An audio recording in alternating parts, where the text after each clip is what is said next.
Mark, we maintain the same order as there is? Yes, as we discussed. Yes, I think so, no? That's fine with me, doesn't matter. So we start with Ku? Yes. And after we, you want to, but Jacob, maybe the way we do it, you know, from the opening remark, me, the rector, and yourself, because Hector, Henning cannot join for the moment, and you liaise from the opening remark to the session one. Yes. Say it again, please. Okay, so in 5 minutes, we will do opening remarks, okay? Yes. The director of the university, myself, and yourself, okay? Just to welcome everyone, you know, what this symposium is all about. And but you will already say that. We don't when we finish the opening remark, you know, I will say now, why don't we open the floor and welcome our panelists for session one, and I will introduce you as the chair of session one. Did you send me the Klepacz CV? Yes, yes, on your email. Oh my God. Okay. Yes, okay. Did you get it? No, it came without an attachment. But there was no attachment. That's right, because I just I just print the one I found on the website. So there isn't. It's not. It's not in just the a text. It's not. It did not copy it. Okay.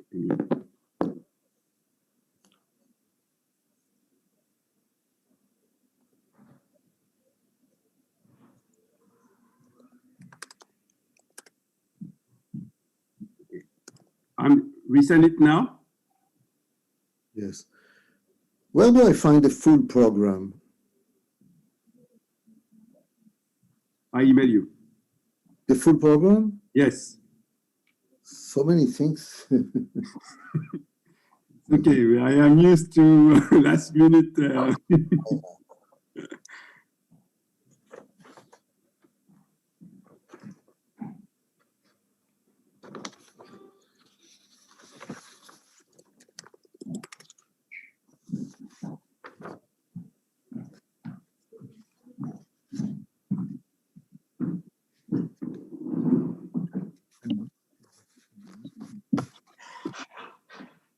So did you send the Klepacz? Yes, I sent Klepacz as the program.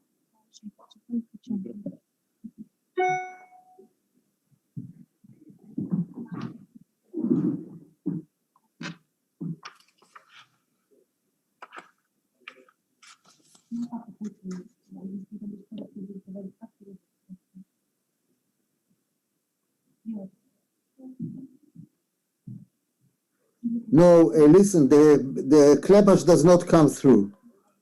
Okay, Natalia. There is an email which is empty. Natalia. Let me ask Natalia. Unless I can go to the site. Yes, I hear you. Natalia, I'm sorry. Can you send to Jacob Klepacz bio, please? Send what? The bio of Klepacz. Okay. Yes, I will send him in a minute. Just a minute. Hey, I'm in contact. Hello. Oh. This is Mr. Jacob. This is Professor Klepacz here. Yeah. Oh, how are you? Nice to meet you. Dzień dobry. Good to see you. Okay.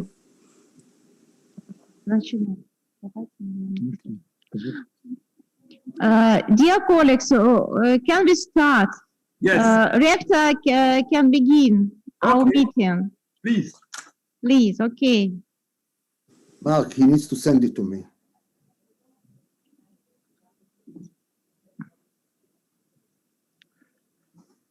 Уважаемые, будем начинать, коллеги.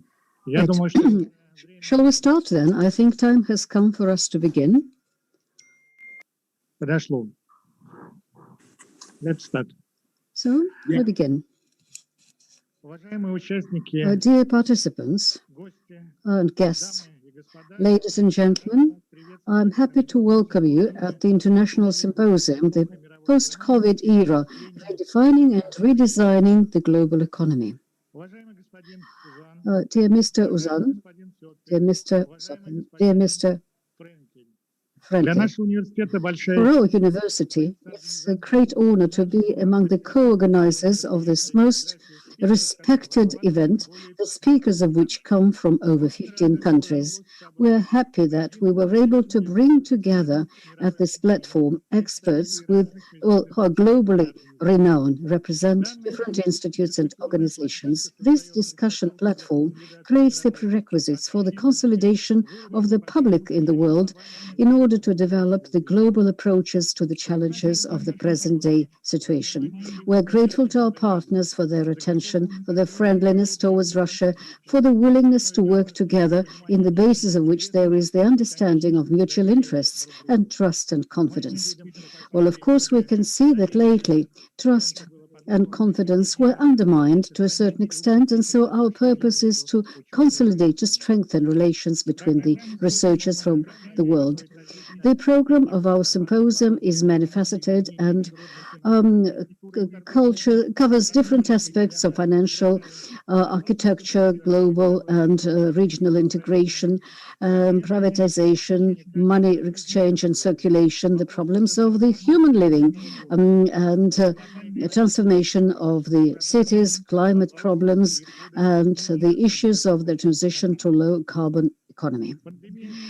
The pandemic is a serious challenge for the humanity, and it actually made the disbalances even sharper, the disbalances typical of our planet in the past. We can see the crisis of the present-day model of economic relations, and the key issues is to просто answer the question how to build the logic of actions, not only just to restore the economies that suffered from the pandemic, but how to make sure that this rebuilding is sustainable, long-term, and has a high-quality structure, can assess in the overcoming of social disbalances. The cosmetic measures парадигмы не могут дать aimed at the protection of the existing paradigm cannot provide us with the outcome. The only the only way to overcome the problems is to create a new model for development. And this мы issue считаем, has been discussed over the past 13 years in Russia. And of course, we understand that today we are at a crucial point, and the symposium of today will make it possible for us to touch upon these matters.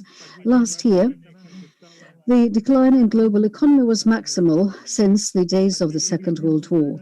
The losses at the labor market by the end of 22 amounted to almost 250 million. That's how many jobs were lost. Just over the first 9 months of the previous year, the loss of the income in the world was $3.5 trillion, and this keeps growing. So that means that the social tension in the society is deepening in different countries. With all of that, the post-crisis rebuilding is not that easy. 20 to 30 years ago, the problem could be resolved through the stimulation of macroeconomic policies. Today, these mechanisms have exhausted themselves and do not work or hardly work at all. According to assessment of the IMF, the sovereign debt and the private sector debt has increased 200% of the global GDP, and in certain economies it went up to 30% of the national GDP. And in the well-developed countries, the interest rates are practically at the zero level, and in the key developing countries at the historically lowest level. Well, of course, this creates concern among us, and this makes the stimulation measures, traditional measures, through the increase of private crediting hardly possible. And the so-called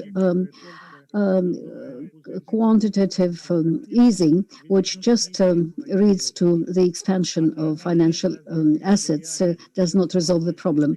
And The gap between the real and virtual economy is fraught with unpredictable results. The model of globalization suggested at the end of the 20th century less and less complies with the new economic reality, and the principles of free trade, open competition, private competition are replaced by the language of trade wars. And in spite of all these challenges, in spite of all the contradictions, we should look positively at the future, into the future. We should be on the side of positive work, and this positive agenda is what we're discussing today. We should join our efforts to resolve the problems and to tackle the challenges. And we work for 2 days, today and tomorrow, and we're planning to prepare as a result a joint communique which reflect our consolidated attitude and standpoint on concerning different aspects of global economic development. We hope very much that the meeting we have today and tomorrow is the basis of the further long-term cooperation of the leading economists in the world. Thank you.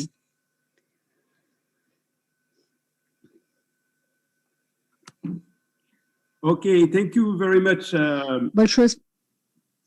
Rector. It's a great pleasure for the Reinventing Bretton Woods Committee to cooperate with your university. I think you are celebrating your 90th anniversary birthday.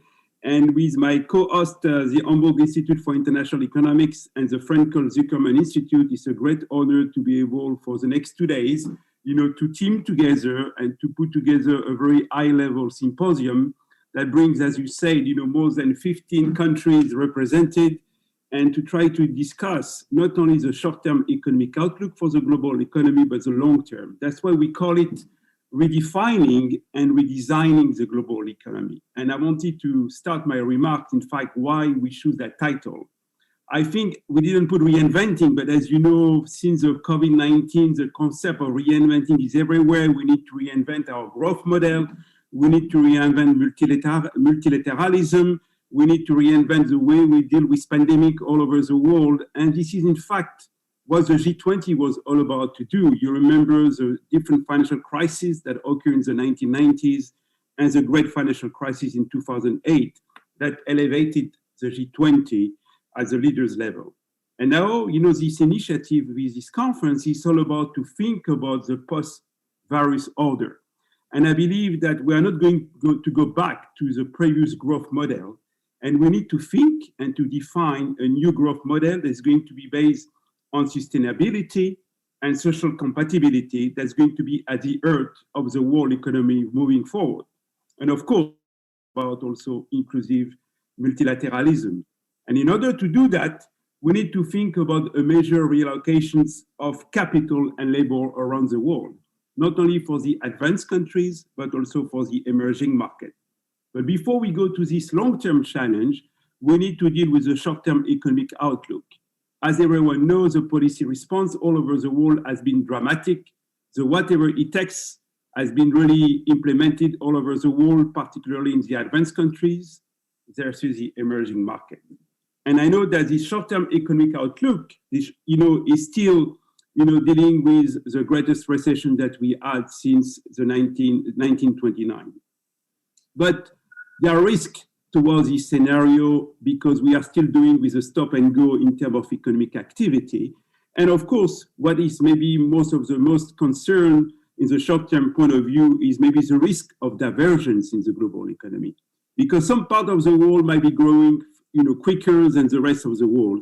So that's why international cooperation will be more needed to try to really think about orchestrating international policy coordinations when we are going to get out of this COVID-19 and this pandemic. And of course, the second point is all about normalization of macroeconomic policies. You remember, all of us here, that in order to deal with the great financial crisis, there was a whatever it takes moment with monetary policy. And now it has been all about fiscal policy. And the big challenge for macroeconomics would be to try to deal with this new interdependence between fiscal and monetary policy moving forward. Of course, as we are called, our institution is entitled Reinventing Bretton Woods. This is more critical than ever to orchestrate international cooperations. And I think the big thing would be how we can revitalize international cooperation, international coordination in the next decade. I think, it's maybe more difficult for policymakers, to deal with cooperation and coordination when you can do face-to-face meeting, because cooperation has always been, less protocol, bringing together the key policymakers and to come up with some concrete solutions. I think redesigning and redefining the global economy, that's what has been the challenge of this conference, and what we wanted to go out is a short-term macroeconomic outlook, but moving forward to questions that are going to define the next decade, the future of money, and should central bank issue central bank digital currency, what will happen for the international monetary system, is going to be about international cooperation and the future of multilateralism. We have been seeing over the last decade a rising of new institutions, AIIB, the BRIC, the New Development Bank. Are we seeing a fragmented global governance? That will be one of the questions we will raise. And of course, what will be post-COVID, the future of global finance and the future of global trade? That's going to be another big challenge moving forward. And of course, policymakers, you have a change in the US administrations who already send signals that they want to go back to the international machinery of corporations. And of course, as I mentioned at the beginning, this is all about sustainable development goals. This is all about inclusive growth and inclusive multilateralism, and how we are going to move forward to come up with what the G20 recently mentioned in the creation of a new working group, the common public goods. So without you, let me thank my co-host, the Hamburg Institute, the St. Petersburg, and all the staff for making this conference, a reality, and all the work behind it, even if it's on a Zoom discussions, and the Frankel-Zuckerman Institute who are joining us, to be part in putting this program together. And of course, all the speakers around the world, from China to Russia, from emerging market to Europe, who have accepted our invitations. Over to you, Eni. Thank you very much. Thank you very much, Mark. You can't see me because I've just passed my first COVID test positively, so it was negative, and I'm sitting in a room, so you can't see me. So welcome to the audience from wherever you are listening and watching. So this is another great opportunity, I think, to discuss the crisis and all the topics we have seen even before the crisis. And so first of all, I would like to thank the organizers, Mark, especially you, and Igor and Jacob. This is, I'm very grateful for cooperating and having brought to stage this special conference. And I think we know from the past that when we had a crisis of such a dimension, the aftermath of such a crisis was very decisive. So we will have some decisive moments in the aftermath of the crisis. And I think this can be an opportunity to shape, to redefine the global economy, but it can also be a threat. So I think we should be aware of the critical moments. And I think to discuss all these topics together and to create change and cooperation is decisive, is very important because we have some fundamental and paradigmatic changes ahead of us. So I'm again very grateful to come together with some high-level speakers in the next 2 days. And so I don't have so much to add to what has been said before. So I would like to stop here and to hand over to Jacob. So thanks, and I'm wishing us some great discussions throughout the next 2 days. Thanks. Thank you. Thank you very much. The microphone was handed to me. Mark, is it okay? Yes, very good. I'm delighted to join this extraordinary group in an extraordinary event. But I will not start properly if I did not identify especially the intellectual father of this business, which is really Mark Uzan, the founder and the turbo behind those international conferences and meetings that he has produced extraordinarily important public good. And of course, I appreciate very much the hospitality of our host. We are talking online, but really the St. Petersburg State University of Economics. And it only shows you that geography matters much less, because at the same time, we are hosted by the important institute that Henning Wöppel just introduced us. In other words, and this is the theme of these conferences, namely, distances are shrinking, and distances are not just geography. We will spend some time on geography, on the issue of cities, on the issues of trade, which have to do with distances. But really what we have learned in this era is the fact that gaps are in so many areas, in geography, in politics, in science, in technology, and the interconnectivity is a fact. And what the system is supposed to do is to make the best of this fact, to make it a workable fact, to internalize the externalities, and to prevent disturbances to this interconnection. The title of the conference is very optimistic. It speaks about the post-COVID era.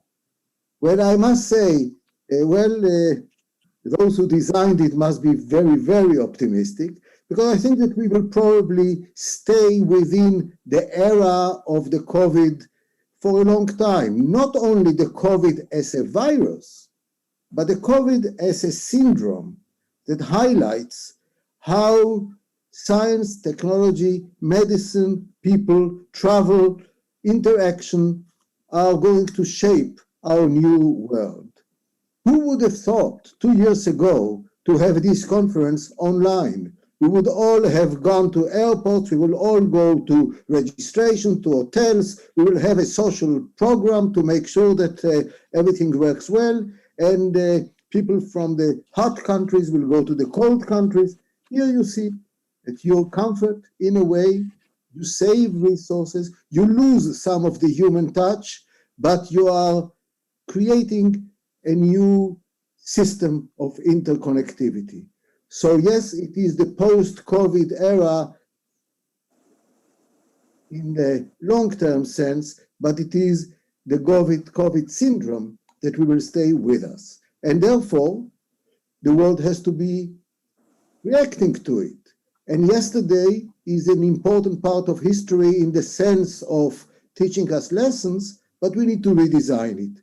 We need to identify where the obstacles were and how can we make sure that those obstacles are being overcome. I think that the fact that the shock to the world started from the health area, an area that is not necessarily the day-to-day engagement of the participants in this conference, but it impacted hugely the economy, the politics, etc., which comes to show that science, technology are universal. And I think that by now we all also have learned that those who deny reality are going to fall behind and even tragically lose their life. And those who are respecting science and technology develop vaccines, become ready for the new world. So let me just say that while we are a group of social scientists and economists, etc., the implications are profound for everything. So I would also say that it is not a single conference. It's a guidepost along a series of conferences. And maybe these meetings, in the maybe the same form or somewhat different form, will continue as an ongoing building, because as you can see, the title does not speak about the new world or the redesigned world or the redefined world, but rather a call for action, designing, defining. It is an ongoing process, and this interaction is part of it. So in this regard, I want to appreciate very much the opportunity of the organizers, and to return the microphone again to Mark Uzan. Thank you very much, Mark. Thank you, Jacob. Thank you very much. And I think now we have our panelists for session one that we're going to start. How COVID-19 has changed the world economy. And Jacob, I'm very pleased that you have agreed to share the sessions. Maybe before I give you the floor back, let me maybe introduce to you to our audience and our panelists. You know, you have been governor of the Bank of Israel. You have been vice chairman of JP Morgan Chase International for many years, and the chairman of the board of trustees of the G30. And now you are sharing also the Franklin Zuckerman Institute for Global Economics. You have a long and distinguished career in global economy, in global finance, and providing, you know, strong intellect among policymakers, academic on the global finance and the global financial architecture. I'm very pleased that you can join us today to share not only these sessions, but also to co-host this conference, to try really, as you mentioned at the beginning, not only to call for actions to redefine and to redesign the global economy. Jacob, over to you for sharing the sessions. And I welcome also all our panelists, Richard Koo, Professor Andres Rodriguez-Paz, Andrei Klepach, Kiao Ide from China, and Professor Jacques Sapir from Paris. Welcome all of you, and thank you for accepting our invitation. Jacob. Thank you very much. And now that we have had lengthy opening remarks, we can jump straight to the water. We will not spend much time in introducing the speakers. Their bios are in the side, in the documents that were circulated to you. But I will only say that we are fortunate to have a fantastic cast of speakers that will enrich our knowledge. Our time is limited, like always in life, and we have 5 presentations, and we need to conclude in about, we will give each presentation about, say, about 12, 13 minutes or whatever, in order to make sure that we reach on time as we move on. I cannot promise you a coffee break, but I can promise you the freedom to take coffee wherever you sit. The first speaker, as appropriately, because I think of this as being now in the global world, I will go to Andrei Klepach, who is well, he's of course he's now the chief economist of the State Development Corporation in Russia. Has had a very distinguished career in economic policy, has covered the main important challenges of economy, whether it is from inflation, etc. You can read about his bio, and without any further ado, I will go directly to Mr. Klepach. Please, the floor is yours. Go ahead.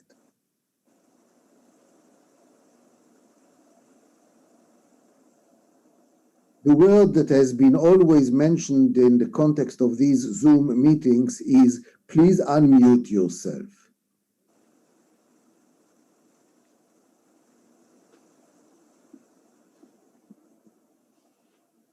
Mr. Klepach, I saw him earlier.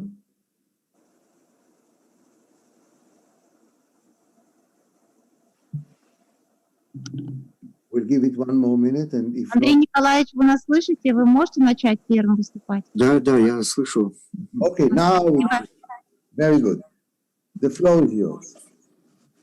And by the way, you can choose which language you listen to. There is the simultaneous translation. Please. Okay. Dear colleagues, it's a big honor for me to participate in such conference and discuss with you the problem of global economy. But I try maybe focus on especially on the situation in Russian economy, some lesson of our adaptation to the pandemic and world crisis. Maybe I will continue in Russian, but if it's more comfortable for you, I can back to English. Российская экономика, как и экономики...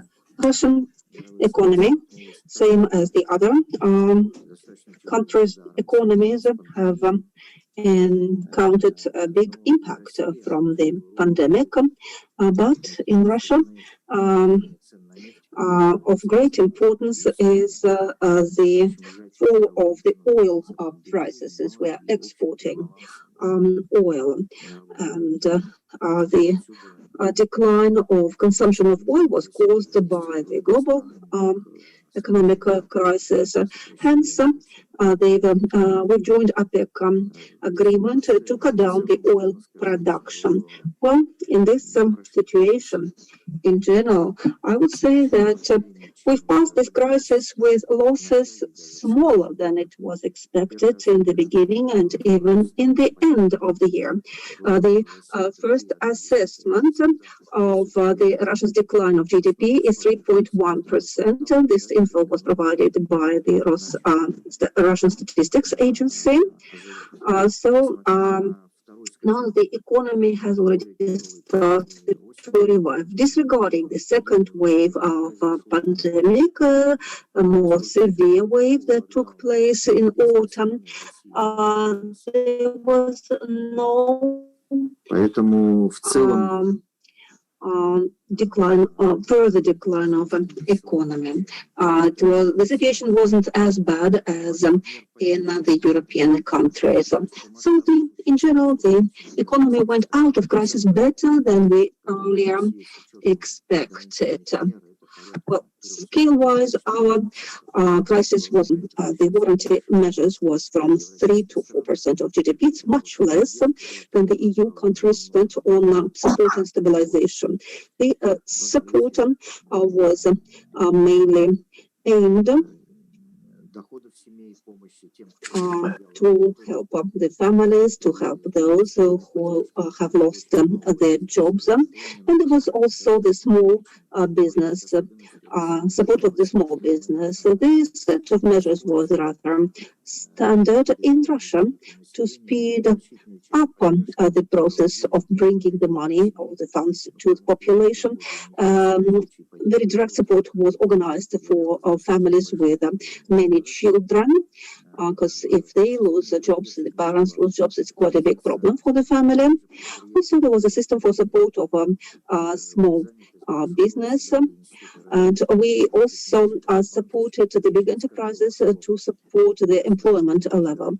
And the National Bank also provided guarantees from the government, and some crediting was organized. I wouldn't say any special know-how was involved, but perhaps the biggest difference from European countries was that we didn't have a very strict lockdown. Well, yes, some public activities were closed. First, the restaurants were closed and the cafes, then the entertainment events were banned. But as for the industry, it kept working. Some personnel started to work remotely. However, the work continued at industrial enterprises in construction. We continued especially building roads and housing.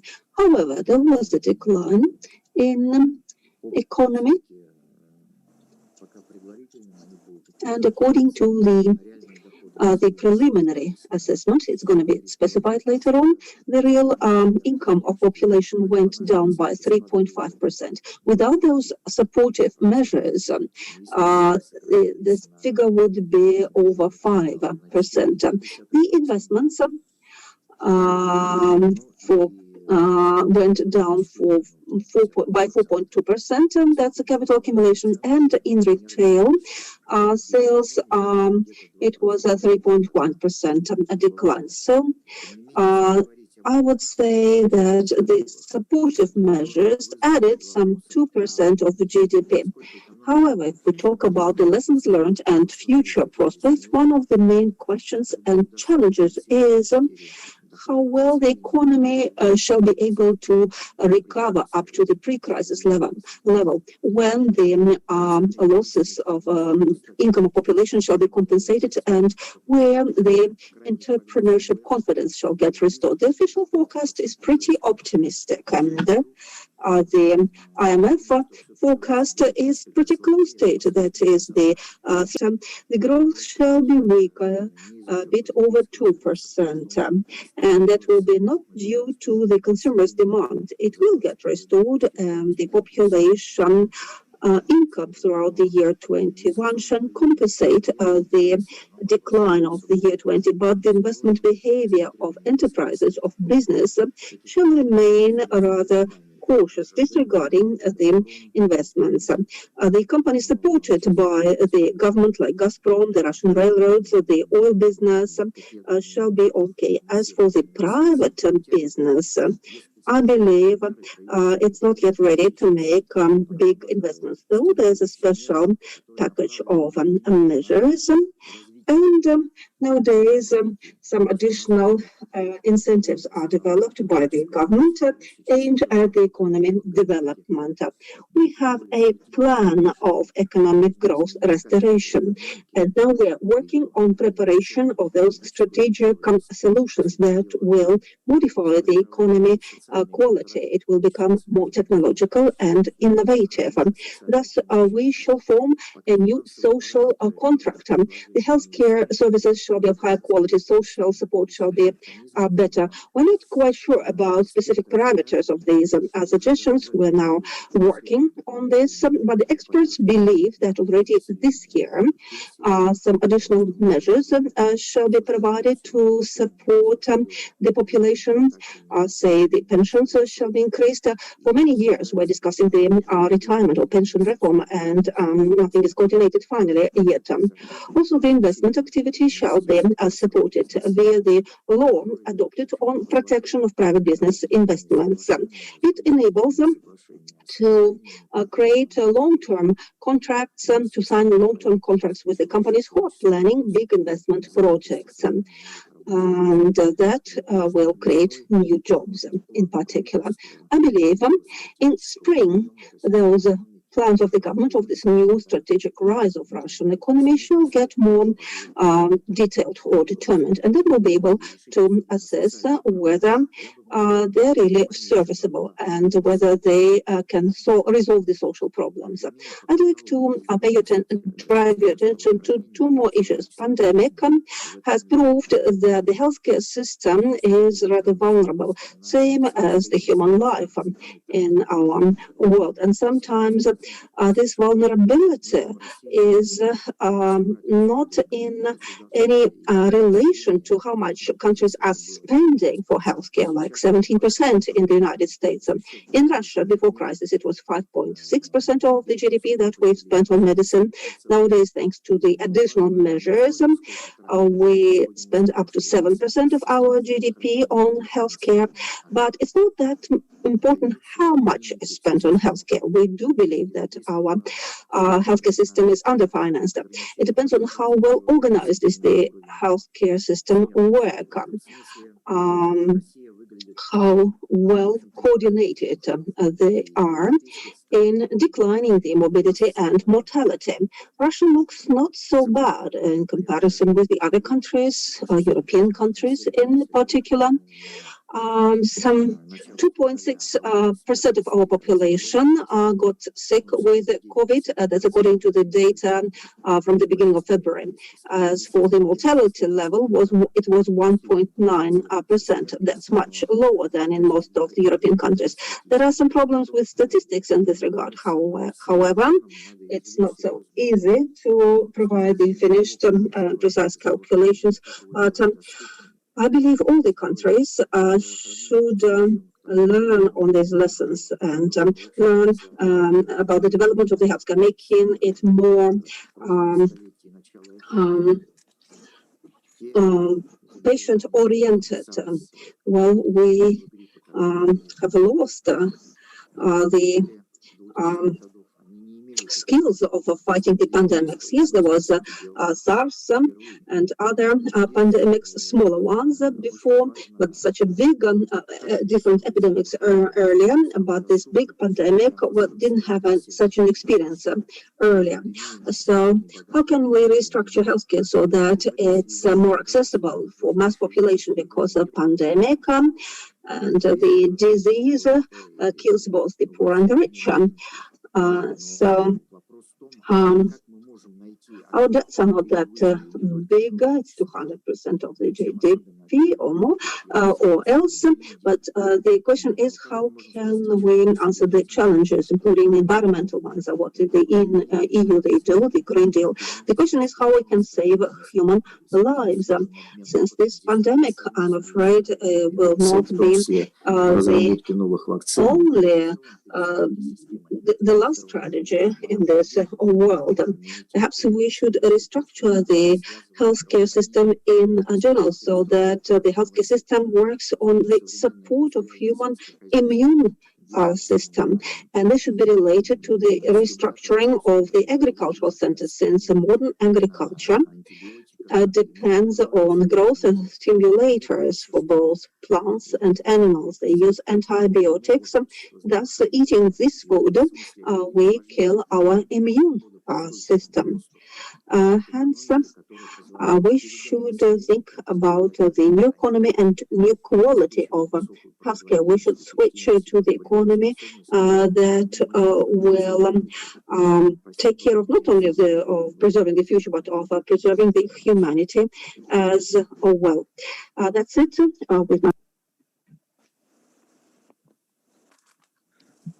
Thank you very much for helping us understand the perspective from Russia.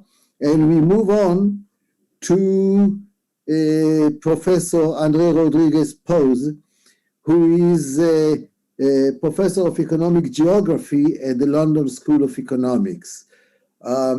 He is probably one of the most distinguished scholars in this area. He is the past president of the Regional Science Association International. He has been advisor to numerous bodies in the European Commission, the World Bank, the OECD, etc. And he has earned some of the most important prizes and awards in this area. He is the editor of Economic Geography, which is a very important publication in this field. And as we are all used to think in terms of nation states and policy making, his presentation will illuminate to us the role of regions, cities, and the like. So, Professor Rodriguez-Pose, the floor is yours, please. Thank you very much, Mr. Frankel. It's a great pleasure for me to be here with you at this distinguished conference. And as you have said, my intention is to talk today about the geographical implications of the pandemic, and especially not the pandemic at the moment, but what is going to happen in the post-pandemic world, because, there will be an end to the pandemic. Let's hope it's sooner rather than later. And we'll have to deal with it, but we have to start preparing now. We cannot wait. So let me just share my screen with all of you to put my presentation online. And there it is. I hope you can see it. So I'm going to start by highlighting that the pandemic is having at the moment severe geographical implications. It has presented a challenge, and it's a challenge that is different from previous pandemics. COVID-19 is not the first pandemic to strike the world. There have been in the past in history bigger, more deadlier pandemics in relative terms, but also in absolute terms. And the most recent that we have had in this respect has been the first the pandemic that took place with the so-called Spanish flu about a century ago. But that was a very different pandemic, because COVID-19 is very much the first one to do so, to strike the world in such a global way, in what is a much more connected, digital and globalized world. And very often the big spreaders, the entry points and the diffusers of the pandemic in different countries and in different parts of the world have been the main cities. The idea that these cities are the air hubs, so the entry points for international travelers that might have gotten infected somewhere else, and then through their density, through their concentration, sheer concentration of people, have become spreaders of the pandemic within our countries, have implied that for many, cities are becoming or are facing a turning point. Over the last 3 to 4 decades across the world, what we have seen has been a massive concentration of economic activities in cities, but not just in any city, mostly in very large cities. And for many, and there have been quite a few commentators that have highlighted that this might have been the death of the large city as we know it, that in a post-pandemic world, there's going to be a more even distribution of economic activity in which there is more transfer of, more spread of activity trying to flee these hot points of contagion. So the idea is that the pandemic might be, despite all its toll, negative toll and deadly toll, represent an opportunity for a more balanced growth in which smaller, more remote locations, even rural areas that have lost out in the past, might be offering better opportunities, not just to protect oneself from this and future pandemics, but also to attract and generate new economic activity. But one of the things that we have to highlight, and this is a map of what's happening in Western Europe at a national level, and this is from the first wave of the pandemic, the first 6 months of 2020, is that the impact of the pandemic is very uneven. Yes, there are some big cities like Milan, like Madrid, like London, like Stockholm, like Paris, that have suffered a great incidence of the pandemic.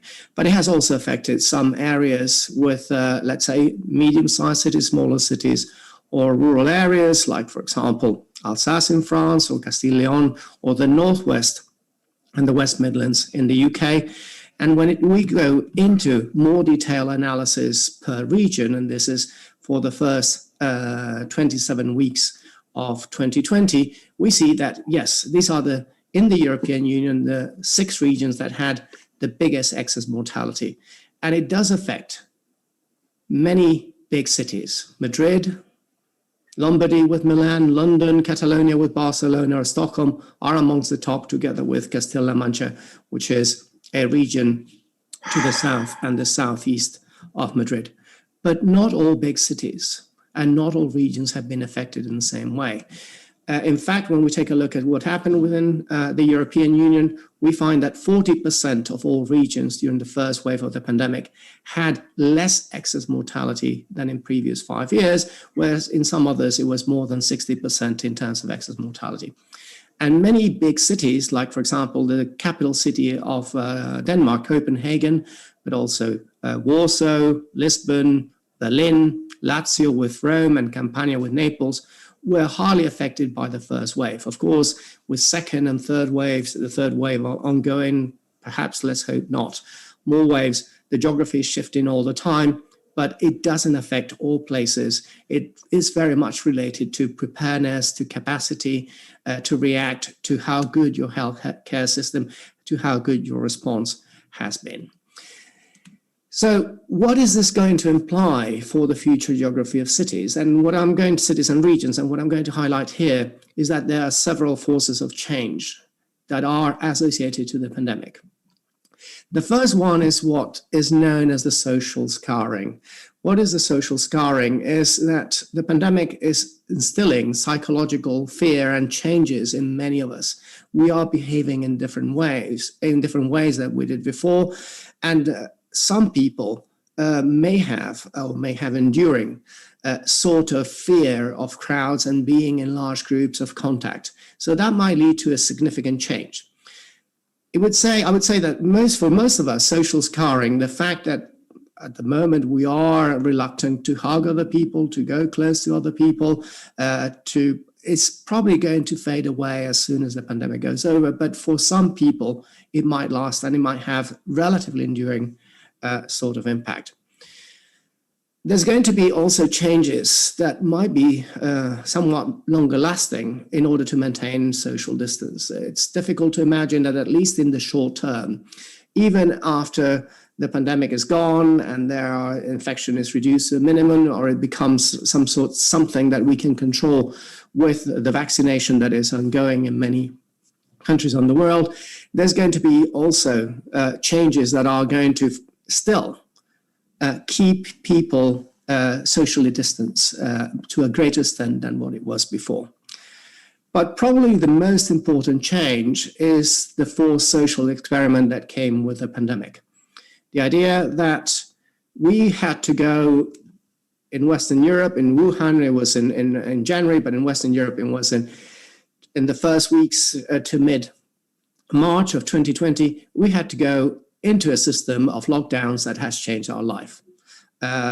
Jacob Frenkel said at the beginning, well, we are having a very different type of conference. We're having a virtual conference. That probably was not something that we would have imagined before, but it has changed the way we work, the way we shop, the way we interact in ways that we could have predicted beforehand. So this is not something that is completely new. These were trends that were ongoing, but we all imagined whether we're going to take years, if not decades.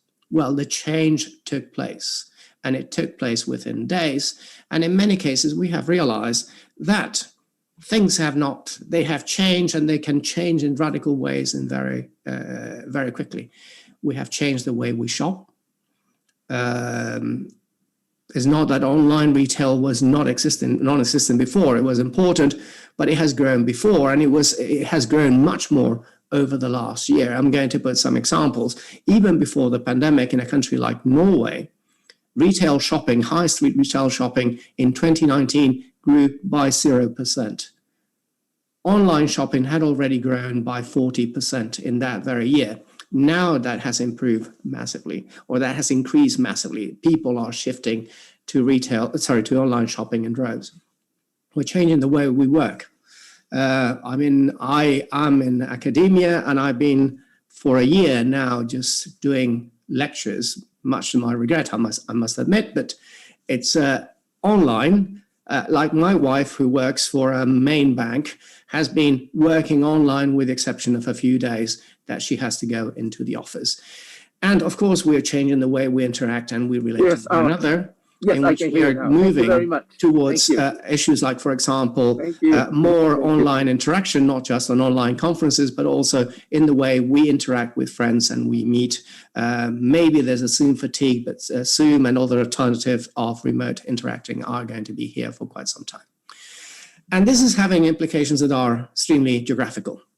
What about changes in the way we shop?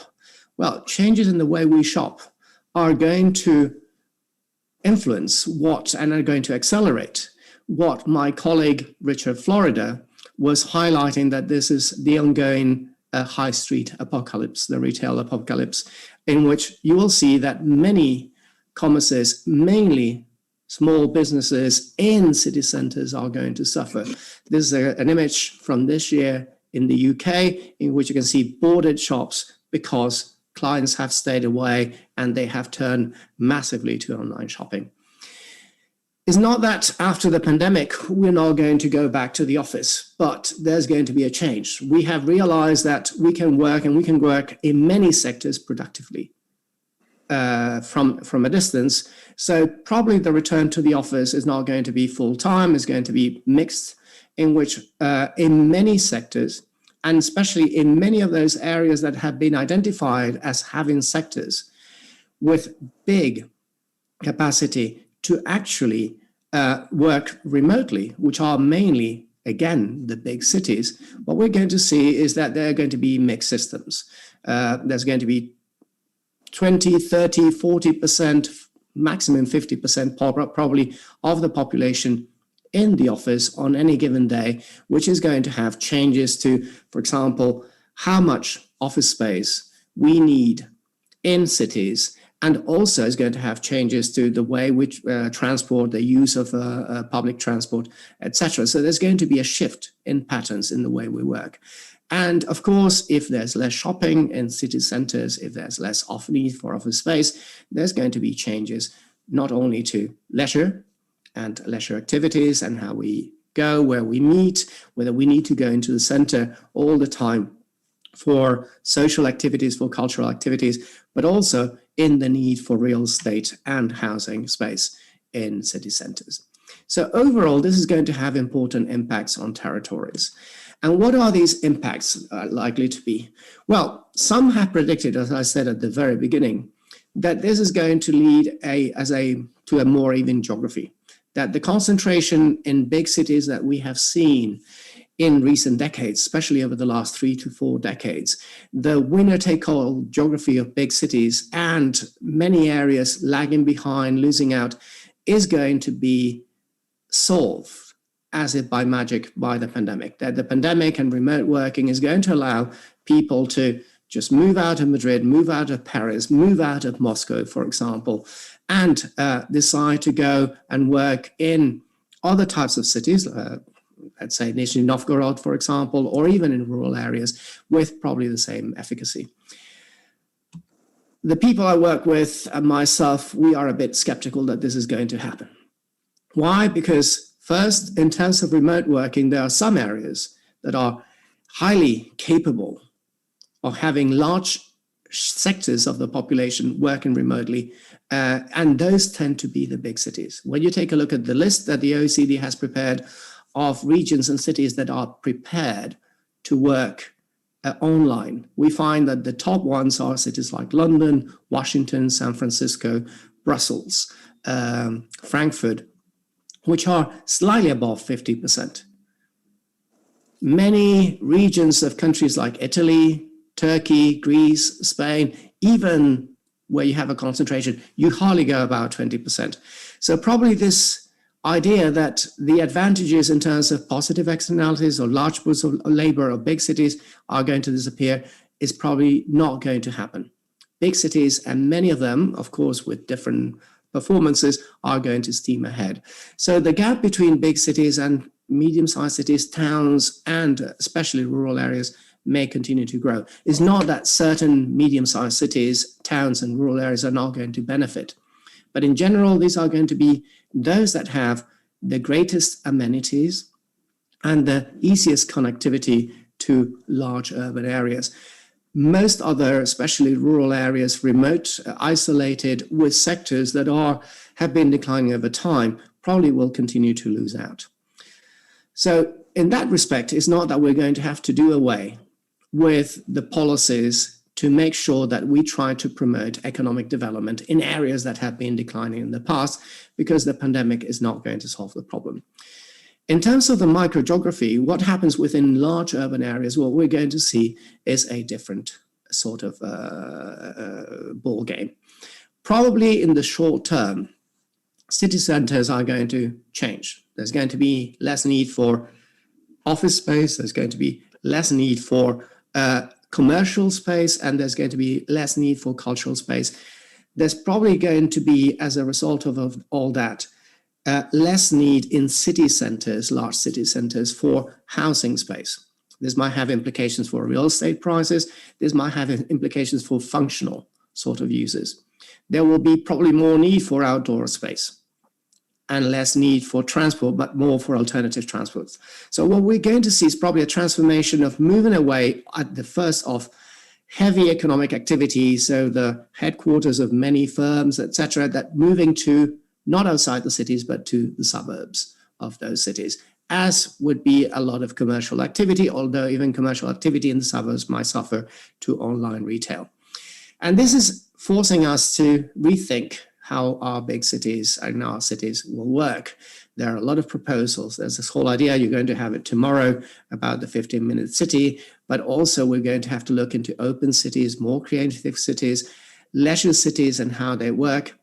We're going to have to look into new residential uses. If at the beginning, the city center suffers a slight crisis, that offers opportunities for new types of activities to come into the cities, for new types of people. There might be more emphasis on the cultural dimension of the city as a meeting point, more than the city as a center for economic activity. which can redefine the city center, but also the whole functional urban area in areas that are not less productive, but productive in a very, very different way. So when we put all together, what we have is a situation in which the pandemic is posing a lot of challenges. The pandemic demands responses. The pandemic is accelerating in many ways transformations that were already ongoing. And we need to act. And we need to act in different ways with respect to changes between different territories, what happens. So not just make sure that we continue with policies that would maximize and tap into the potential of every territory within our countries in order to avoid not just economic waste, but also more sustainable economic, social, and environmental development, but also to make sure that the rising discontent that we have witnessed in many parts of the world doesn't become entrenched, but also we're going to have to think about more imaginative solutions in order to transform the way our cities work and then the way our cities behave, and to make sure that a post-pandemic world brings not just more prosperity, but greater prosperity and well-being for all. Thank you. Thank you. Thank you very much, Andre. This was, as expected, highly illuminating. So as we travel geographically from one country to the other, we move now across the Pacific to Japan, to our very good friend and colleague, Richard Koo, who is now the chief economist of Nomura Research Institute. He has been there for a while. And the fact that we have been analyzing many of our financial crises using the language of balance sheet recession is due to his insights, first developed in the post-1990 Japanese crisis, and then applied further to the post-2007 Western economies. So thank you, Richard, for putting this concept into our intellectual terminology and concepts. Richard is a very sought-after speaker. He has published many books, The Lessons from Japan's Great Recession, The Holy Grail of Macroeconomics, and more recently, The Fate of Globalization, is something that is describing his insights very well. And this is the time to ask you, Richard, who has built up his intellectual career at the University of Berkeley and then Johns Hopkins and then at the Federal Reserve, please address us on the subject. The floor is yours, 12 minutes. Thank you very much. And so nice to be with you again, Franco, on about the same time last year. We were supposed to be meeting in Italy, but well, I had some prepared remarks, but just to comment on the previous speakers about all the changes in the cities and so forth, I happened to got stuck in Taiwan for 8 months because I went to Taiwan for business and I couldn't come back because of the suddenly Japanese government put on this massive restrictions on foreigners coming back, even for those with a permanent residency. So I was stuck there for 8 months, and I have to say that Taiwanese government did a beautiful job of containing coronavirus. In the country of 24 million people, a democratic country of 24 million people, the total number of cases is 933. Total death, only 9 in more than 1 year. So if the government does things correctly at the very beginning, a lot of the things that we are talking about now may not have to, really didn't have to happen. In the last 6 months or so that I was there, I was able to come back to Japan in October. Everything was back to normal.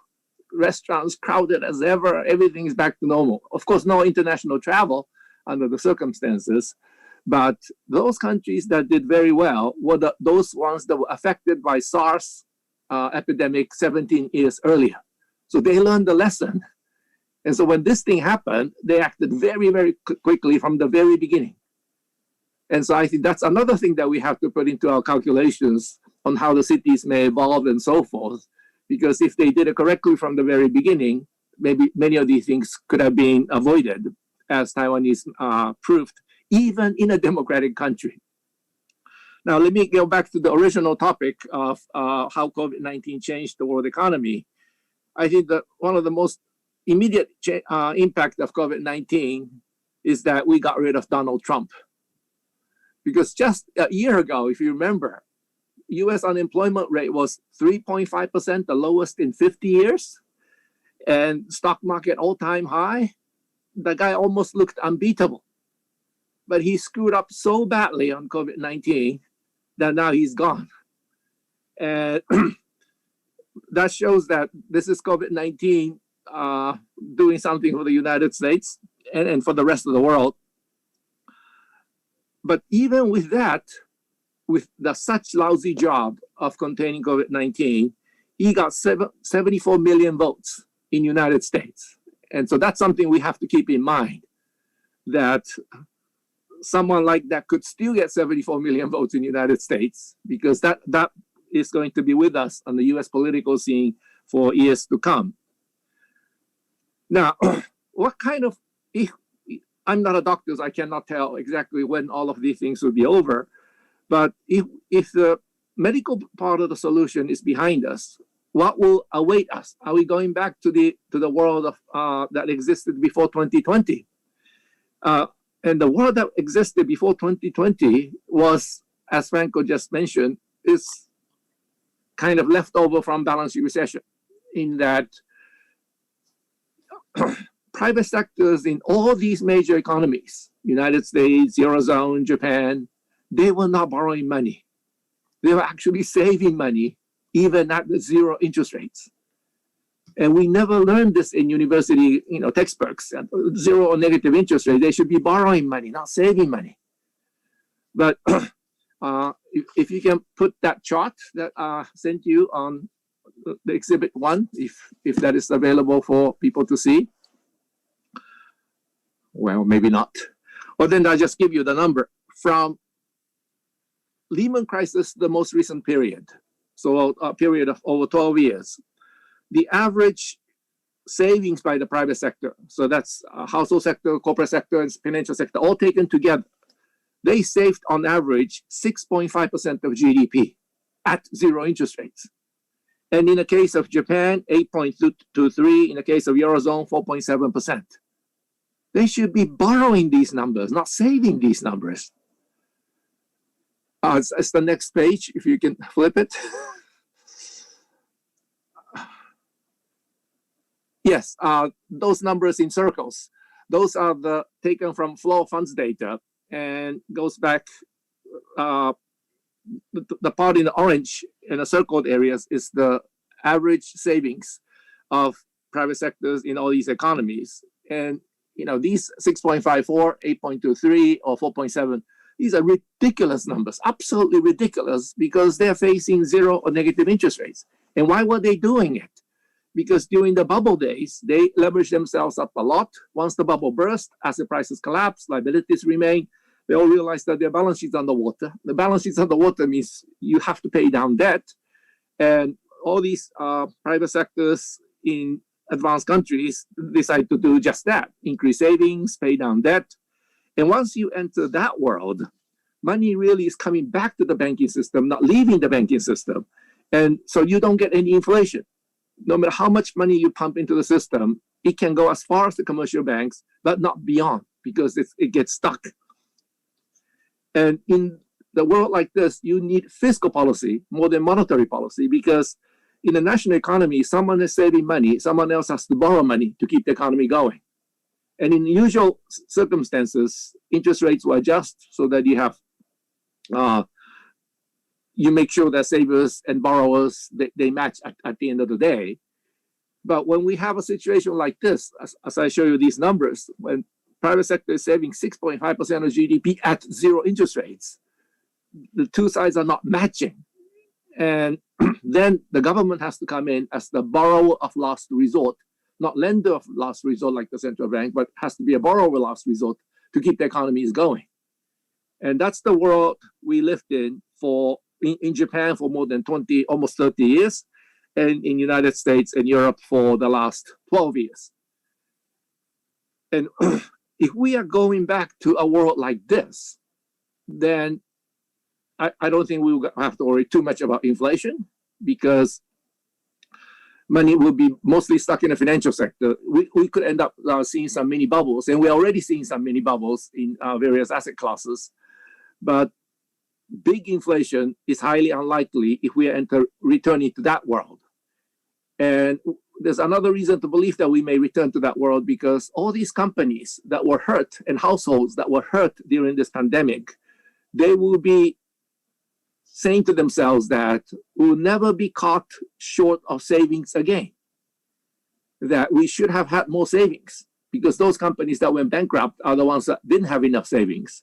So my guess is that households will increase savings, companies will increase savings, and that will probably slow down the economy to some degree. Of course, before we get there, as soon as medical problems are over, I'm sure we're going to have 3 to 6 months of parties after parties where everybody will come out and start spending money.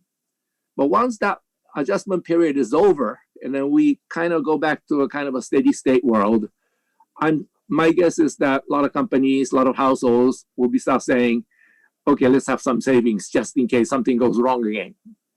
And that's against the culture, especially in the Western world of late, because when companies have a lot of savings, Wall Street types, shareholders will bash them for having too much savings. That's suboptimal use of capital. You should fully invest them or give back to the shareholders.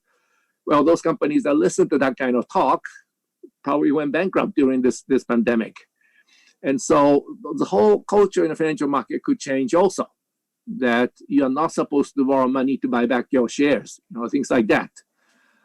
So those are the changes I see going forward. And one point that on a slightly longer term, the greatest story the last 30, 40 years, economic story the last 30, 40 years, I think, has been China. And in 2 previous crises, China helped us a lot. For example, Asian currency crisis. China did not devalue, held on, even though it was really painful for the Chinese economy, but held on, and so that Asian currency will not have to fall all that much more. And so that China played a very important role in keeping the crisis from getting worse. And after the Lehman crisis, China also did this 4 trillion yuan renminbi package, which of course, at the end of the day, turned out to be a little bigger than supposed to be, but it played a huge role in keeping many developing countries going, because China kept on buying materials and so forth. But this time, we are seeing this US-China confrontation, and we are hearing this world decoupling on both sides, in Washington and in Beijing.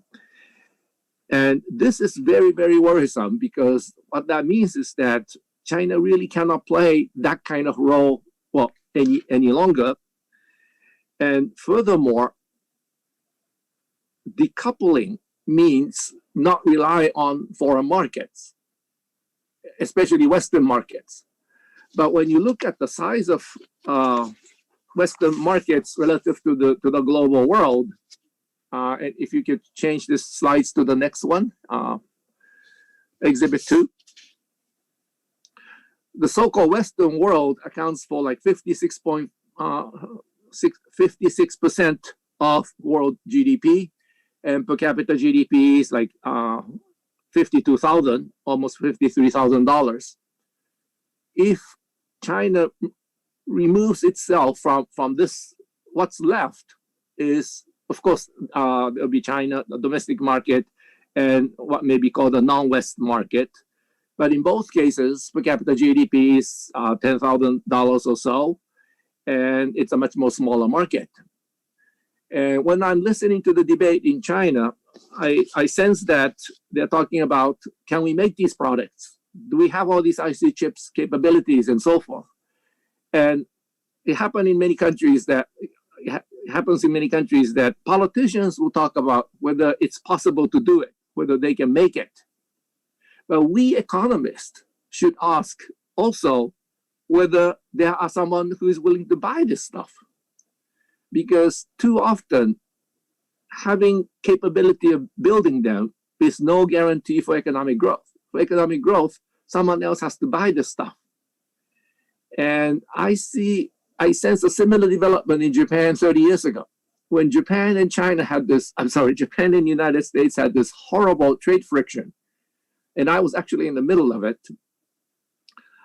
The Japanese side, especially this famous mayor of Tokyo, Mr. Ishihara, who wrote this book, Japan That Can Say No, openly argued that, well, if Americans don't want to buy our IC chips, we can always sell these to the Soviets. And I'm sure they would love to buy our IC chips for their fighter planes and so forth. And he actually had quite a few followings in Japan and say, yeah, we don't have to listen to all these American demand and this and that. We can sell to the other guys. But I was on the opposite side of this debate. So I confronted Mr. Ishihara on one event and said, I'm sure a Soviet military would love to buy your Japanese IC chips. But how about the cars and appliances and all of that stuff? Japan is sending something like 1.7 million cars to the United States almost every year. But to expect Soviet Russia to buy 1.7 million Toyotas and Nissans, that's completely unattainable. And once I start making that argument, that we need markets, not just technology, but the markets for economy to move forward, a Japanese government did not listen to Ishihara's kind of argument and stayed with the US market. I see that in China, we hear a lot of talk about great circulations or double circulation and all these talks, but they seem to be too concentrated on whether they have the ability to make those goods. And of course, those are important. I mean, if you cannot produce anything, you have nothing to sell. And all these program about Made in China 2025, all those things were, of course, designed to upgrade the production system in China. But from economist point of view, I really want to emphasize that markets are important. If you don't have a market, no matter how great your products are, the economy won't grow. And I hope debate in China will look into these, whether there's enough customers for what they are making, so that the economy can continue to grow. Also, to reach those markets, you have to have a good relationship. And I was told that Deng Xiaoping, the one who opened the Chinese market, he did not just open the Chinese market. At that time, back in 1978, I was told that China had as many as 16 territorial disputes. Dispute with Japan, dispute with this, dispute with that. Mr. Deng Xiaoping solved 14 of them on the spot. So only 2 left. Maybe Senkaku with Japan and Taiwan, a few other issues left. But all the other ones, he resolved it. And that made everyone feeling peace with China. So all these developments started, all these companies start putting factories in China and so forth. But we see a different move now. Seems like all the territorial disputes are back on the stage again. And sometimes even with more military threats and so forth. So I really hope that at least economists in China will say, this is not where we can continue economic development, that if we continue this route, everyone will be hurt. Certainly people who depended on Chinese products abroad, but I think also Chinese themselves will see much slower growth. And that is not good for the world economy, especially when in the last 40 years, the world economy depended so much on Chinese economic growth. Thank you. Thank you very much. And you already laid the ground for us transitioning into China. We are going to have several presentations emanating from scholars from China in this session and also in subsequent sessions. So this brings me now to our next speaker, and I'm cognizant of time. We will need to, in a way, start being more conscious about the time limitation. So our next speaker is Yide Kuao. He is the Vice Chairman and Secretary General of Shanghai Development Research Foundation, SDRF, and he's also the Executive Director of China International Finance Forum 30. He is coming with us with great experience. He has spent some time at the Kennedy School and then at the Harvard Institute. He has spent a lot of effort in the Shanghai Academy of Social Sciences and has produced some important books about the Chinese economy in the next 30 years, which was published almost 10 years ago, and then series of more books about reform of the international monetary system, about how to rethink the international system, global financial governance. In short, he has thought about the topics that we are dealing with today. So please, it gives me privilege to ask you, Mr. Kuao Yide, to take the floor, and please unmute yourself. Go ahead. Unmute yourself. You are unmute yourself. Can somebody in the center unmute him? At the lower corner of your screen, there is a button that you need to touch and it will be unmuting you.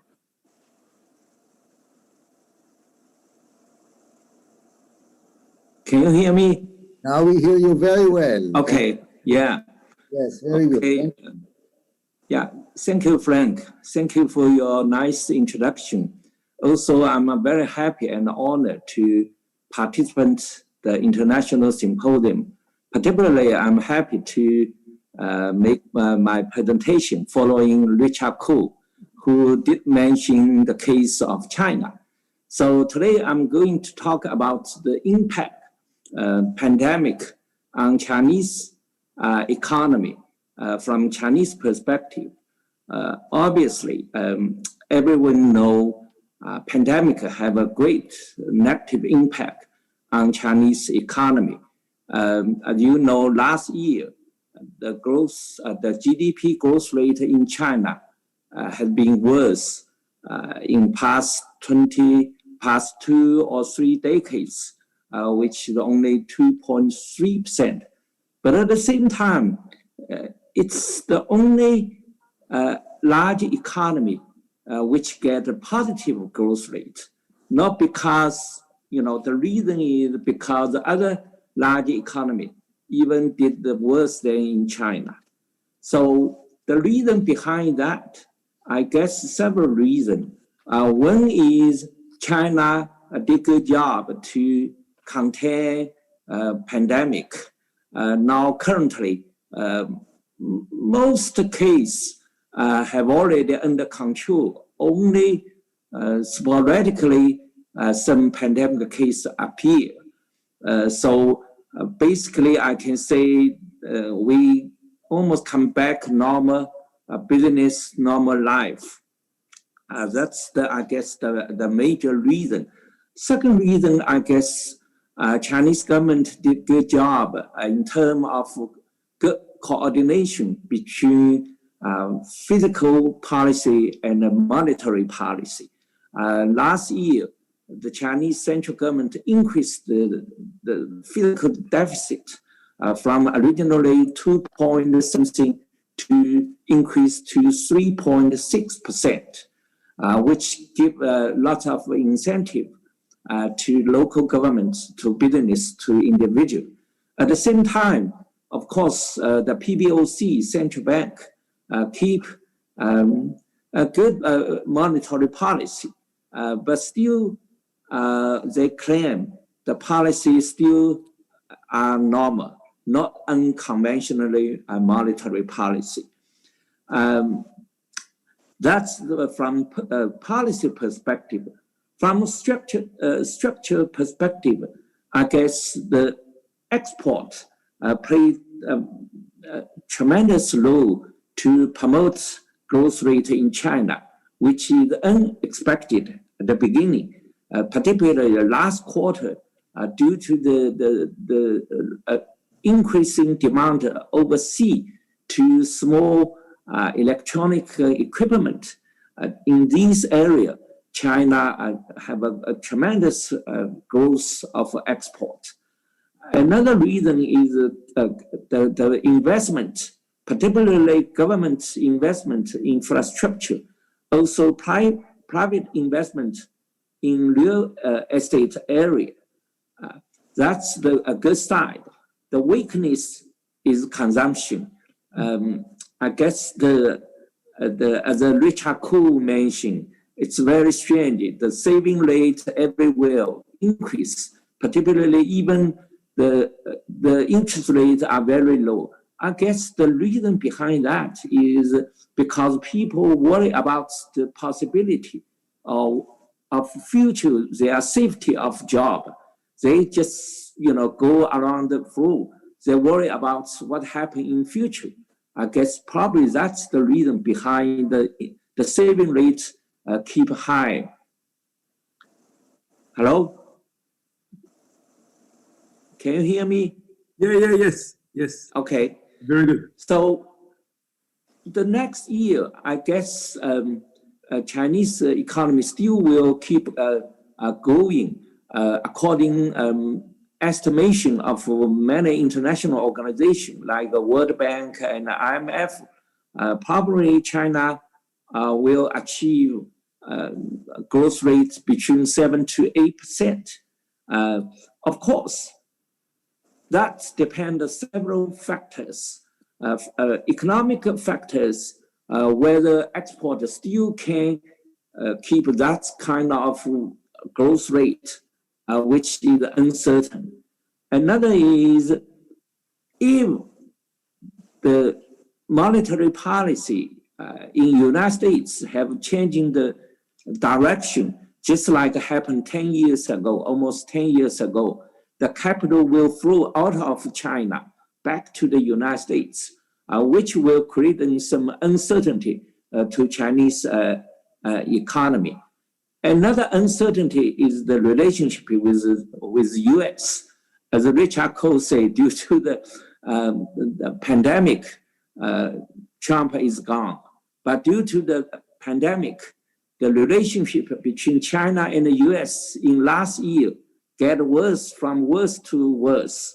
But now Biden administration take regime, we will see what happened in relationship between these two countries.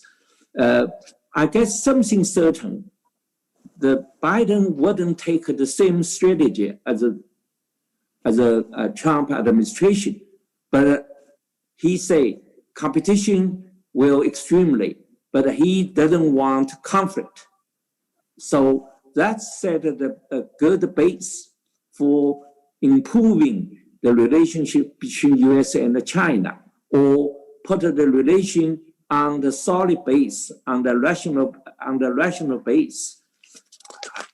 I want to give some thoughts on what Richard Koo mentioned, what happened in China.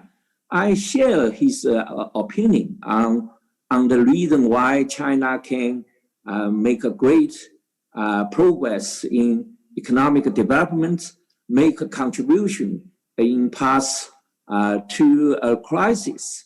But now the Chinese governments have a little bit adjustment of development strategy. They call dual circulation. I guess we should correctly understand the slogan. Actually, from my perspective, they propose, they call dual certification, actually is defensive, not aggressive in some sense, because they worry about the US cut the relation, particularly in high-tech area. So they want to make progress in high-tech area. I can show you most Chinese economists totally agree with the point Richard Koo mentioned. China should continue and keep open. But you can look at something happen positively. At least China, the leader of China to agree to get the carbon, low carbon. They want to get the neutral carbon in 2030, which just happened recently.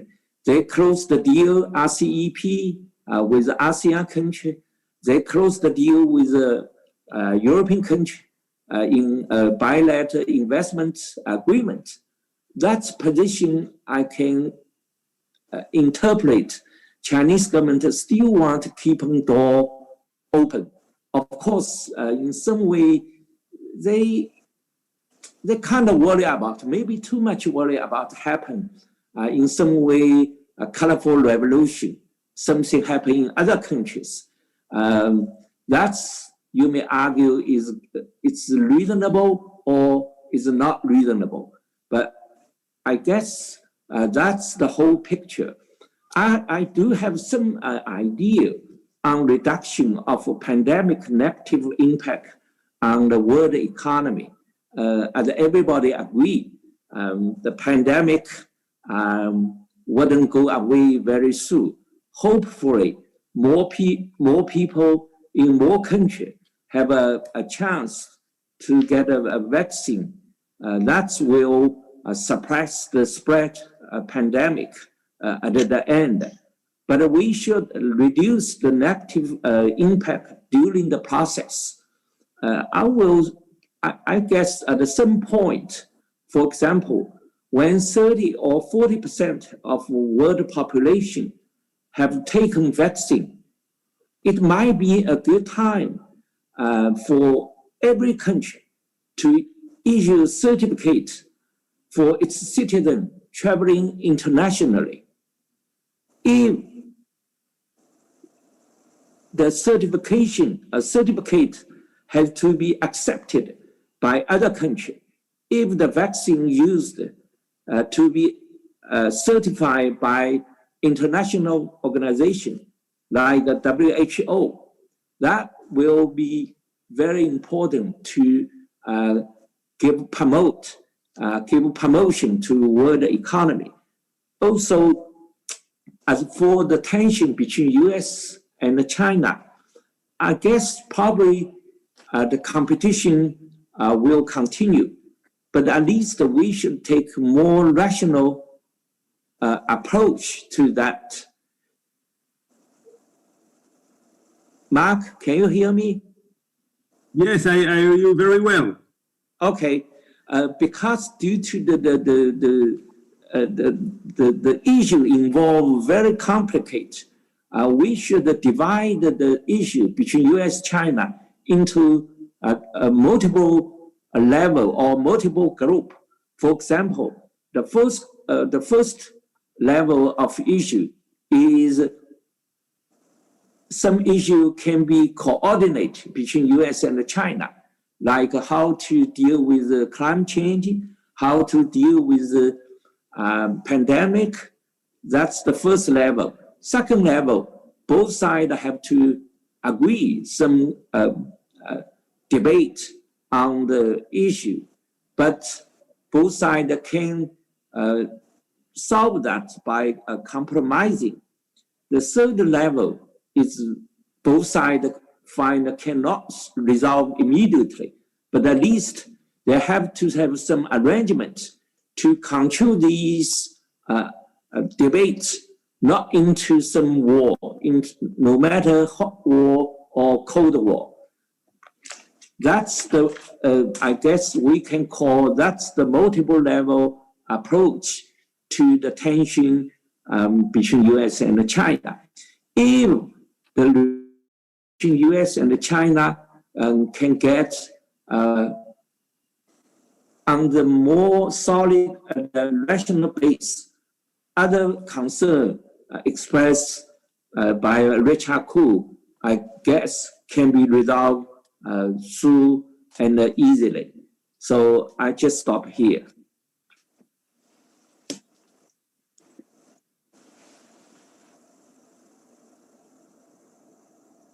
Thank you.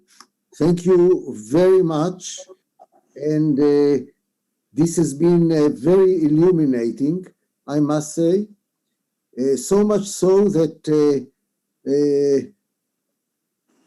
we see already that the relationships with China and the role of China in the redefinition and the redesign of the system will be very prominent on our agenda. And this brings me to our next speaker, Jacques Sapir, who has been involved in a lot of public debates. His contributions are well known, and in France, he has contributed to much of the debates at the EHESS in Paris, and subsequently he has published a lot of material. But and he of course was awarded numerous prizes. His area is not a subject that we normally discuss in these meetings, because he's one of the great experts on the role of military, and he published quite a few books in this area. When it comes to our discussion about the redesign of the system, he was never shy in taking some views that are not always within the consensus about the role of deglobalization, about the role of the euro and how should countries maintain or exit. So I think that this is a good way to present you to our next speaker, Jacques Sapir. Please. Thank you very much, Jacob. It's a great honor for me to attend and to make a presentation to this symposium. I will first define the context and the scope of my presentation.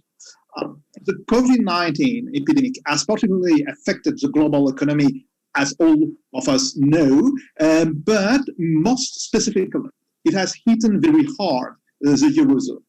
The second point is that the so-called second wave has created a vogue in some countries that had before very well managed the wave of spring 2020, like Germany or Portugal, by example. And I think that this is making significant contrast with East Asia, where forecasted GDP growth is probably to recover very faster than in Europe and very faster than in the EU. Then, by the way, there is still a very significant difference among EU countries and among Eurozone countries, of course, and this is also a matter of concern. So the end will be, will the EU or the Eurozone is accumulating an historic lag toward Asia in the pandemic context? So the first problem is to assess the COVID-19 double shock. With the spreading of the COVID-19, the world faced a crisis without precedent. And still, the global economy is recovering very slowly, but is still recovering. And it's recovering mostly from the consequences of what could be called the Great Lockdown of March, April 2020, and in Europe, the present lockdown in most of countries. At regional level, however, the picture is quite different, mostly in Europe. The COVID-19 is making for a strong divergence at the regional level.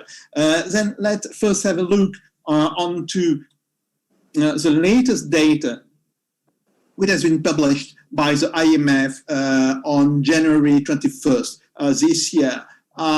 We could see, of course, that China, India too, and that's quite interesting because India has suffered most of the pandemic, and emerging and developing countries of Asia are developing now, or are supposed to develop in the next 2 years very much than what is supposed to develop the euro area and developed countries, by the way.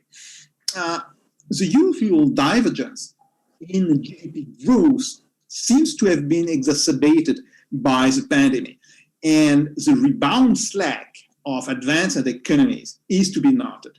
Not surprisingly, the slack is worse for the EMU, which is not to recoup its 2018 level before 2022. So the second point is to have a look on the growth divergence in Europe, and you can see then first the amount of difference between China is emerging and developing Asia, and then countries from the Eurozone. What's more, it's very, very interesting to assess the divergence between Southern Europe, like Spain, Italy, and countries like Germany. France is probably here, I've been probably here given a much too optimistic, a forecast, because the expected recovery looks already blurred. And I really think that forecasts for France are probably over-optimistic. Now, what is very important is that inside Europe, the divergence between economy, the German economy, and the four other big economies, that is France, UK, Italy, and Spain, has been very heavily affected, mostly during the second wave, but too, it seems, with the first wave. Now, the industrial production and the COVID-19 impact for the first wave only because the data are not going further than August 2020. Of course, China shows the first drop, but that was to be expected because the pandemic exploded first in China. But what is very interesting is its rate of recovery, and even more when compared to other countries. One country which seems to have weathered the storm quite not better, but less bad than other countries was, of course, Russia. So China has been affected earlier than other countries. China and emerging Asia are recovering much faster. What is very important is to note that some countries like France, which boost the important support to population income, are not doing better than countries which have global source chain, including the China part, since the arrival of international expert teams. Than some countries which have much less supported the population. Now, have a look on the retail trade, also first wave. Retail trade statistics are quite interesting because here you can see that China had not, by the end of August of last year, recovered the shock of the pandemic. By the way, some other country had more or less recovered the shock, and Germany certainly was the country which fared the best. Now, how the European Union and the Eurozone have weathered the COVID-19 pandemic. So, as I have said, lockdowns have been implemented in different European countries, leading to different economic consequences. And what is important also to see is that the second wave of lockdown now seems to have been a bit less destructive than the first one. That's probably the learning effect of the population. People have learned how to live, how to work under this lockdown situation. Also the fact that lockdown have been implemented to a lesser degree during the second wave than during the first. Here we have GDP forecast error and lockdown stringency, the comparison between Europe and other.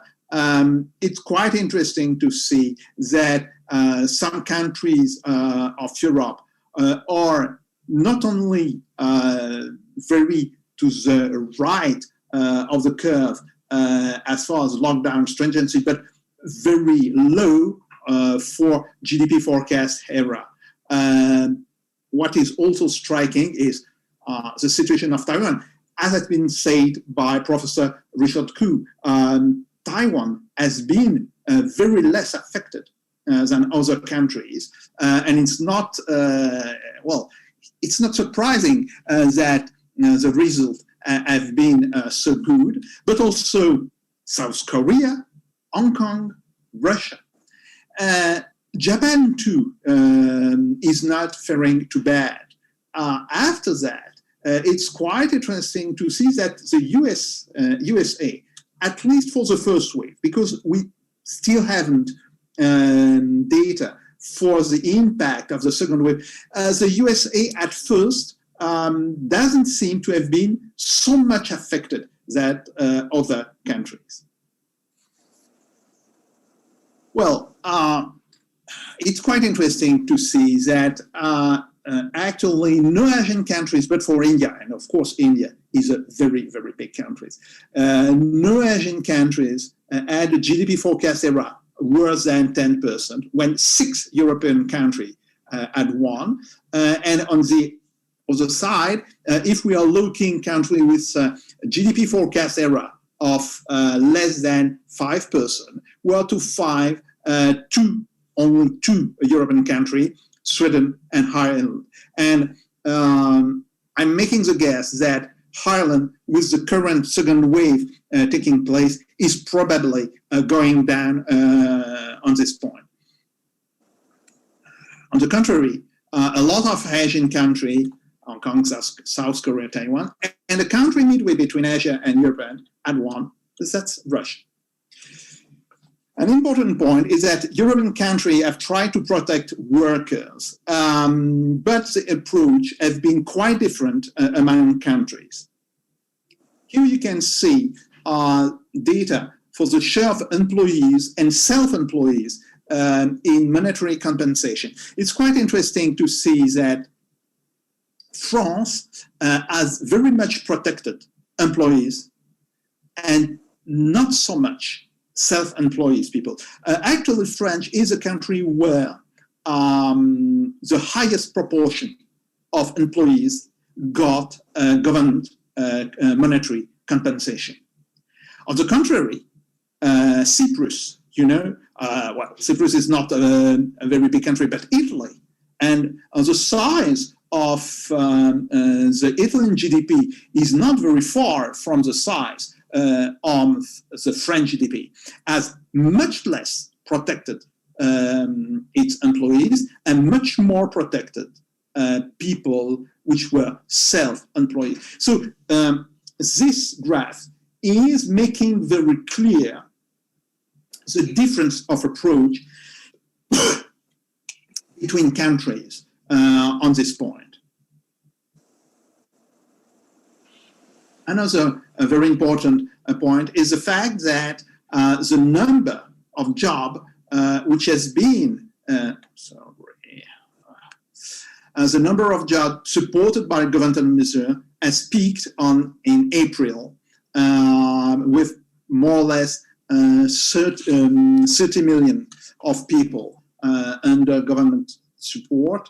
And it's probably now going around 10 to 14 million linked to the second wave of the epidemic. Now, we have to look choice. And choice has been far-reaching. The first problem was the temporal mix of measures, that is, the balance between immediate support and the more language assistance to the economy. The second very important problem is the balance between fiscal policy and monetary policy, which was major an issue. And then we can say that if the European Central Bank provided a very effective support, mostly but not only through the PEPP, it can be said the same from the US, with recovery plan, which have been much debate among European about the European so-called recovery plan. But you have to know that the first impact of the recovery plan are not to take place before the end of summer 2021 at best. I'm saying at best. And I'm still afraid that the first impacts are not to be felt between the end of 2021. A last problem is the fact that debt accumulation is raising the financial stability issue, with a debate taking place about a debt cancellation program. Mrs. Lagarde very firmly opposed that, but nevertheless, this is a debate taking place, and public debate taking place in a lot of countries like France, also Italy, and I expect that this debate is to have very important consequences. So here you can see the difference between the support through fiscal policy and the support through monetary policy. It's very important to say that in countries like France, Italy, Germany, most of the support was done by monetary policy. On the other side, if you are looking to countries like Austria, Greece, Ireland, but even to countries like Luxembourg, the share of the monetary policy was much less than what it was in Italy, Germany, and France. Now, the difference in recovery path in the EU and the Eurozone. While recovery in China has been faster than expected, the global economy long ascended back to pre-pandemic level of activity remained prone to setbacks. That's absolutely obvious. But it can be taken for granted that the European Union and the Eurozone have stalled in relation to the process of economic recovery in Southern Asia. And this stall is quite significant, in the fact that it could herald a form of marginalization of the EU and the Eurozone. This is what is now one of the main centers of global economic growth. The change in relative shares of the world GDP in PPP, of course, was already noticeable, since the 1990s. But the COVID-19 induced a trend which largely exacerbated this situation. So the question which can be asked is, will this break, will the new break is to take place in forthcoming year?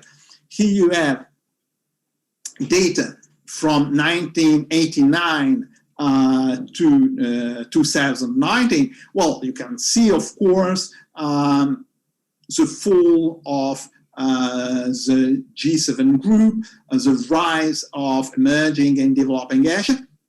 The fact that the European Union went down to nearly, around 24% to around 15%, and the fact that also advanced economies like Canada, Australia, were more or less at the same level. Now, what is very interesting is the break of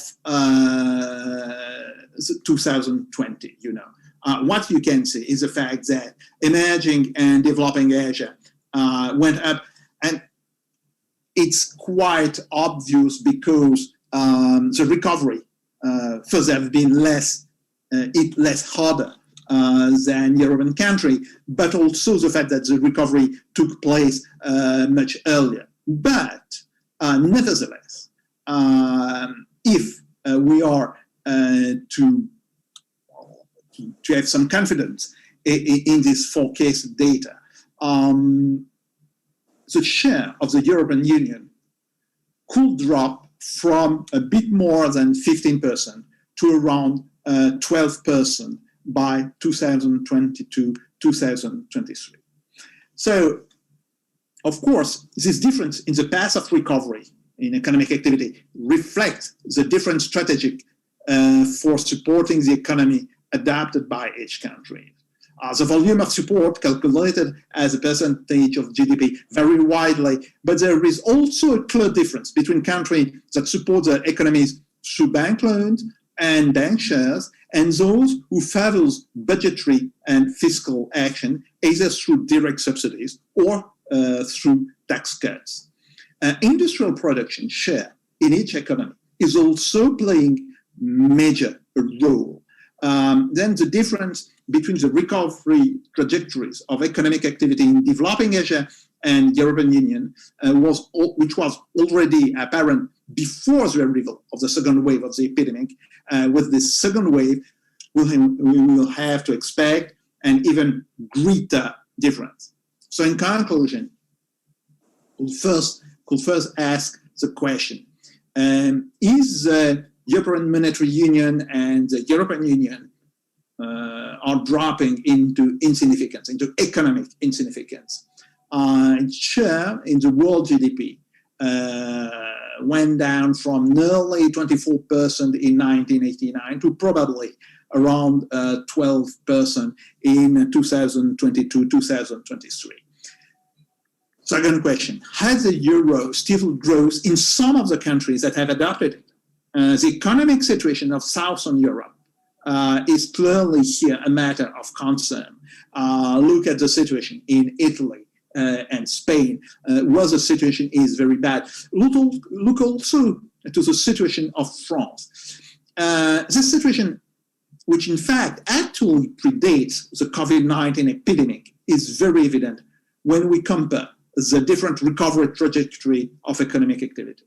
And then it is clear that the COVID-19 epidemic has played the role of both revealing and accelerating change that have been noticeable for 10 years now. The shift of the world growth pole to the Atlantic, from the Atlantic zone to the Pacific zone, and more specifically to Southern Asia, seems clearly irreversible today. Thank you.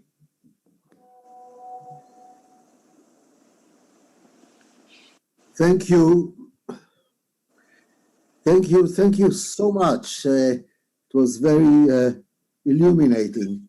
So this brings the opening session to converge, and as I connect it to the next session, and there are some questions that have already been sent to us, but in view of the shortage of time, I recommend that we bring it up all in the discussion also of the next session, both together. One of the questions was, for example, what would be, if at all, the implications of US fiscal policy and Fed easing on future inflation? Is there a risk? Is there a danger? Where are we? And this discussion is getting heated up in the US also with interventions of Larry Summers, Janet Yellen, and I know that Mike Buchanan is very interested in this topic.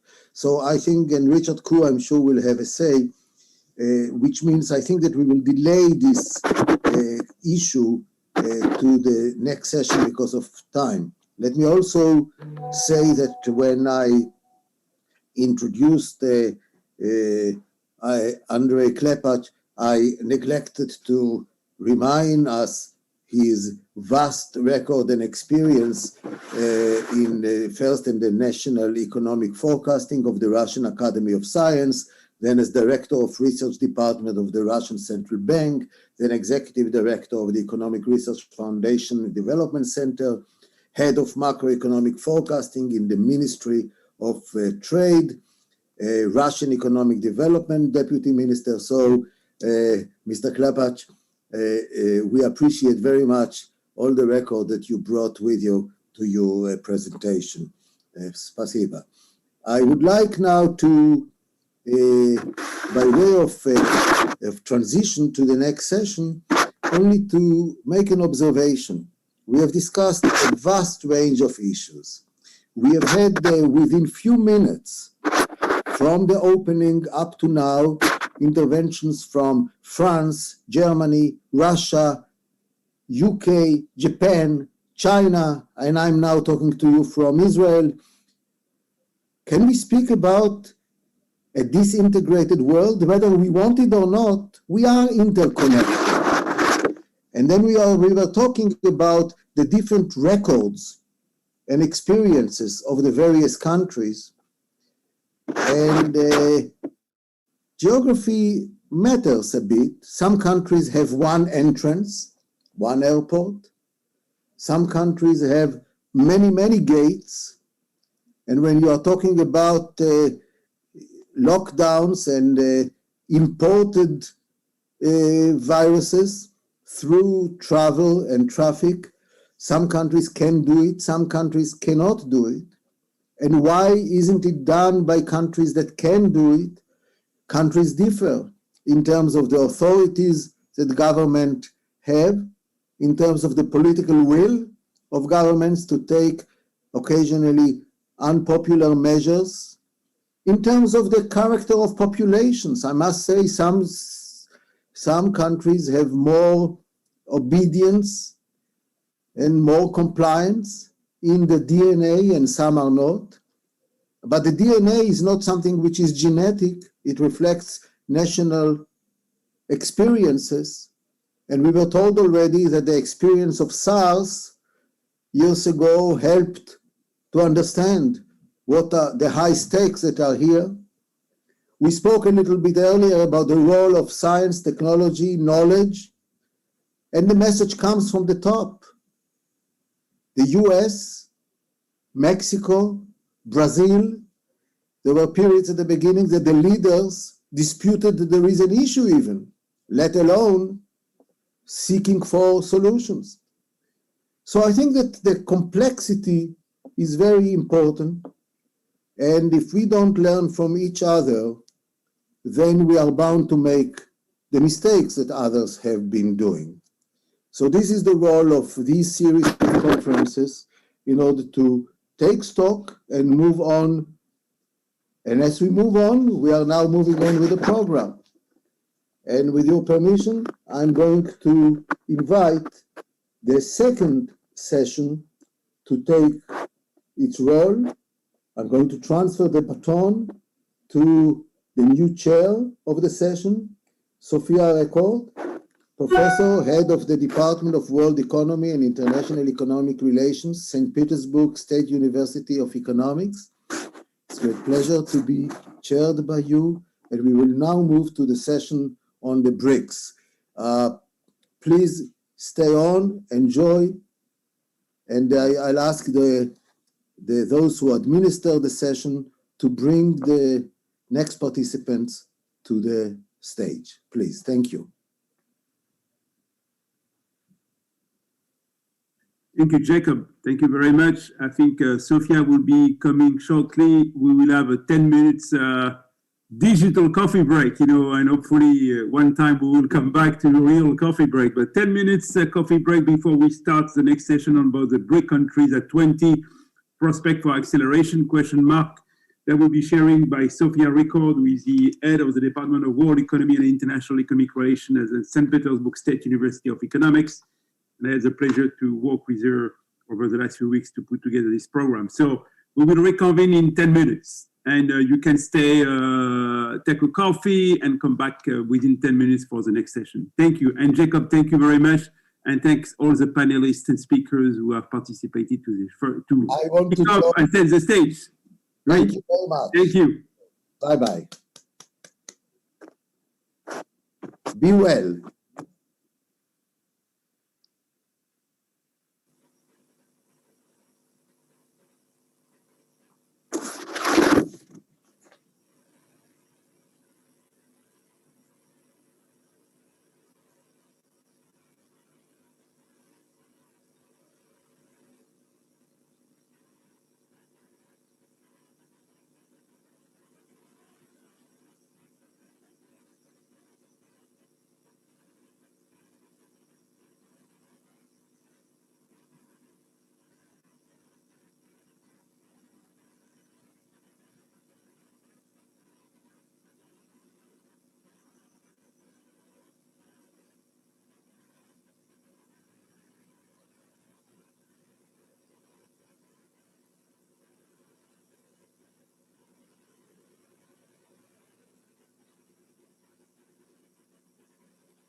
Hi, it's Mike Buchanan here. I just wanted to do a quick sound check, make sure you can hear me okay. Hey, Mike, how are you? Yeah, it works very well. Great, thanks, Mark. Nice to see you. Thank you. How you doing? Mike, great to see you. Hi, Vic, hey, how are you? Nice to see you too. I wrote you an email afterwards. Yes, I got that. Thank you very much. It'd be great to do that. Thank you. Looking forward to listening to you. I see you have a great virtual background, Temasek. Absolutely, one of our more environmentally friendly buildings. Right. I think we have Yaroslav. Hello, how are you? Good to see you. Very well, Mark. Great to see you as well. Good to see you also. And Logan, welcome. Oh, thanks, Mark. Yes, good to see you also. Yeah, likewise. Thanks, Mark. Nice to meet everyone. Yes.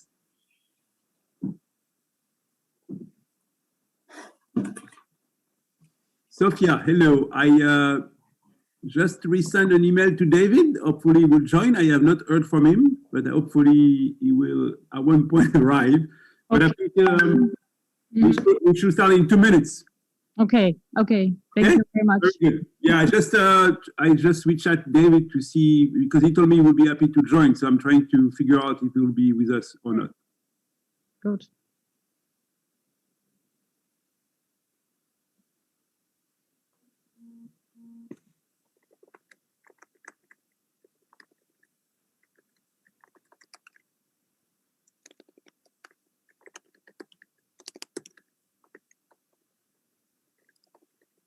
עכשיו שאלת מחקר מספר 3 והשערה. מה השאלה? מה השאלה שאתה עורך בנושא? ומה השערה שלך? מה אתה חושב שיקרה? טוב.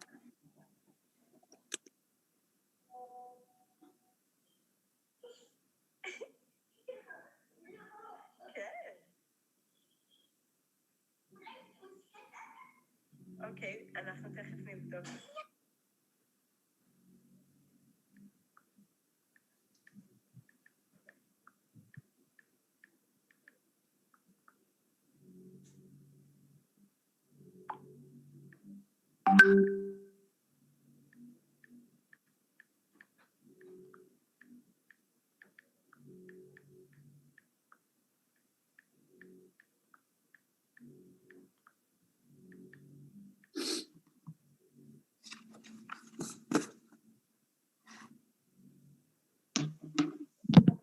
Okay, so shall we start this next session? Yes, okay. So, good afternoon, everybody. And it's a pleasure to welcome you on the second session of our virtual symposium, BRICS Countries at 20 Prospects for Acceleration. So I'm Sophia Rekord from St. Petersburg State University of Economics, UNICON, and we have an incredible panel with speakers from all over the world. So let me briefly introduce them. Michael Buchanan, Head Portfolio Strategy and Risk Group, Macro Strategy, Temasek International Private Limited, an investment company headquartered in Singapore. Yaroslav Lisavolik, Head of the Analytical Department, Sberbank. Logan Rangasamy, Academic Director and Adjunct Professor, Wits Business School, Johannesburg, South Africa. Nice to see you. Alexander Losev, Director General, Joint Stock Company Management Company, Sputnik Capital Management. So we are waiting for one more speaker, for David Daekui Lee. We hope that we will have him also as well as a high-profile speaker on this topic. So thank you all so much for taking the time to participate in our discussion today. So we've got 1.5 hours. You're watching us around the world, so welcome to participate. So do send questions to the chat function or questions and answers. I'll get to them later if we will have time. So we have 2 languages in our session, Russian and English. And thanks to simultaneous translation, you may easily switch between them. So you're welcome. And so let me first start from Michael Buchanan. Mr. Buchanan, 2021 is the anniversary year for the BRIC acronym, which was introduced in November 2001, I guess, by Goldman Sachs Economic Research Group. So as far as I know, you personally worked with Jim O'Neill, Head of Global Economic Research at the time, developing the concept of BRIC as the group of fast-growing large emerging countries. But since the time, of course, this group has passed through the great evolution in different crises and also positive transformations, including establishing of the new development bank. So could you please describe your vision of BRIC economy's performance through time, taking into account new external challenges, need for the recovery growth, and some structural disbalances? So please, the floor is yours, Mr. Buchanan. Yeah, spasibo. First of all, in terms of the original, vision of BRICS. And, yes, absolutely. I was working very closely with Jim at the time, and we even put out something which I think is probably the corniest title I've ever used for one of my publications, which was called the BRIC Layer, which tried to sort of bring some of the ideas we had around just how fast demand for consumer products in particular would pick up in the BRICS. And I just remember, when we first started to do that work, and we were looking for growth in sort of mobile phone penetration of 40% and, within a year or two, and people just thought those numbers were ridiculous. But of course, one of the things that very clearly played out in the BRICS economies and elsewhere was the importance of thinking about demand for things like consumer durables and so on, not with a GDP mindset where, GDP might grow up, whether it's 5% or 10%, and so would demand for a product. That's not the right way to think about how these economies were changing, because demand for many key products, consumer durables, and hence some of the component inputs, grow much more, as an S curve. In other words, if you're on a dollar a day and you double your income, you don't necessarily buy a lot more washing machines. And similarly, if you're earning $1 million a year and you double your income, maybe you don't buy that many more. There's a sweet spot, and our view was then that China was right on the cusp of that, and India was about 10 to 15 years behind. And I think in general that's sort of played out. Oh, great! Now you've got my presentation up. Let me go through a couple of the kind of key, more quantitative points I wanted to emphasize. I'll try and be relatively brief, so we've got more time for Q&A. But one thing I think is very important is back when we first started to talk about BRICS, right on the left-hand side of this chart, the contribution to global growth, in this case from China specifically, was only about 30 basis points. And so really what I want you to take away from this chart is, putting aside 2020, of course, and the COVID situation, is that even as the GDP growth rate in China has fallen dramatically from a peak of 14% with the sort of stimulus in 07, down to, more like 6%, the contribution to global growth from China has actually gone up. And so for many things that we care about, demand for certain commodities, for the importance of China, for the impact on other emerging markets around China, it's ever more important, even though the growth rate has obviously come down very, very significantly. And I think as this has played out, it's completely changed the nature of geopolitics as well. So more countries today have China as their main trading partner than the US, and that's a big shift. And so we would expect that to continue. Growth rate coming down, but the contribution of China to global growth remaining extremely important and just as high as before. If we go to page 2, this is very obvious stuff on page 2, but clearly as all of this has played out, you've seen this shift very strongly towards investment. Are we able to go to page 2? Well, fortunately, it is a very, there we go, terrific. So investment, of course, has grown, much faster than GDP, and along with that has come a decrease in the efficiency of investment. So we're measuring that here simply by the ICOR, or incremental capital output ratio.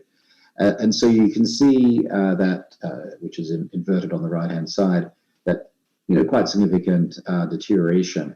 Now, for a country with a very high savings rate, this doesn't create in itself a systemic risk for China, in my view, but it does have an impact on trend growth, and that's incorporated in those numbers you're seeing before. Now, if we look on page 3, I think we have to address the debt issue in China. Everyone is always very obsessed about the risks from the high level of leverage in China. I've been much more relaxed about that structurally, but we have, of course, seen a sharp jump after some years of stabilization with the response to COVID. That's true absolutely everywhere, and I think actually in China, these moves are relatively manageable and do not in themselves create a systemic risk. But how this plays out as we look on page 4 is going to be quite important. And we are seeing, I think, quite a meaningful shift at the moment. On page 4, if that can come up, what you're seeing is an adjustment in terms of where the sort of the pain is on the debt side and the default side. So until very recently, first of all, of course, there are very few defaults. That's a defining characteristic, but almost all of them were private enterprises. Whereas you're seeing a little bit of a shift towards SOE defaults, which you can see in the blue bars on the left. And so that's something that is actually a good thing, but it's something that we'll be watching quite closely just to make sure that that plays out in a smooth fashion. That would certainly be our expectation. But given what's happening with monetary policy, which I'll come back to, that will be quite an important aspect of how China manages this transition. In fact, maybe just to sort of touch on the monetary policy side of it here. Just in the most recent statements that we've had from policymakers in China, there's just a little bit of a hint towards a tightening of policy. They're focused now a little bit more on avoiding sort of building in systemic risks into the financial system, and also on kind of creating room for future monetary policy easing should that be necessary. And that just sort of sends a little bit of a signal that policy might be a touch tighter going forward. And the GDP growth targets look very low to us. Policymakers are talking about 6%. We would see Chinese growth in 2021 at more like 8%, even if they do very little on the policy side. Now, on page 5, obviously the share of household income as a percentage of GDP has gone down, and the share of consumption remains very low in China today. But that said, you have had, as you can see in the orange bars on the left, you've had very significant compounded growth in consumption. It's just been a little bit less dramatic than the rest of the economy. And the point I would make here, and this is something I think we all need to watch carefully going forward in China, is that in the past, it was always easy to say, well, the household sector has so much room to grow, there's so little leverage. If anything goes wrong, we can just lever up the consumer. That's no longer the case. Mortgage debt and some other consumer debt has risen relatively significantly now in China. And so that room that was always there before is much less true now. On page 6, on the left-hand side, you can see the aging of the population. We all know this, I won't go through that, but clearly China is aging significantly. But then when you look at the education level for workers, I think here there's quite an interesting opportunity. This is a space that for example, we at Temasek are very focused on to invest in education sector in China, both in terms of primary, secondary education, but also sort of tertiary qualifications, retraining, and so on. There's a lot of opportunity there to continue China's build up the sort of value-added curve that we've already seen significantly. On page 7, just briefly on in terms of these SOE reforms and the sort of tighter sort of budget for SOEs. Of course, that's going to lead to an exit of non-viable firms. I won't take you through all of this given the time, but what I would focus on is right at the bottom, the kind of fiscal reforms that are going to be necessary to manage this process. There's going to need to be a greater flow of fiscal resources to some of the poorer regions, and also a shift in the nature of local government revenues towards more sustainable revenue, like property taxes, rather than very, very cyclical things like property sales, for example. So again, that's something that we believe is happening that will make the China story more sustainable and continue this quite extraordinary rise that we've seen in China. Given the time, I'll just be very, very brief on the other bricks. So on page 8, we can see obviously since the original work, we've had very, very strong but slowing growth in India, Russia, and Brazil. on page 9, a key point I would make here is that obviously the savings rate in these other BRICS, that creates a much greater limit to the investment growth that we can expect. And particularly as the earlier commodity super cycle unwound, that limited the growth potential and also led to some currency weakness. Given the time, let me just jump to slide 12, because one good thing for actually many emerging markets, but including Brazil, India, and Russia, is that in the past, we always worried that whenever there's a bit of a risk-off event, currencies will depreciate. The pass-through from depreciation to inflation is very high. And so, central banks would be forced into a pro-cyclical tightening of monetary policy, which would be very, very difficult. That's much less true. First of all, inflation rates everywhere are low, although obviously some and others would argue that there are some risks there, but we would expect that to continue for the foreseeable future.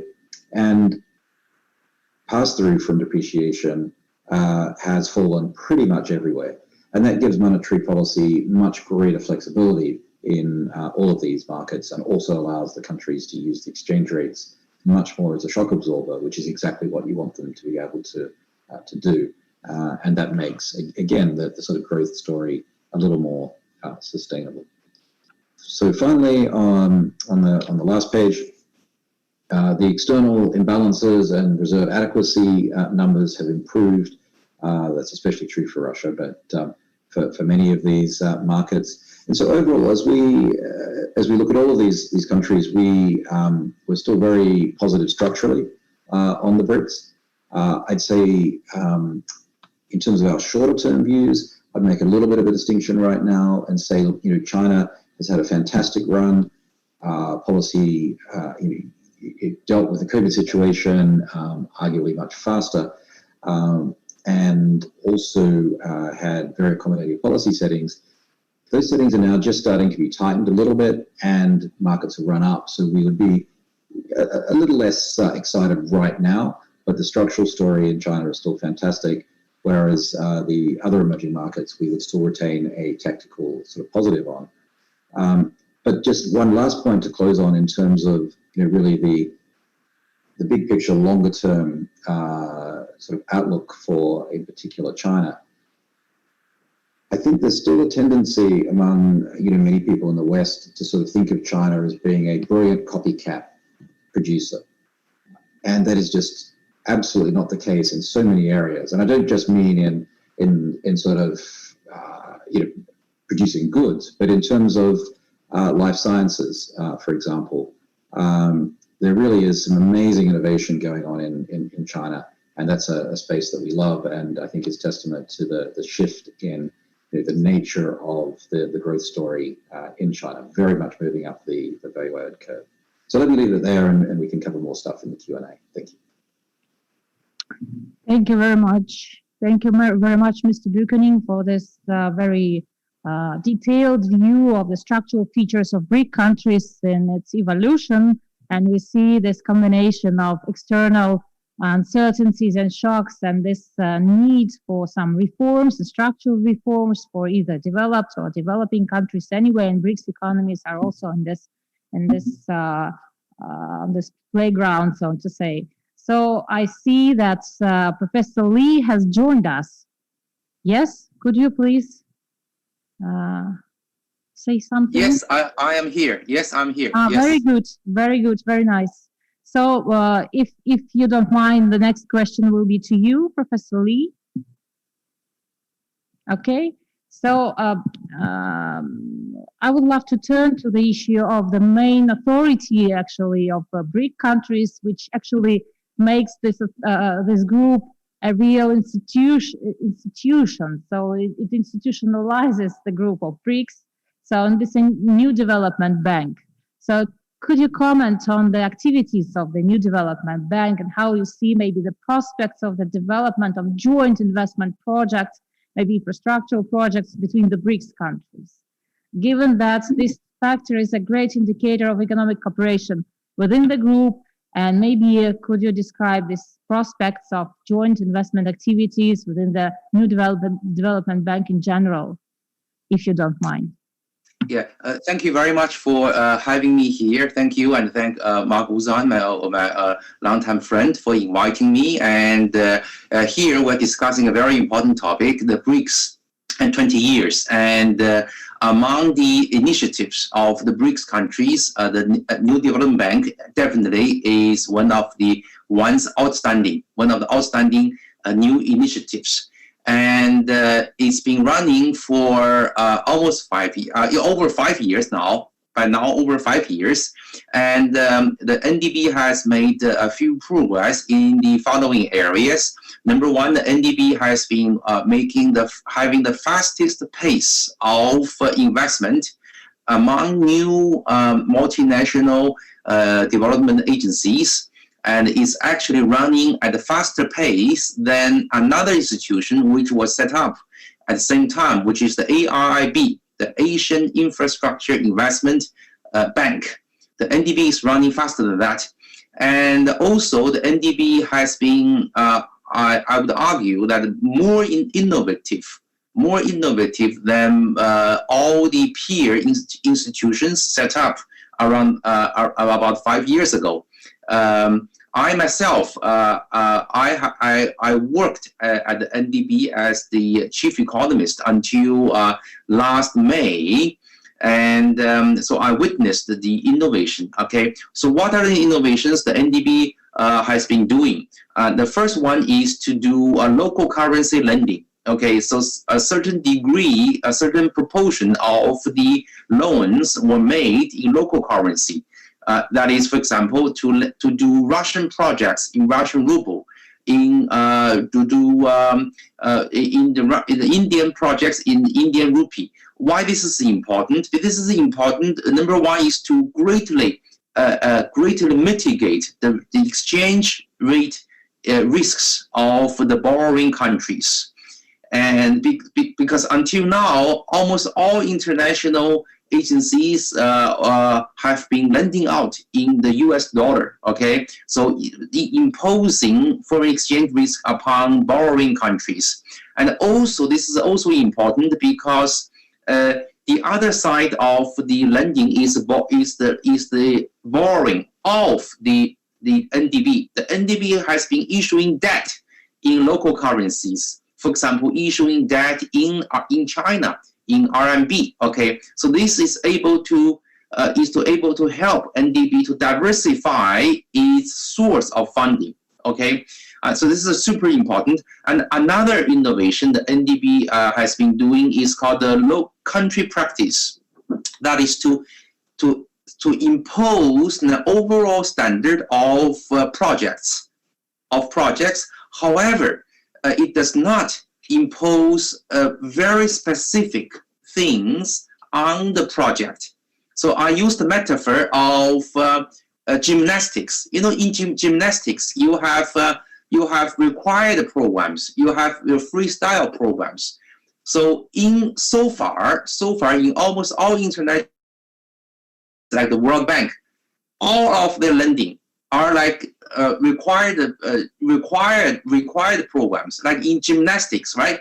You are required to perform to do certain moves. Okay, individual players does not have the room to do their own maneuver. Okay, but with NDB encourages individual countries to have a certain degree of freedom to do their own projects. For example, very specific, the procurement standard. So let me give a hypothetical example. If Russia has a program in, for example, subway construction, borrowing money from the New Development Bank. Okay, now in the old practice, Russia has to follow the standard of procurement of the steel, of construction material, according to a very rigid standard, which is extremely burdensome, also very costly. But NDB says that, well, Russia can do your own procurement procedure so long as you follow one, two, three principles like clean, transparent, and like anti-corruption, so on and so forth. So this greatly enhanced the efficiency of lending. And another thing that NDB has been doing, okay, I wouldn't say it has achieved major progress yet, but it's definitely making good progress. That is, the NDB has been pushing for its own research agenda. Okay? The NDB has a very important function in producing policy proposals, in publishing reports. Until now, the World Bank's, the International Monetary Funds, have been publishing very influential reports, and these reports mostly reflect perspectives of major Western countries, like the US, okay, lacking the perspectives of emerging market economies. But NDB has been publishing its own reports reflecting the perspectives and and also the standards and also the policy thinking of BRICS countries. This is extremely important. Now, next step. Let me finish with after this one. Okay. Next step is NDB is now expanding its membership. Why expanding membership? Because the NDB wants its members to be diversified, not only from the BRICS countries, but also countries from other regions, in order to stabilize the funding, okay, the stabilized portfolio, the diversified portfolio, to make sure the financing is more stable. Also, this way, the NDB is more inclusive, is more diversified in its policy perspectives. So let me end here. In summary, I strongly believe, as a former employer of the NDB, I strongly believe NDB is one of the highlights of the BRICS collaboration. Okay, every year BRICS leaders come together, and the NDB the president of NDB makes report to the 5 countries leaders. Okay, so I am very enthusiastic with NDB, even though I'm no longer working for the NDB. Thank you very much. Thank you very much, Professor Lee. So you paid attention to the role of NDB in de-dollarization, so to say, and this diversification of currency flows. So it's a kind of a anti-crisis role, so to say, of the mechanism of NDB as well. So this diversification, and also I noticed this innovative role of NDB as well. Could you just answer some small additional question from me? Because I'm very much interested in whether bank still develops joint investment projects in its portfolio. I guess it's the crucial criterion of the development bank as it is. So not just financing projects of each country separately, but joint initiatives or joint projects. Do you examine that development of this kind of projects within the NDB portfolio? What do you say? Yes, my understanding is the NDB is working very hard exploring these kind of projects.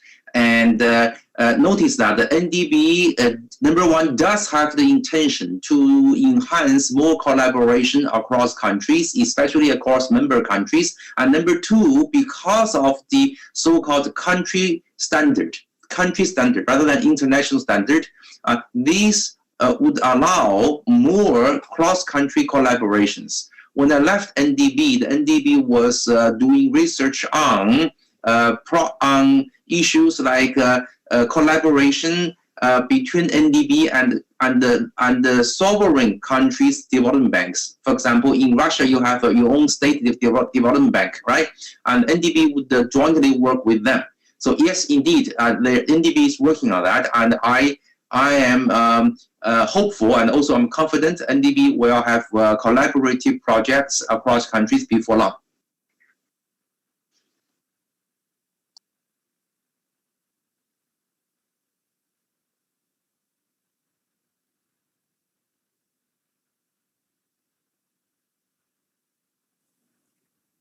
Sorry, Sophia, we can't hear you. Sorry, I did not switch on the microphone. Thank you very much, Professor Lee, for your input. And I'd love to give the floor to Mr. Lisavolek. And my question is, as far as we know, in 2020, Russia chaired BRICS, and also a new strategy of economic development was also adopted. So given this multiple uncertainties of the modern world economy and this this monocurrency in the world, still do you see some anti-crisis role of BRICS countries nowadays? So how do you see this? Could you please comment? Yes, thank you very much, Sophia, and thank you very much for this opportunity to present to you my views on this subject.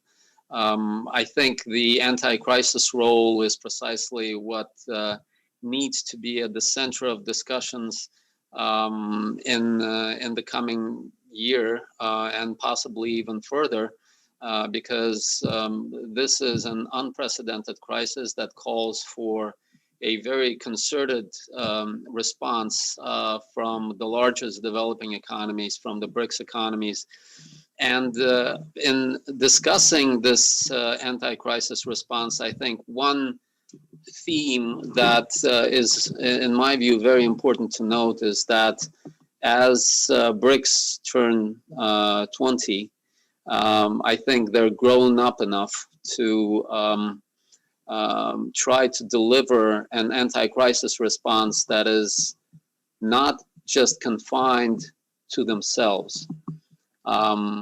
Instead of being introverts, they need to become extroverts in a significant way, and to look at the possibility of delivering growth impulses, anti-crisis responses beyond the BRICS perimeter to a wider range of countries.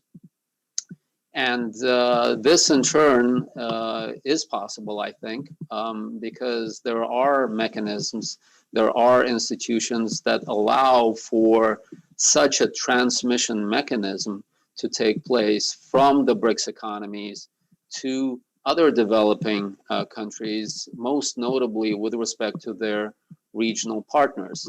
Every BRICS economy is a central pillar within a certain region of the developing world, whether it's Russia and the Eurasian region, whether it's Brazil and Latin America, South Africa and Africa, etc.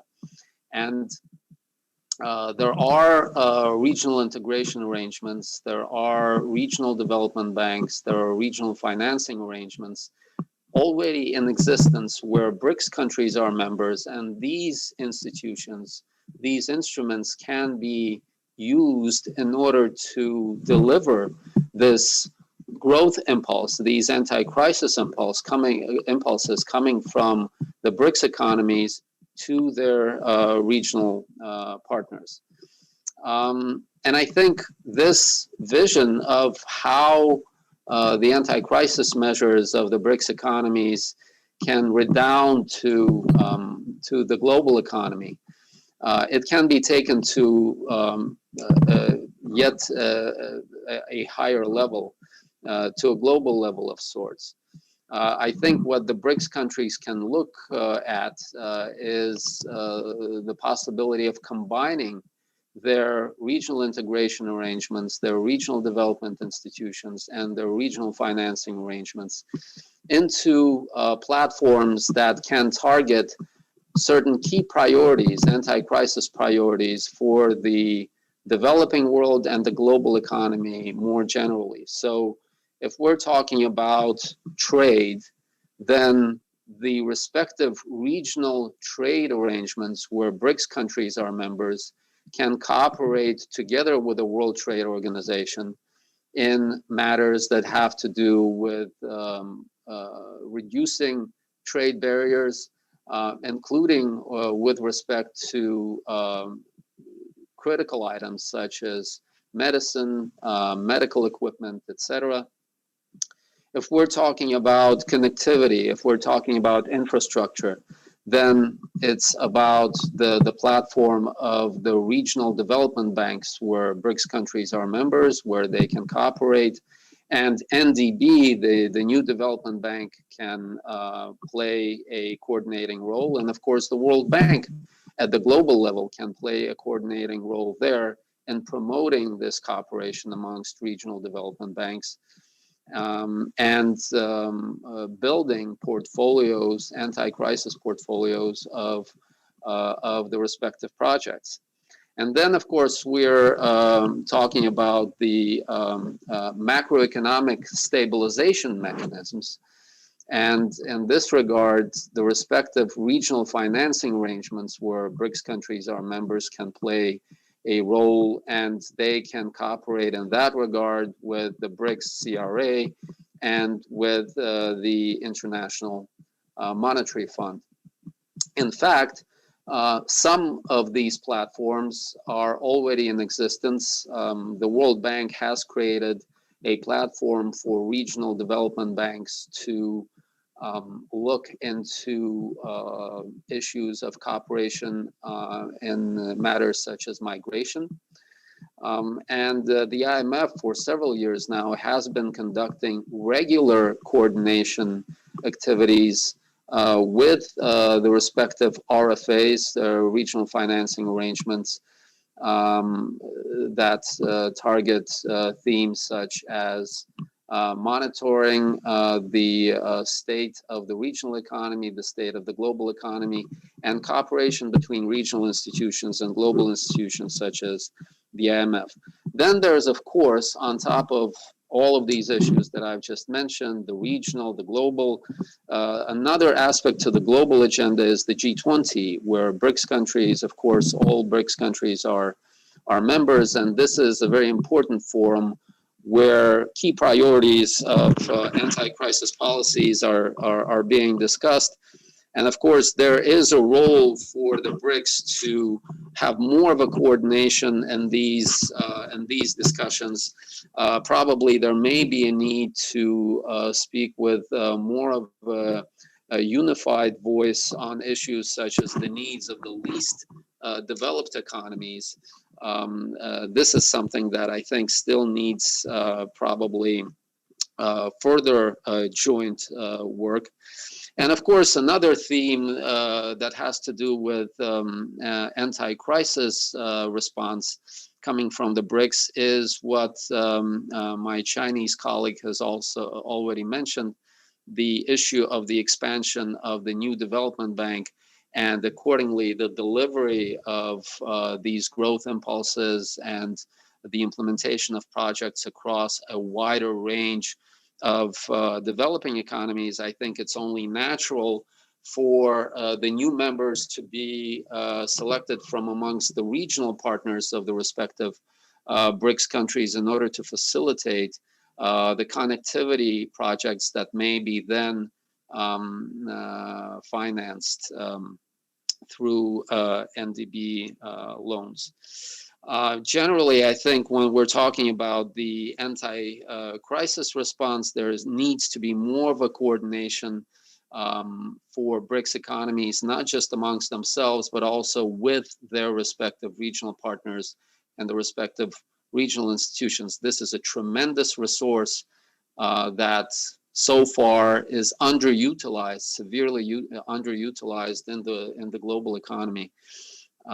Suffice it to say that the resources of the respective regional development banks are larger than those of the World Bank, and those of the regional financing arrangements rival that of the resources of the IMF. So this is something to look into, particularly as in the past several years, the BRICS has been looking into the possibility of strengthening this cooperation with the respective regional institutions in which BRICS countries are members. Now, another theme that I think is very important is the positioning of BRICS in the post-COVID world. And I think certainly reforming global governance, reforming global institutions, and most notably, the reform of the WTO is a key issue here. I think one of the things that the BRICS can do, and I'm surprised they haven't done this so far is to create a unified bloc within the WTO, because after Russia joined the WTO, all countries, all BRICS economies are part of the WTO. They can create a bloc that pursues key trade priorities in the global economy. Another theme is the positioning that has to do with greater inclusivity and greater openness of the BRICS. And I think in this regard, the pursuit of the BRICS Plus format that was launched by China back in 2017 is very promising and should be most likely actively pursued by China next year when it assumes yet again the presidency within BRICS.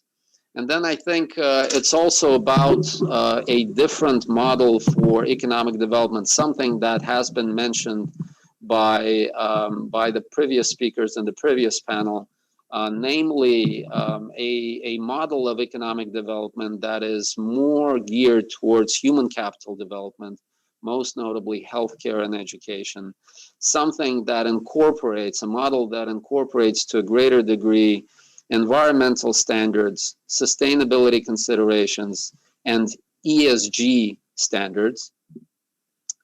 And of course, another theme is related to that, related to this different model for economic development, is more balanced growth, lower inequality. The BRICS economies are currently, and for quite some time, have been amongst the countries with some of the highest levels of economic inequality, not just in terms of income, but in terms of cross-regional, intra-country, cross-regional differences.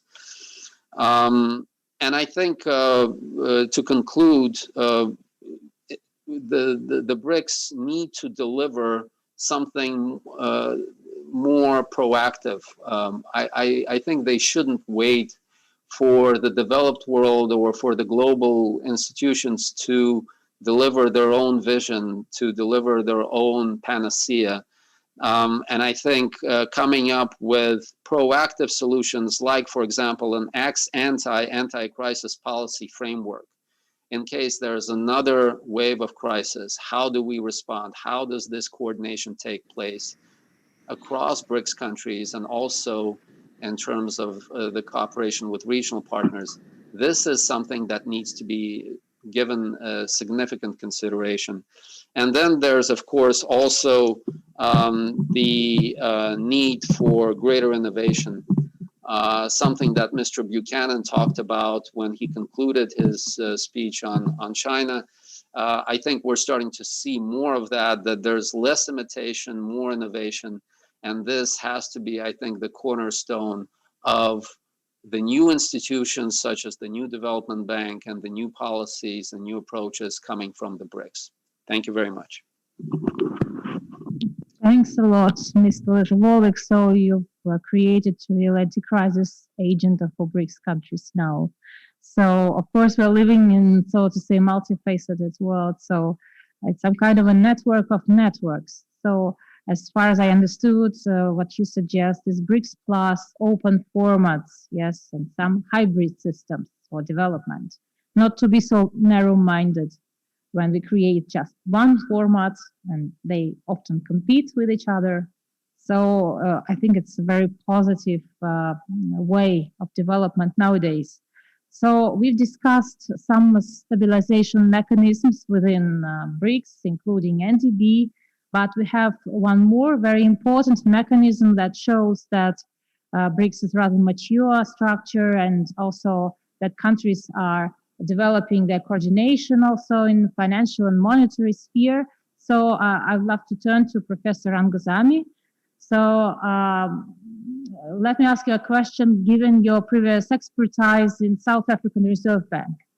So it can be argued that during the period of its development, the BRICS group has shown significant progress in overall coordination and coordination of interaction, including such mechanism as a pool of conventional currency reserves. We cannot forget about that.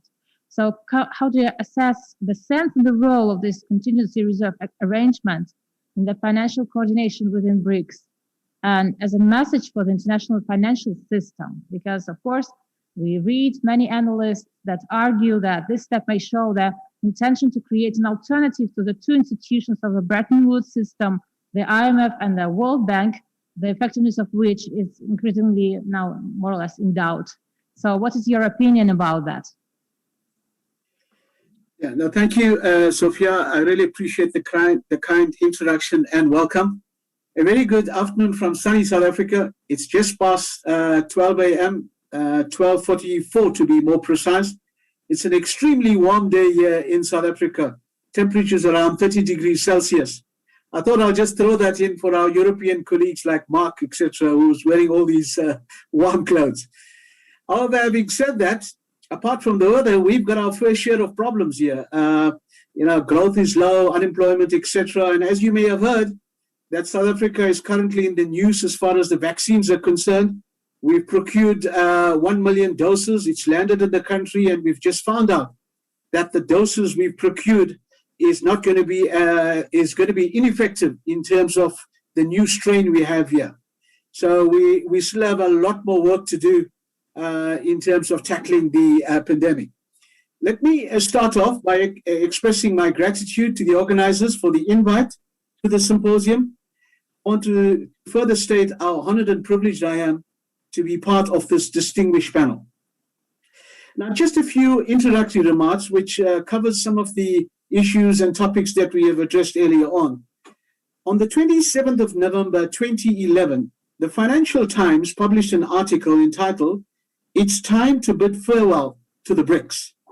Now, the author was Philip Stevens, who argued that the BRICS grouping was heterogeneous, right, with economic, political, and other considerations making these countries what he termed uncomfortable bedfellows.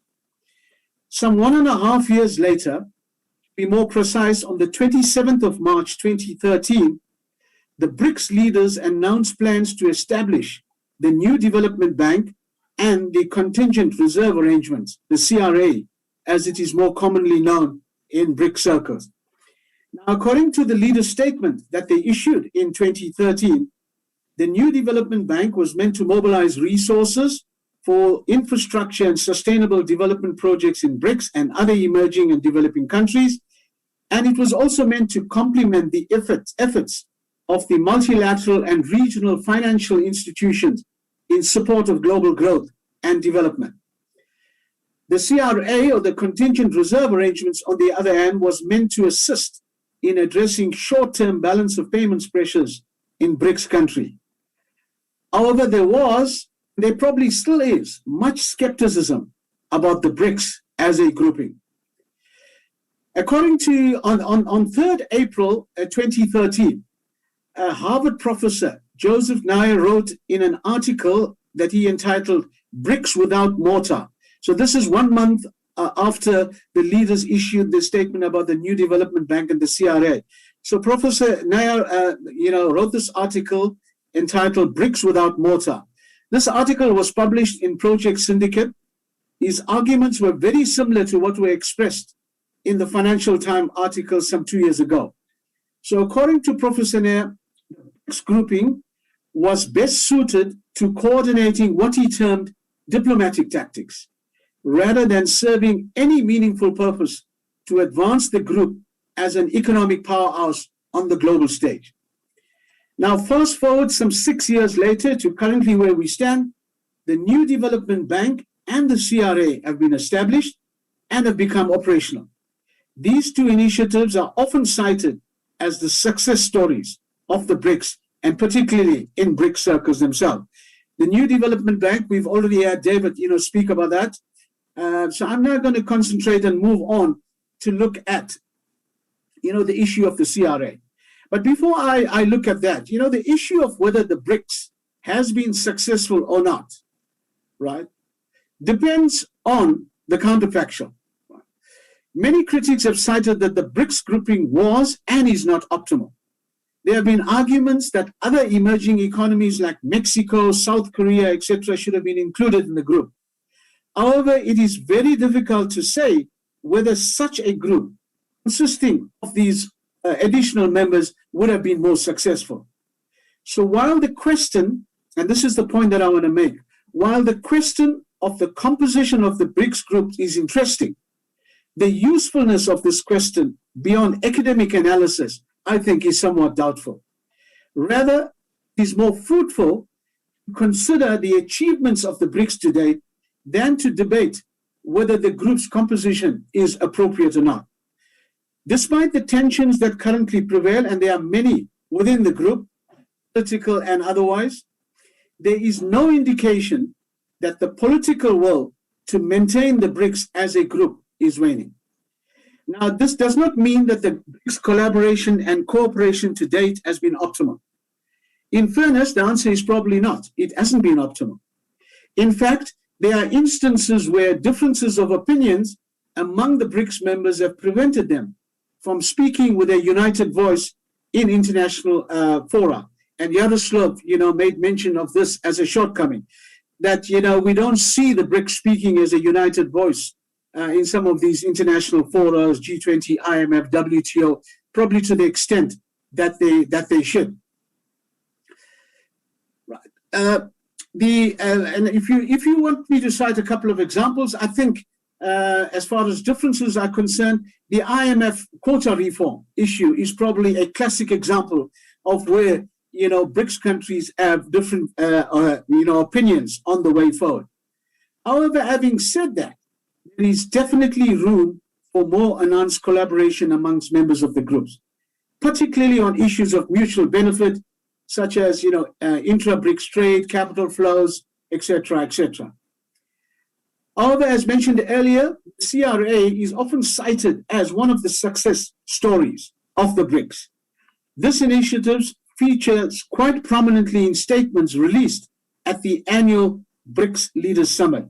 So let me now move on to look at the BRICS contingent reserve arrangement more specifically, and that's a question, Sophia, you posed to me. The BRICS CRA, or the contingent reserve arrangement, provides financial support through liquidity and precautionary instruments to address actual or potential short-term balance of payments pressures in BRICS country. It's a $100 billion facility and became effective in 2015. Let me provide 4 points in my assessment of the CRA. Firstly, the facility offers protection or insurance against global liquidity pressures, mainly dollar pressure. It is a facility that offers short-term assistance during periods of financial stress. Now, having an insurance or an insurance mechanism that offers financial assistance during periods of stress is something that policymakers around the world will welcome as part of the toolkit. This certainly holds true for the BRICS as far as it pertains to the CRA. Secondly, the CRA forms a vital part of the global financial safety net for the BRICS countries. As is well known, the global financial safety net has been described as patchy, uneven, unequal, and this is certainly the case for some of the BRICS countries. For example, South Africa's capital contribution under the CRA or to the CRA is $5 billion US dollars. But South Africa has access to a potential $10 billion under the facility. Now, this $10 billion is quite significant when you consider that South Africa's reserves amount to only approximately $50 billion. So it's almost 20% of our reserves.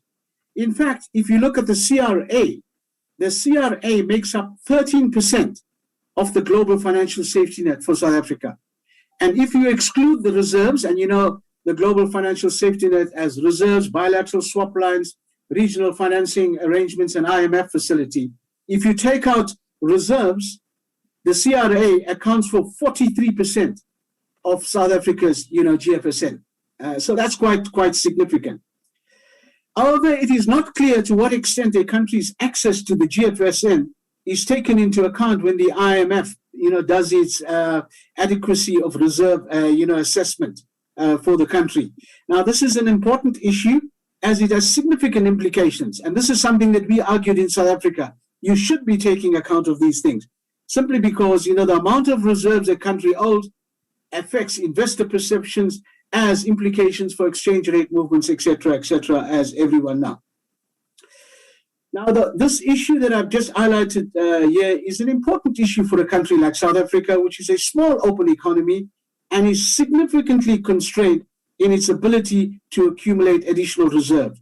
So what we've been arguing for in South Africa here is rather than go for accumulating reserves, what we should be doing is looking at the other layers of the GFSN, because it's much more cheaper to have, and we can access those resources whenever we have, problems and difficulty. And the CRA is basically one such facility that allows for this.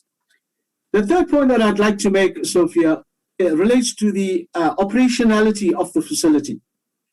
The CRA features quite prominently on the work program of the BRICS central banks. Every year, a test run is undertaken to improve the operations of the facility.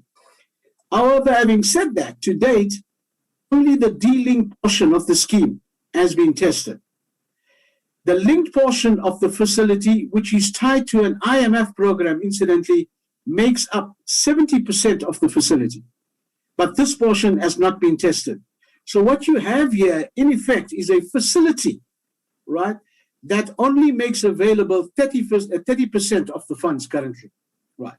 So there is some room to go as far as, ensuring that the full 100 billion is available. Now, this is something that lies on the agenda of the central banks, and they're working towards this. And in fact, even with the IMF, there has been moves to for the IMF to enhance its cooperations with the RFAs. And the CRA is very much part of that process. Fourthly, as far as the CRA is concerned, closer collaboration or cooperation between the CRA and other RFAs, particularly the Chiang Mai initiative, I think is something that should be actively and aggressively explored. This would not only enhance South-South cooperation and collaboration, but would also be very beneficial for the CRA, particularly in terms of the availability of funds, and it could also assist the CRA in terms of improving the operations of the facility. Sophia, let me move on to the second question, that you raised. Basically, the issue related to whether this is an alternative to the two institutions of the Bretton Woods system and the IMF and the World Bank, and make some comments about the effectiveness, of these IFIs. Once again, let me make 4 points and try and be a little bit more focused and direct in addressing this question. The first one relates to governance issues. There is little doubt that governance issues at the international financial institutions have become a hindrance to the execution of quick and adequate responses to strains in the global financial system. The quota-based system of the IFIs in particular is something that is quite well known and is an issue that warrants particular attention. In a world where emerging market economies account for over 40% of world GDP at market rates and almost 2/3, if not higher, of world growth currently, it is to the detriment of the world economy, not to the emerging economies alone, but to the world economy, if the voice and needs of emerging market economies and developing economies are ignored or not adequately catered for. If we continue in the route that we are moving, we're going to end up eventually in a polarized world. And that, I think, is something that we need to address quite aggressively, in the international forum. Secondly, the potential benefits to be derived by improving cooperation and collaboration among the IFIs, including the institutions other than the World Bank and the IMF that you've highlighted there, Sophia, is without question. Enhanced collaboration would certainly result in economies of scale and scope. The issue of enhancing cooperation and collaboration is something that has been and continues to feature on the agenda as far as international fora is concerned. I was involved, in these international fora for the past 6-7 years, and it's been on the international fora for those 6 or 7 years. And I think the progress has been pretty slow in many respects. This feature also, this issue also featured quite prominently, by the way, in the report of the G20 Eminent Persons Group on global financial governance. This is something that we need to address, quite urgently and forcefully. The third point, colleagues, regional financing agreements and other regional arrangements are in fact a result of the shortcomings of the workings of the IFIs and the international financial architecture. I think in many respects, what you have, evolving over time has been a direct result of the shortcomings, of the IFIs in addressing specific needs, particularly as they pertain to emerging and developing countries. I do not think that the the regional financing arrangements were meant to create, as you put it, an alternative to the two institutions of the Bretton Woods system. Rather, the CRA, for argument's sake, was meant to address more specifically some of the shortcomings in the prevailing international financial architecture. Finally, this is a point that I'd like to leave you with. It's quite interesting to note that the CRA resembles the IMF's quota-based voting for operational decisions. However, having said that, the CRA gives BRICS members a greater say when compared to IMF processes, in the sense that no single party, has a veto position. This is definitely a step, in the right direction. Of greater concern, however, having said that, is that the IMF linked portion of the CRA relates to the IMF linked portion of the CRA. What this in effect means, as I pointed out earlier, is that 70% of the CRA funds is tied to IMF processes or an IMF fund. This somewhat undermines the CRA's significance, improving its surveillance capacity, and I think also giving some attention to its legal status will enhance the benefits of the CRA. And I think this is an issue that the BRICS stakeholders should actively engage in. Thank you, Sophia. Let me leave it there. Thank you so much, Professor Rangasamy, because you've touched only this particular issue that I asked you, but also the whole picture of positioning of BRICS in the world. And one of the core questions, whether it's just a group of economies, emerging economies, that it was announced 20 years ago, or it's just some kind of already some grouping that is coordinating its efforts and also developing, and how to recapitalize this format, actually, how to make it more and more productive. So maybe my finalizing question will be, in this case, to Alexander Losiev, and now I'll switch into Russian, if you do not mind. Alexander Vячеславович, учитывая вот такое взаимосвязанное... Alexander, considering the interconnection of economic subjects of global economy and the growing speed of data transfer and the transmission of the recession signs in the world, what do you think about BRICS economies regarding financial stabilization due to development of new technologies and new trends in international finance system? Dear Sophia, dear colleagues, thanks for the invitation to speak at this symposium. And before I touch upon the BRICS countries' issues, let's try to understand the main problem of the modern world. That is the distribution of funds and capital flows in the world is determined by the behavior of US dollar is dominating, makes all the markets, global and regional, dependent on the modification of the monetary policy of the United States, whether it's IFRS or the government of the United States. You could say what happened in the year 2008, what happened last year, and all the crises and all the shocks of the Wall Street cause the modification of production of goods and services in real economy of all the global countries. Dollar domination is the main reason of disbalance in the world. The existing model of a global economy, which is dollar-oriented, dollar-centered, is wrong. For the United States to not dollars, while the trade balance saldo is negative, and they return it back whether via the capital market. If the US begin to struggle with that negative trade balance and trade wars and tariff wars and protectionism are used to, hence this is bad for the global trade and for the development of the rest of the world. It's bad for the developing economies first of all. On top of that, over 1/3 of debts outside the US are nominated in US dollars.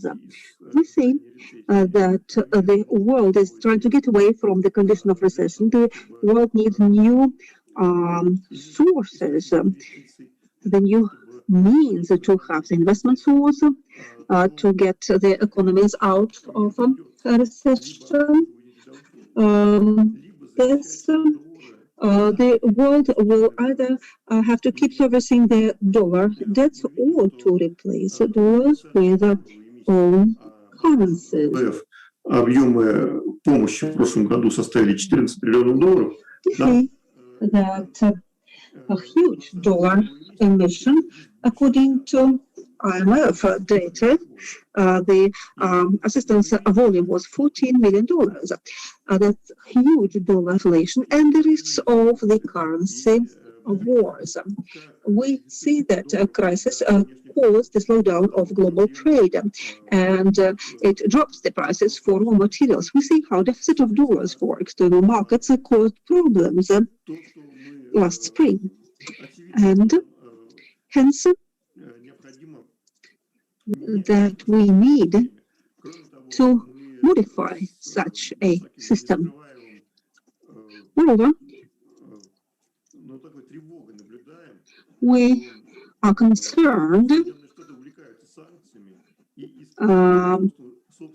about the sanctions of the United States. So they're using their own legislation as a kind of arms of weapons, and this is bad for the global economy and for the development of many regions. We now entered a new decade. It may turn out to be a chaos. We may have many unpleasant surprises unless we clarify the situation. We see that the global economy is moving from the overall globalization towards the structure of bigger spaces. And perhaps in the new decade, the rules shall be determined by the leading regional states, not the US only, but the big countries of the region, including the BRICS countries. The BRICS countries, not to be scared of economic crisis and sanctions, secondary sanctions on behalf of US as well, to ensure the growth of the economy's concentration of capitals, resources, and production capacities, shall have to support formal or informal trade and economic unions and to use own currencies for mutual payments. Otherwise, the global economy should expect a lengthy stagnation, perhaps growth, different kinds of decline into the global financial crisis that may be caused by a debt crisis. The volume of debts in the world is now at the mark of $280 trillion. It's a lot. It's not by chance that the World Bank and IMF and the group are warning that such huge accumulation of debts always cause financial crisis. We expect that the crisis shall impact all the countries of the world. Hence, common sense prompts us that we should create international payment systems, make stronger our own economy, and improve the developing countries. We should support the development of digital technology as well. Russia, China, and EU are creating their own interactive payment systems, and we are quite happy about the striving of China to become the global leader in the field of finance technologies. The Central Bank of China is now developing the digital RMB. Perhaps it's going to be used for international payments. That would be a great example to follow for Russia as well. The Central Bank of Russia is having plans of a digital ruble, and other BRICS countries could follow this example as well. Digital currencies and new technologies may promote the country's economic and technical achievements. So far, we see that the payments between the BRICS countries are made in dollars so far. And even China, with its huge project, One Way, One Belt, we see that this huge project is both the economic and political project. Even in that project, only 2% of payments are made in RMB. The rest is done in dollars. Though China makes 1/5 of the global GDP, but they still don't make payments in RMB so much, mainly in dollars. So both China and Russia and other BRICS countries should create new credit money. Because dollars may be limited, sanctions and legislation may be used as weapons, and they may modify the payment flows. And both digital currencies are necessary, and we should have a mechanism of payments with currencies of BRICS countries, whether it's rupee, ruble, or RMB. So a new multi-currency system should be created so that the BRICS countries are more resistant to the global shocks.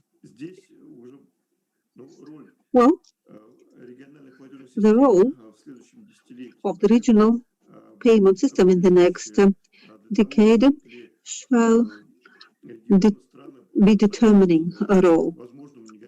And it will determine whether the regions and countries shall be able to resist the possible negative impacts caused with asymmetry of the global financing systems and the accumulated disbalance.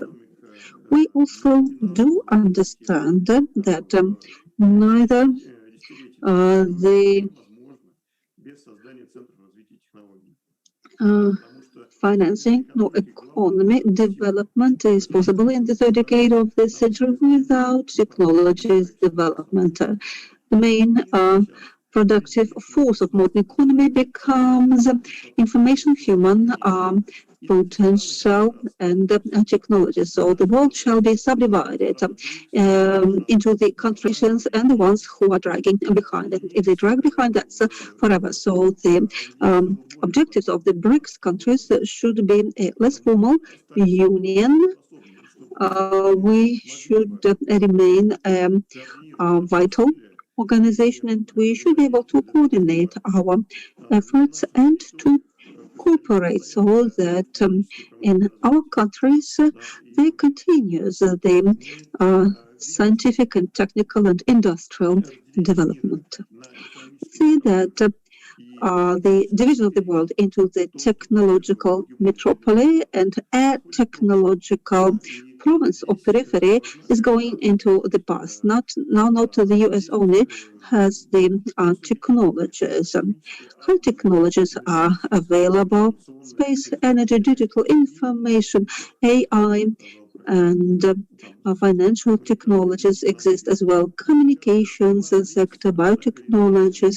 Each of the BRICS countries does possess some of these technologies and has certain improvements in at least one of such fields.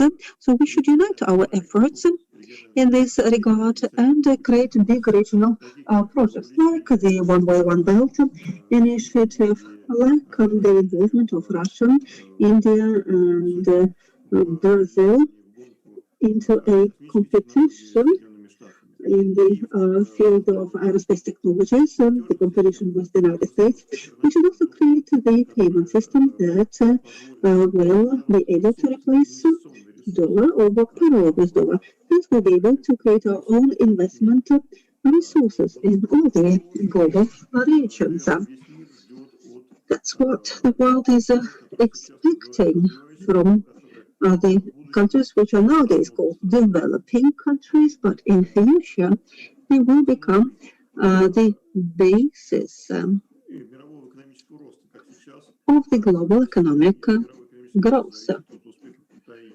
Like nowadays, the global economic growth depends on the success of China and India. I believe in future that will regard all the BRICS countries. A lot will depend on how we develop our finance sector and the digital technologies.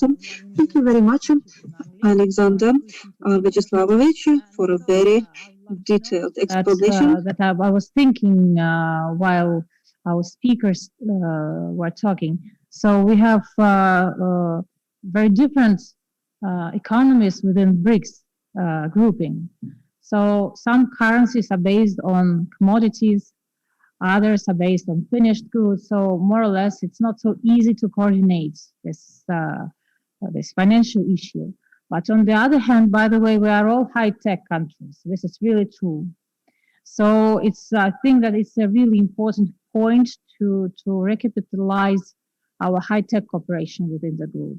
But anyway, of course, it depends from this common will, consolidation, so how countries are eager to cooperate, to consolidate their efforts. So this is a crucial point, actually.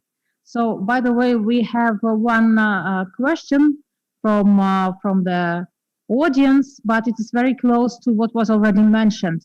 So it was asked, could you please determine the intrinsic tenets of the innovation management to organize a cross-sectoral interaction of the productive forces in different territories of the BRICS countries? So we are speaking about cross-sectoral cooperation, I guess, in the productive forces. If the speakers and guests, they have any comments, so please welcome. Can you comment something on the cross-sectoral cooperation within BRICS? Hello?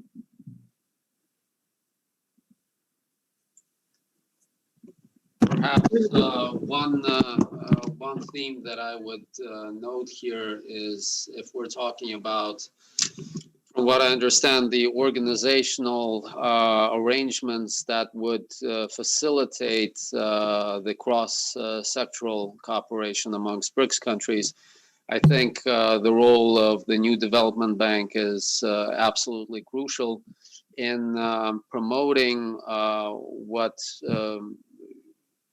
can be denoted as integration projects, so to say.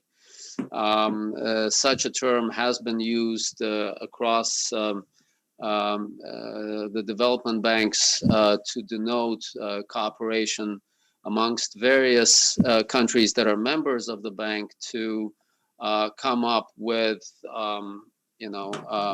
goods and services where a host of countries is making its contribution. And so accordingly, I think when we look at ways of facilitating this cross-sectoral cooperation across BRICS countries, NDB and its cooperation with the respective regional banks where BRICS countries are members would be absolutely crucial in building a portfolio of projects that can advance projects that have to do with building BRICS value-added chains, regional value-added chains, and that can make use of the complementarities that are intrinsic in the economic nature of the BRICS economies. Indeed, as has been mentioned, the economic foundations, the sectoral foundations of the BRICS economies differ in many ways, and there's significant scope for these complementarities to be exploited. I think if we're talking about specific sectors, I would encourage the development institutions such as the regional development banks and the new development bank to take a closer look at high-tech sectors, computer technology, medical equipment, nanotechnology, etc. I think there is scope for building greater cooperation across BRICS countries. And again, I think one of the themes that needs to be explored to a greater degree is ways of building BRICS value-added chains. Thank you very much. I guess, or I noted that Mr. Rangasamy wanted to add something. Yes or no? Yeah, no, sure. Just very quickly, I thought Yaroslav, raised some important issues. The other one, probably relates to cross-border trade. I think currently there's still a lot of trade, priced in US dollars. I think that's another project, that the BRICS country could actually pursue, trying to see whether we can't trade, in domestic currencies.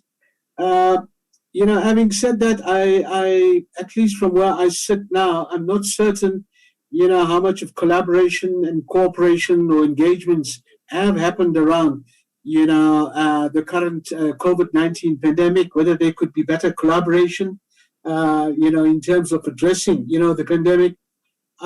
At least from where I sit, I think, more could have been done. And, what the constraints were, it's difficult to say. But I think they are, while there's tensions, and this was the point I was trying to make, in my presentation there, is that while there are tensions, on some issues, there are areas where I think there are significant mutual benefits that can be derived, and more needs to be done in terms of identifying them and actively pursuing those. Thank you. Thank you very much. And I see one more question in the chat. What resources of intensive economic growth can we determine in the area of BRICS? Intensive economic growth. Partly, again, we discussed that, but maybe some details could follow.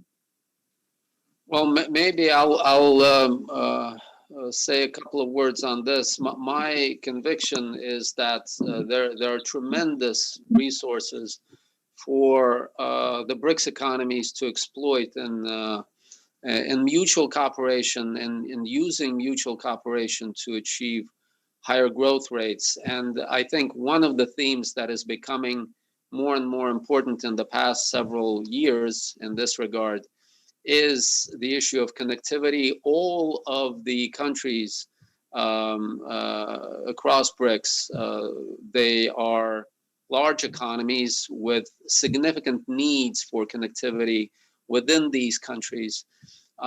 There are significant constraints that are faced by economies such as Russia, for example, for internal mobility, for labor mobility, and connectivity in that regard is absolutely crucial. So again, this serves to show the significant role for NDB, for development institutions in advancing these projects, the connectivity projects that would in turn activate one of the most important forces of economic growth for the BRICS economies, which in turn is productivity. If you have greater connectivity, if you have greater intensity of interaction and cooperation across regions within BRICS economies, then the conditions for greater productivity growth, of course, are better. And then another theme, I think, is of course the services sector. In the services sector, I think there are very important segments of demand that are still to be satiated, that are still to be addressed. One of the basic ones is housing. If there is a way, again, through the development mechanisms to boost some of the most significant needs across BRICS, such as housing, such as education, such as healthcare, basically themes that have to do with human capital development, this is a tremendous boost to economic growth in these countries. It's Mike. If that's the only thing I'd add to that is just given I'm a little more skeptical overall, I guess, about the coordination of policies amongst the BRICS. But I think, in terms of NDB, AIIB, and just other uses of sort of Chinese the sort of infrastructure companies, I think there's some lessons that are being learned, and that process is now, I think, more likely to deliver productivity-enhancing, sustainable projects for those countries that accept the money from those various institutions. And so I think that augurs well. And of course, the BRICS and again, particularly China, are well placed to provide the resources, not just financial resources, but the physical resources, the companies and so on, that can really help on the infrastructure side. But I think it's interesting when you look at some of the projects that, it hasn't just been sort of China. You have seen cooperation, Indian companies bidding on and successfully bidding to be involved in some of these projects as well. And so there, I think there's quite a lot of scope for cooperation. But, related to sort of that and one of the other questions I saw on the chat, I mean, the thing that I would come back to, which I sort of mentioned at the end of my earlier remarks, is just to make sure everyone is really thinking of these economies in an up-to-date way. They really are delivering very high value added. They've moved dramatically up the value added curve, and it's not the same sort of conversations that we were having, back in the early 2000s about what would be necessary in terms of cooperation and so on to get these countries up. And you really do have truly world-class innovation happening in the BRICS, and so I think that's fantastic. But it also probably changes the nature of the conversation a little bit from what we used to have. Thank you.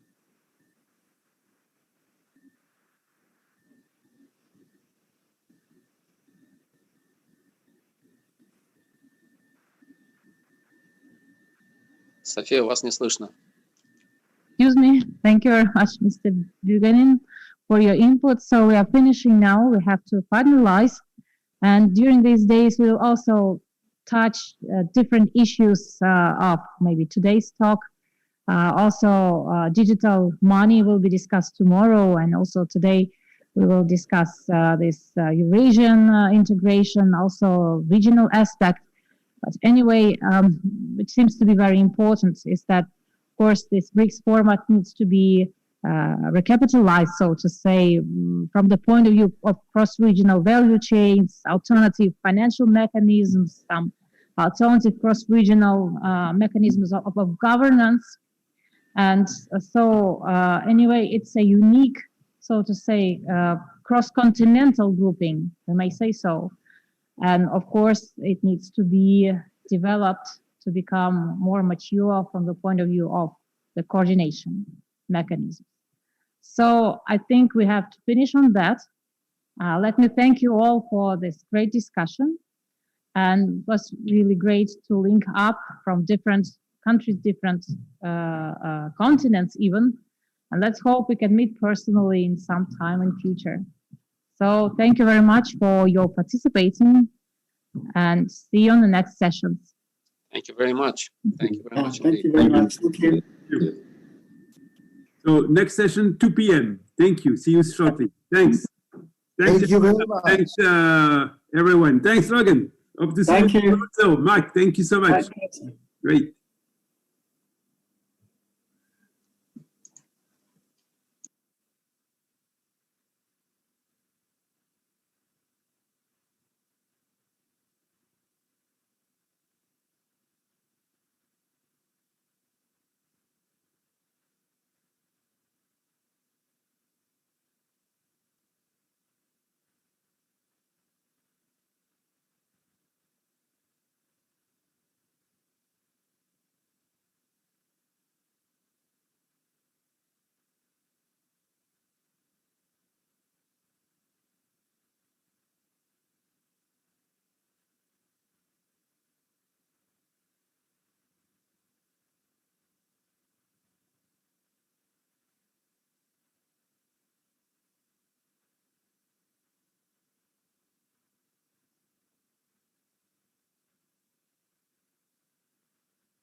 Hello, Mr. Fuley. Nice to meet you. I can't hear you. Sorry, I'm unmuting myself. Hi, Natalia. Sorry, do you hear me well? I do. Okay. We are waiting for our participants. Yeah, I'm looking at the list of the participants. My understanding is that Natalia Volkova is missing, or her picture is just missing. Yes, we have no time to add Natalia. Okay. She decided to participate in this session yesterday evening, late in the evening, and I say to her that it will be difficult to change the banner. Some technical problem. Okay. No problem. The most important is that we're going to see her on screen. Okay. Yeah. Excellent. Thank you.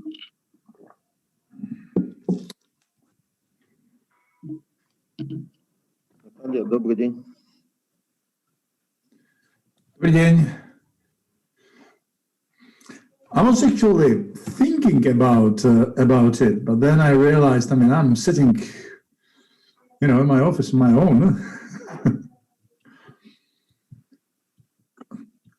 I hope your computer is certified not to digitally spread any potential COVID-19 virus. Huh?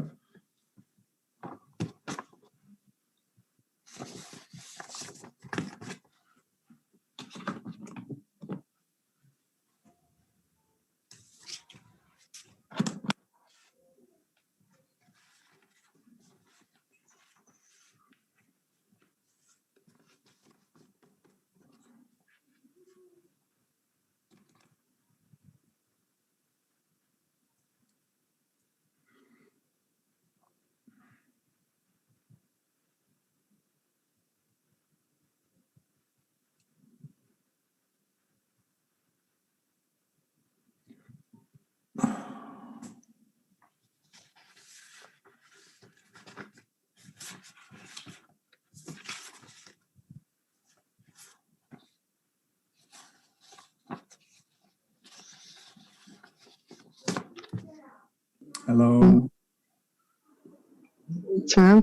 Добрый день. Здравствуйте, слышно ли меня? Да, слышно. Спасибо большое. Прекрасный русский язык у вас. Да, я сегодня буду выступать на русском. Сегодня на русском? Очень хорошо. Да. Но презентация на английском. Я тогда буду слушать без перевода. Угу. Хорошо. Когда?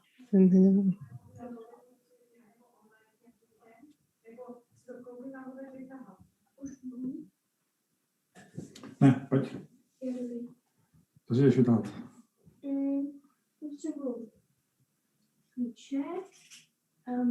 Masz do kamerą? No.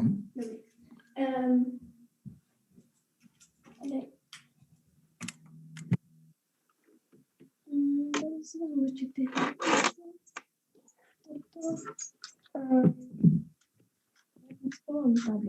Istniała całe bursy.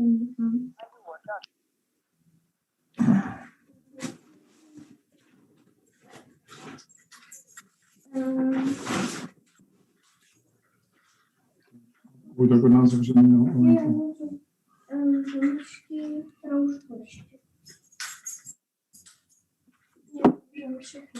Jo, tak já si dám zase video.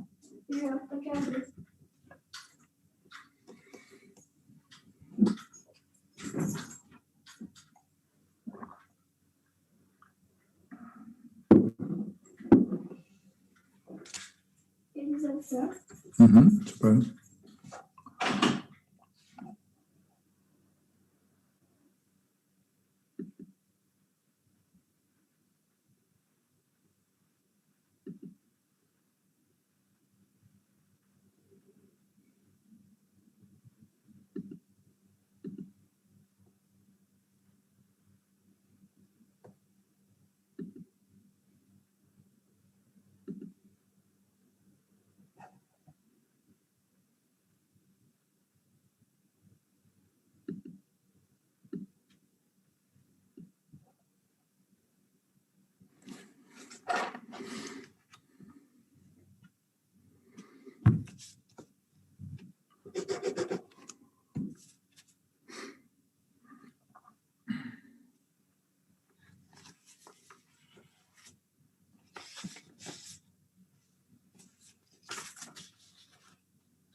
Stefan, we are waiting just for several persons.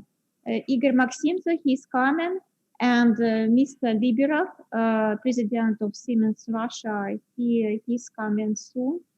Mr. Kalimbetov, he's online. Perfect. Okay. Give them several minutes. No problem. Okay. Спасибо.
Наталья Александровна, здравствуйте. Очень рада вас приветствовать. Скоро начнем. Несколько буквально минут. Да, спасибо большое. Я с двух аккаунтов зашла, с двух устройств. Ага. Я показывать буду с одного, а видео с другого. Возможно? Хорошо, все это можно сделать. Я смотрю. Спасибо большое. Hello, Stefan. How are you? Fine, how are you? Good. Good to see you. Yeah. Natalia, hello. She hasn't seen you. Yeah, and Yeah, we. and our voices. We're on time. I think we are waiting for Mr. Azur. Let me quickly send him an email.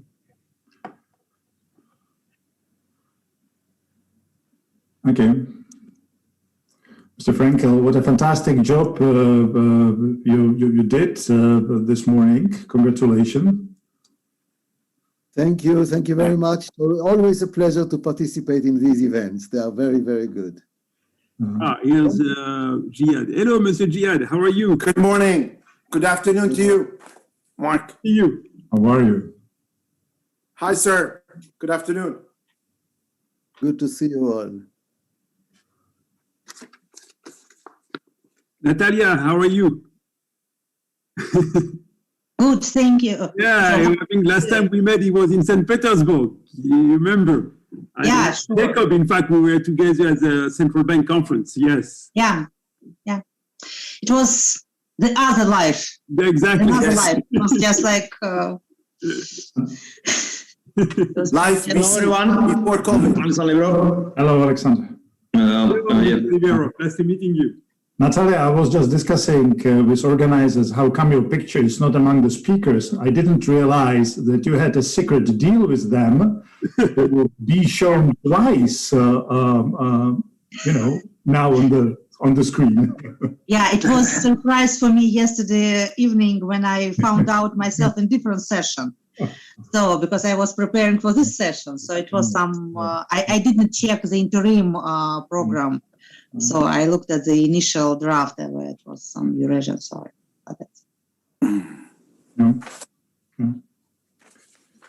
So we will have possibility to share screen? Yes, yes. The organizer in St. Petersburg will manage that. Okay, yeah, now I see it, yeah, thank you.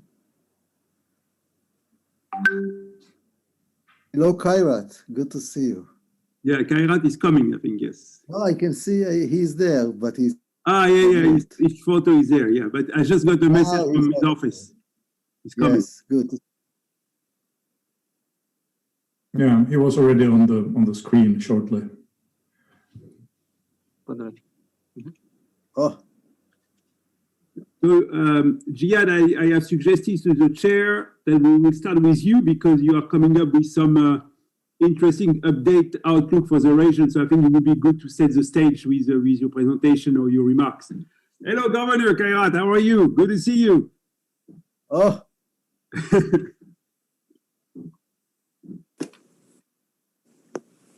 Good to see you too. Good. We have also Kevin Hai, we sort of waiting for, or not, professor from Heilongjiang University in China. Yeah, let me... I don't see him. Not yet. I think we can start, and I'm going to send a quick email to Natalia because I think he's apparently in St. Petersburg, but let me check with her. But I think we can kick off the sessions, and yes. Stefan... Afternoon. It's a great pleasure to have you on the screen in front of me, and hopefully many others sort of following the debate. We had a great start this morning, and those who followed this morning discussion, they already that focusing just on what kind of new world order we would like after pandemic, and not to look in how to get there might not be the best idea. And also there were some who made a very good point that it's not only about economics, finances, but it's also about politics. It's about also geopolitics. And I think we will, in this panel, which is focused on Euro-Asia, on economic outlook and accelerating regional integration, we will have an opportunity to touch upon both the economic and political aspects. Now, I was responsible not only for enlargement, but also neighborhood. That's probably what put me in this today's chair. And probably with my security background, me studying in Moscow, working in Brussels, and visiting frequently China, working for CFC and CITIC might give me a certain perspective, something what I would call a bigger picture. And I'm going to offer you that bigger picture. And I would, of course, leave up to you whether you would like to concentrate in your statements just on what you have prepared, or whether you would like somehow to react what I'm going now to say. By the way, our time is limited. We have only 1 hour in program. I was told that there is going to be a certain flexibility there, but not that much probably as we all wished. Okay, that bigger picture is the following. The Eurasia region is probably the most important one to determine what kind of format and content of multilateralism and for that also globalism we would have after the COVID-19.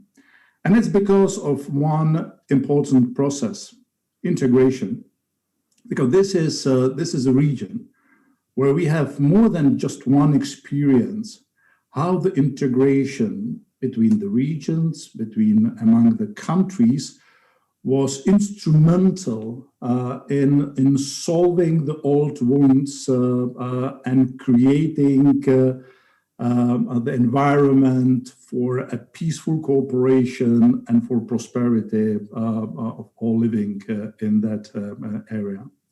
And if I look at this region from that perspective, I see actually not one or two, but I see three integration projects going on. It's the European Union, it's Eurasian Economic Union, and also Belt and Road Initiative, which started as a bilateral initiative now with a number of multinational institutions and multinational instruments. I think we could quite easily also determine that this is another integration project in this region. Now, but if you look closely, and not necessarily what's going on within those integration projects, but what's going on just between those integration projects, there are some worrying elements. The first one is whether you are in Brussels, whether you're in Moscow, or in Beijing for that, you're working on a different regulatory framework because each of that grouping has a tendency to create its own rules of the games. I mean, this is logical. This is how life happens. But if that continues without parallel efforts to harmonize, to make the regulations compatible, we might create a dividing lines, which would be probably even more dangerous than the ideological dividing lines or iron curtains for that which divided to Europe years ago. There is another worrying element, and this is that Eurasian Economic Union, the cooperation is getting more and more of the security cooperation also among the members. And I'm sure, sooner or later, it will be the case also for the Belt and Road Initiative. So what seems to me is now that we are heading into some kind of fortress concepts rather than three integration projects working together. And what I like to come out at the end of our discussion is how to overcome that, because the opportunities are huge. From the first steps to harmonize at least some of those regulations to a legally binding international arrangement between those integration projects to the benefit of the whole Eurasian region. Now, I'll leave it here, and I would reserve my right, to intervene after each of you speaking. Now, turning to you, we have a long list of excellent speakers, and I will shortly introduce each of you before giving you the floor. The first one, I have a colleague from Jihad Azur, the director of the Middle East and Central Asia Department of the International Monetary Fund, where he oversees the fund's work in the Middle East, North Africa, Central Asia, and Caucasus. Mr. Azur served as a Lebanon finance minister, 2005-2008, challenging post indeed. Before and since his time as a finance minister, he held a wide range position in the private sector I'll give you the floor. I understand that in addition to the subject of our interest, you might have also some interesting announcements concerning the economic outlook coming directly from the IMF. Mr. Azur, Minister, you have the floor. Thank you very much. Thank you, Stefan. First of all, let me also thank the organizers, University of St. Petersburg and Reinventing Bretton Woods for this very interesting gathering. Let me divide my short comments into three parts. One is, where do we stand today, as we have released our update for the 2021 outlook a few days ago. And what we have learned from the 2020 COVID-19 crisis. And I would say the most important one is going forward. What are the key issues and key challenges that the region has to deal with? And also, what are the silver linings that one could build on? If we go back a year ago, the region was closing the cycle of addressing the 2015 shock. And several countries have introduced certain number of reforms, both on the financial economic side, in order to address the scars of this crisis. And then the COVID-19 crisis hit and affected most of those countries. What one can learn from this crisis is the following. It was a double shock, not only one single shock. It was a shock on lives and livelihoods of people because of the COVID-19 crisis, but also for certain countries. It came with high volatility in oil price and a double whammy shock.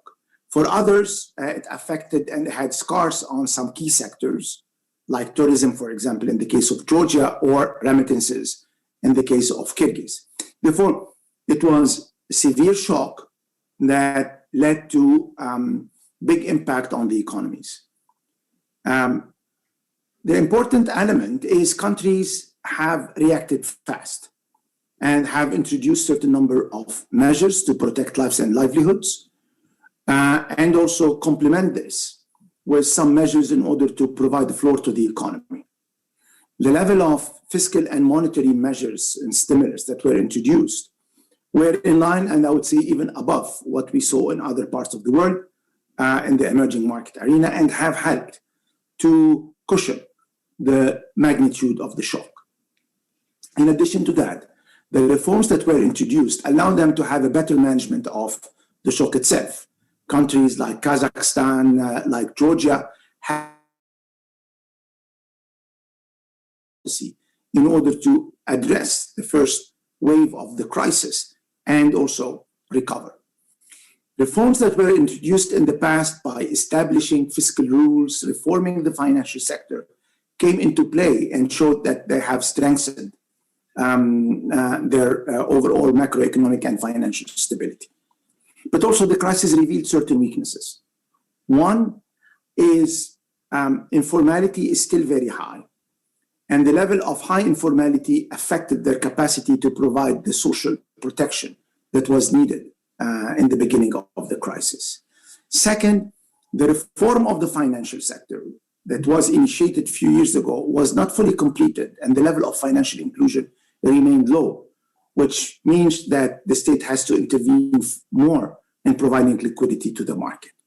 Three, we saw over the last few years some very strong positive signs in order of creating greater integration in the region, but it came under test, especially in the beginning where some countries had to resort to, I would say, certain measures to protect their economies. Therefore, 2021 was a massive shock, not seen since the end of the Soviet Union. Countries reacted to it, and therefore now they are engaging with, I would say, the recovery post-COVID and preparing for the future. Of course, the economy had to suffer, and a contraction of 2% was in fact affecting the whole region. The interesting part is oil exporting countries reacted faster, and therefore the impact of the crisis on their economic output was smaller in 2020 compared to the oil importing ones. Where do we stand today? Today we are at a race between the virus and the vaccine. The second wave proved to be faster and wider than the first one, and countries have in fact reacted differently. It means that they were able to provide certain number of measures without closing out the economy, which is a positive sign. Yet, this is an additional challenge that they need to deal with in 2021. This race between vaccine and virus also is showing that we have a large disparity between countries. But by and large, countries are preparing themselves to get and to acquire the vaccine. And the acquisition of the vaccine is very important because if you are in the leaders, you could accelerate your growth between 0.3 to 0.5% this year because of fast and massive inoculation of the vaccine. And the opposite is really also right. You could delay your recovery because of that. The issue for the region is while they are preparing to get the vaccine, they are still limited into one or two sources. And our work is showing that more you diversify the access to these different sources of vaccine, better you can prepare yourself for the recovery. The second element is in terms of policies. Countries who still have buffers in the region, like Georgia to a certain extent, Kazakhstan, can help and allow the economy to recover faster, because this is the second important element this year that determines the outlook. Others who don't will have a more challenging recovery, and they need to reallocate their spending within the same envelope.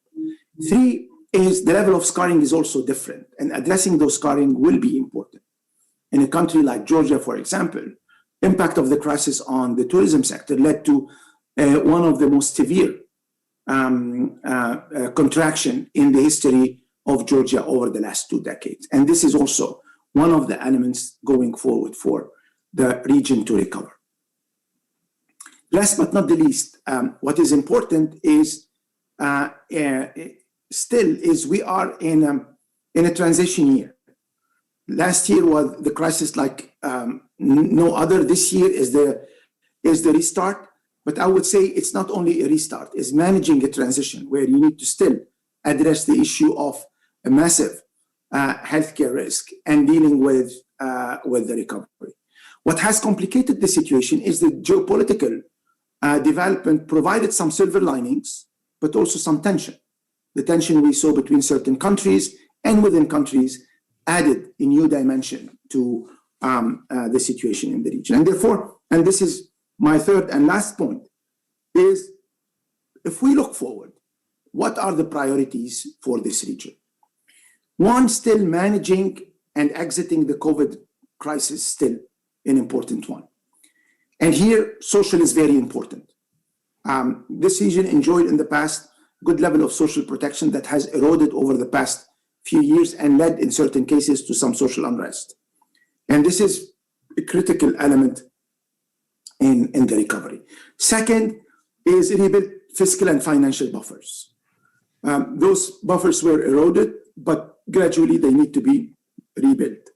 And this needs to be put in a medium-term strategy, a fiscal framework that allows those countries to, even if they have the flexibility in the short term, but have a direction over the medium term. And they have applied a policy framework that gave them flexibility on the monetary side, and there are a few lessons to be learned on how to refine their policy tools. This is in managing the stability of the economy and exiting the crisis. The second dimension is to mobilize safe and sustainable finance. The level of social financial inclusion is still low in the region, and we cannot recover and create the level of growth that we saw in the last 2 decades without strengthening and accelerating access to finance, especially if we want to build on the silver linings where technology, greening the recovery have showed that there is potential of accelerating the recovery. Developing and strengthening the resiliency of the banking system is a key. Last year, we did a test on the financial sector, and we saw that banks are well capitalized. And even if you stress the system, still you can have a level of resiliency in terms of capital and liquidity that is acceptable. Yet, I think where they need to expand in the future is to grow their footprint and allow for greater financial inclusion. 3 is rebuilding better. Rebuilding better is by, in fact, building on where the potential is. Digitalization, and in certain countries, agriculture, or even in other countries, increasing trade. Those are important dimensions that countries can grow. And this has to be, in fact, supported by redesigning or reformulating the role of the state and the private sector. SOEs and the reform of the SOEs is a process that has started. In certain countries, it's still work in progress and need to be accelerated, because also one of the lessons, activities through SOEs will weaken the overall, importantly, could crowd out the private sector going forward. The last level is the regional integration. I think the region need to move from being a corridor to become a platform. The region is definitely more and more relevant between East and West, between Europe and Asia, and I would say the postmodern globalization will redefine the way we deal with groups like Central Asia, Caucasus, Eurasia, because they are becoming more important and more relevant. But I think the challenge and the opportunity here is not to keep this region as a corridor where goods transit and only we use this as an access road or an access channel. I think now with some of the key economies of the region like Kazakhstan, Uzbekistan, and others coming more and more together and increasing the level of intra-regional trade with the quality of infrastructure that exists and can still be improved, one can use this opportunity to create a platform in the region that can connect to Europe. And Europe is very much interested, as you know, Stefan, in growing their relationship with this part of the world. And this part of the world can benefit from the $750 billion recovery package, because this is will accelerate activities. China is also redesigning its sphere of activities, but also there are other players.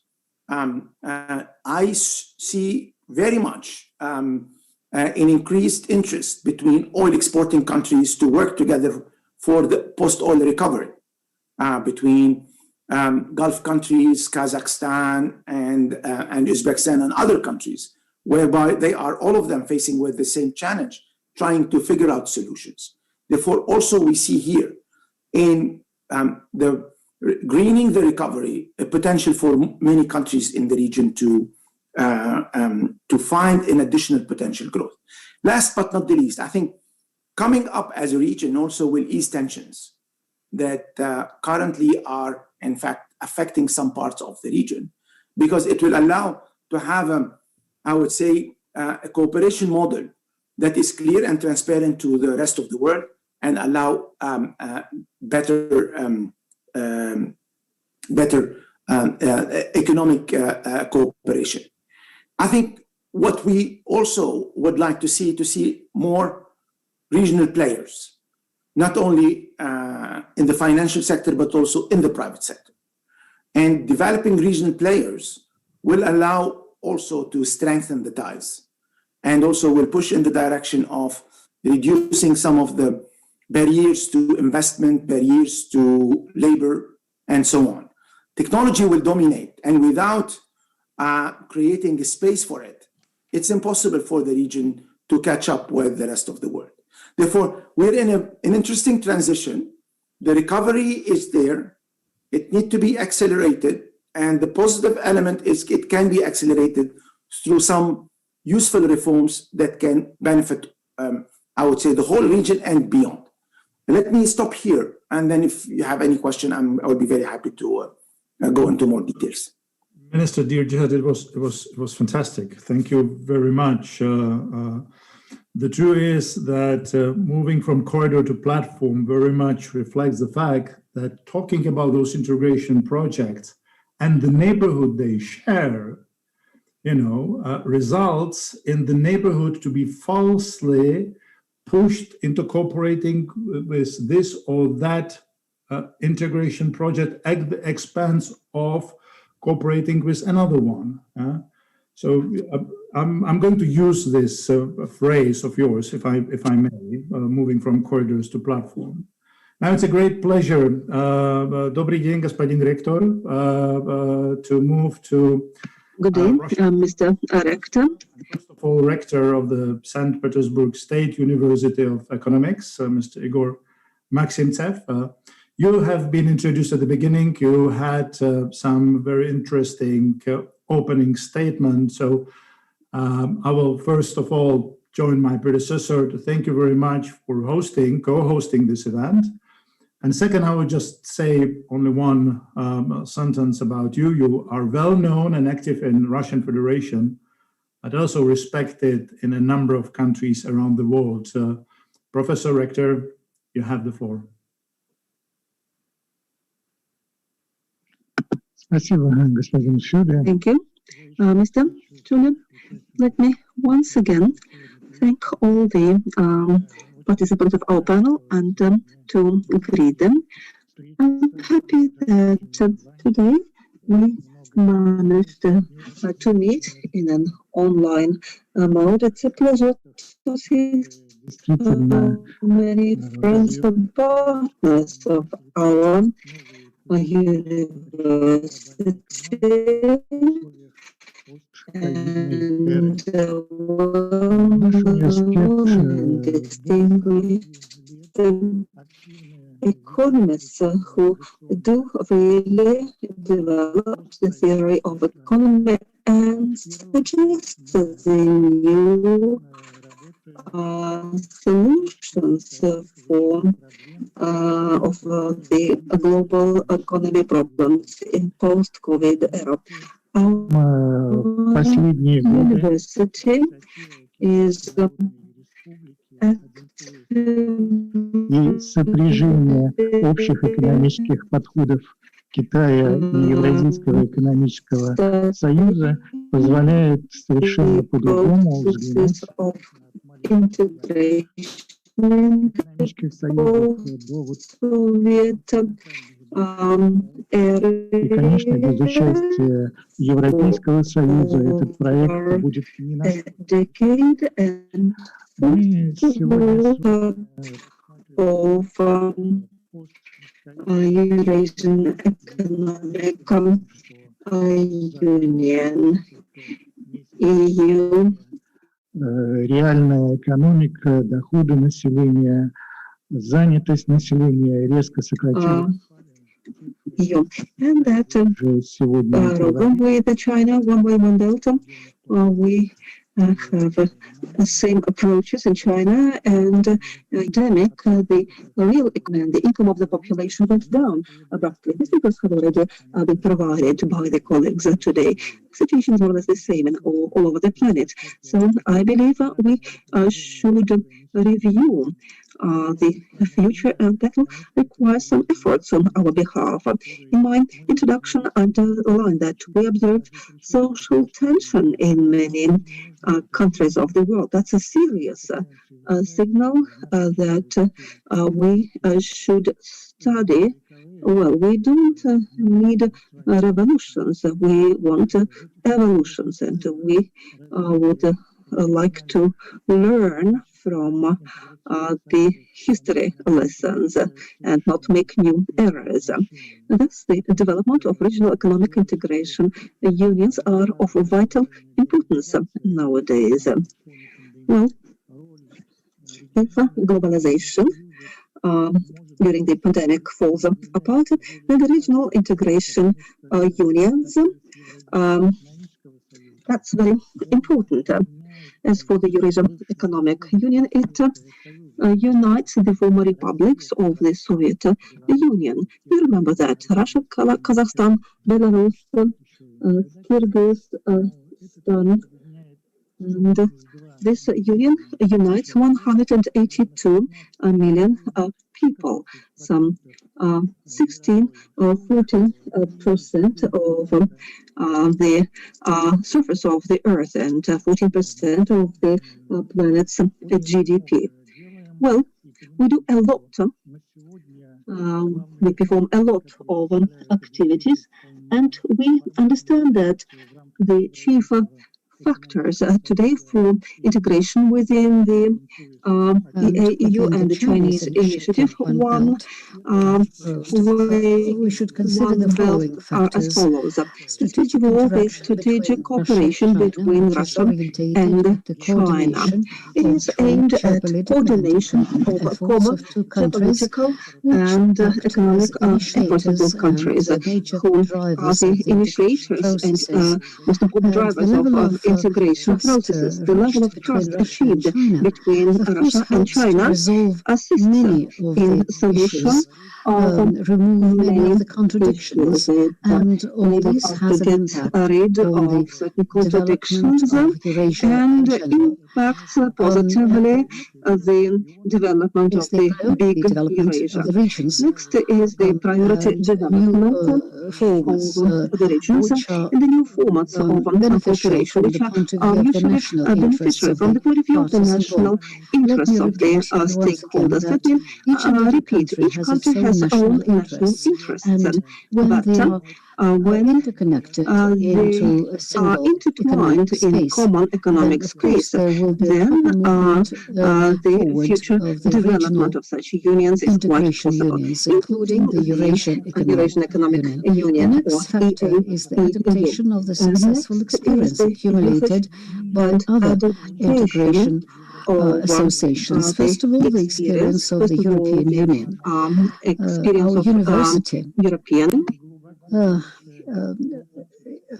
examines deeply, scrutinizes indeed the problems, the achievements of the European integration, and the Eurasian platform, Eurasian cooperation, to a great extent repeats the stages of the development of the EU.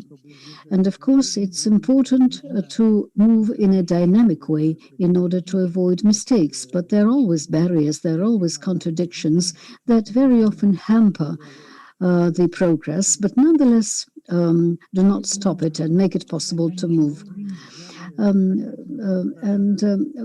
Time is limited, but still I would like to emphasize the approach that incorporates several components, not only the scrutiny of the economy of the bigger Eurasia, but also the development and the drafting of specific proposals associated with the economic development of the region and the regions which are part of the bigger Eurasia.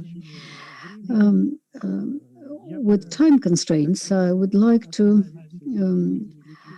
speak just about the key issues. The uncertainties, external and internal, which motivate countries and companies and institutions to local chains of added value. The problem of the localization of production is also on the agenda of the Eurasian Economic Union, China, and the EU member states. In our opinion, this is one of the most important factors of the development of the regional integration in Eurasia, renovation of the dialogue within the framework of the Big Eurasia. And Big Eurasia, that's the European Union, the Eurasian Economic Union, and China. Second, the pandemic is not just a global challenge and threat, but it's also a factor of the innovation-based development in many fields in biotechnology and pharmaceutical industry. Russian scientific and research centers, as we know, have developed 3 successful vaccines, which can be produced not only in Russia, but in other countries of bigger Eurasia. And that is a possibility to build the cooperation, interregional cooperation focused on that. Allow me to remind you that the states of the European Economic Union in December last year coordinated cooperation in the field of the production, manufacturing of vaccine in the countries. And well, of course, this will enable the economies and the population of these countries to achieve success quite quickly, because we understand the degree of fear that many of the people have, and this definitely is a constraint for the economic growth. For us, as the economic university, of particular importance are the priorities of joint and common development, which were emphasized at the latest meeting of the leaders of the Eurasian states in February this year in Kazakhstan. More precisely, they spoke about joint work in the post-COVID period through the development of private investment, investments into major projects, development of the financial systems, simplification of the access to the financial markets with the European Union experience employed, and of course investments into human capital. By that we mean the education of talents and high-tech development, because so much depends on the young talent. In many of the countries pay specific attention to that. For China, for Russia, for the Eurasian Union, it's one of the priorities. Now, our university is most willing to continue its interaction and joint work with other partners in these fields, and we have accumulated quite a lot of experience in that. And we hope that we do that not only within the framework of our meeting, the way we're doing it today, but also within the framework of the new seminars. Now, there are different factors of economic factors that have an impact of everyone, and the global disintegration I mentioned does play a certain role. And in this context, such platforms for discussion, for the drafting of different proposals are very important in order to come up with the joint initiatives for our common region, for bigger Eurasia, and there are prerequisites for the development of international cooperation. And many times today we have already emphasized this, and I do hope that the post-COVID period we will be able to do that together. Thank you. Thank you very much, Professor Deere. You put forward a number of interesting points. Let me underline one from my perspective, extremely important. That the countries, the member states, particularly in the European Union and Eurasian Economic Union, by transferring part of its sovereignty to either Brussels institutions or Moscow institutions, should have the responsibility for exercise not only their remaining national sovereignty, but also that shared sovereignty. What I'm trying to say, if there is a problem between not just some EU member state, but the whole EU and Russia, for a number of the reasons, that should not necessarily be an obstacle to a relationship and cooperation between the European Union institutions and Eurasian Economic Union institutions. We should not be, the victim or hostage of the bilateral relationship but we should not forget that bigger picture I was trying to refer in my introductory remarks. Thank you very much. I now have a third distinguished speaker on my list, Mr. Kalimbetov Kairat from Kazakhstan, and you are on the screen. Hello. He is governor of Astana International Financial Center and also chairman of the Agency for Strategic Planning and Reforms of Republic of Kazakhstan, former governor of National Bank, former deputy prime minister. You also hold the position of the Minister of Economic Development and Trade. In short, if you're looking for the who is who list in Kazakhstan, you will see Mr. Kalimbetov very, very top on that list. Mr. Kalimbetov, dear Kairat, you have the floor. Thank you very much for these great opportunities to meet with my friends and colleagues. And I think, so let me start maybe from the question which was proposed by the moderator. So Stefan proposed to maybe a little bit brainstorm around what's going to be happened with global trade and integration and what we are actually thinking about this. So from one side, in the common terms, I think we have to be realistic, at least, or more close to pessimistic approach, because so all the global trends in geopolitics and the upcoming tech race between US and China, the trade disputes between US and China, pandemic restriction, so not really give us a optimistic view in the short term. I think in a midterm or long term, we definitely understand that the vaccination is a kind of the response of humankind to this problem. I think the new US administration is more keen to talk diplomatic way with the Chinese colleagues, let's say, and we will see more and less come back to the globalization strengths. And so we all remember that we maybe recent 2-3 years, we more talk about protectionism behavior rather than globalization approach. And I think certain issues are still on place, but I think what Stefan proposes actually the better idea is just to really start to talk each other the normal trade and diplomatic way rather than talk by the language of sanctions and blacklist or whatever, let's say, non-institutional way, let's say. I think when we start to create Eurasian Economic Union, for us, the benchmark was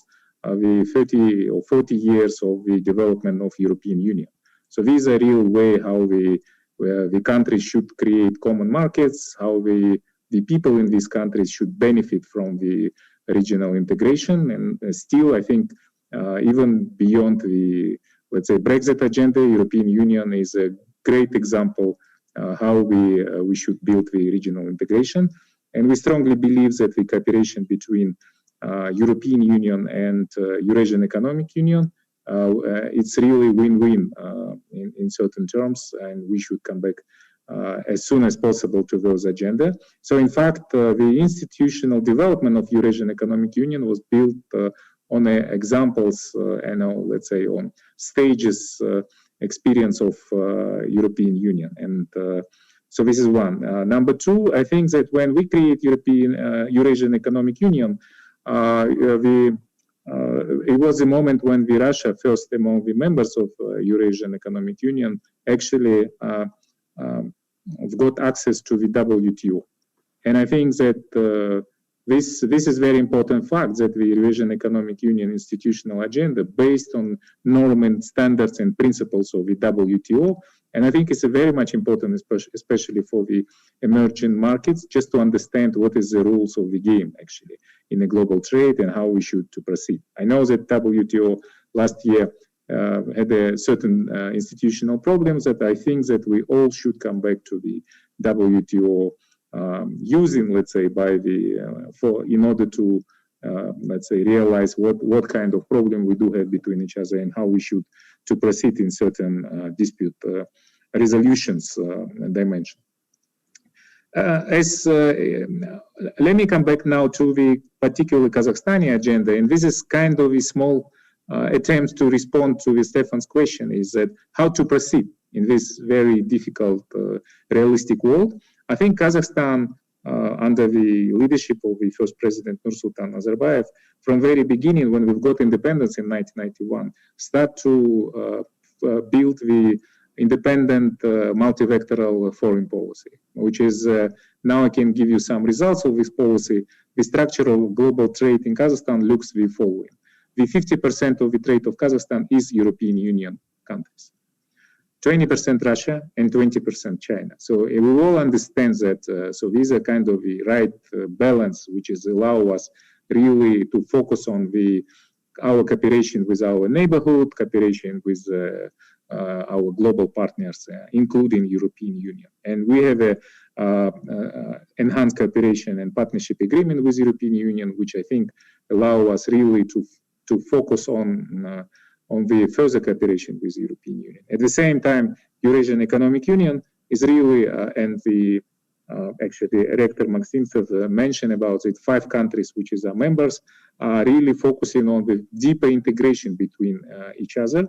And the recent summit in Almaty, which happened in Kazakhstan, actually focus on more further and deep integration, especially in the modernization of institutions agenda and the bringing new technologies agenda. I think this is also very, very important moment. So means Kazakhstan is very focusing on pragmatism in the approach in terms of the trade policy, geoeconomics policy.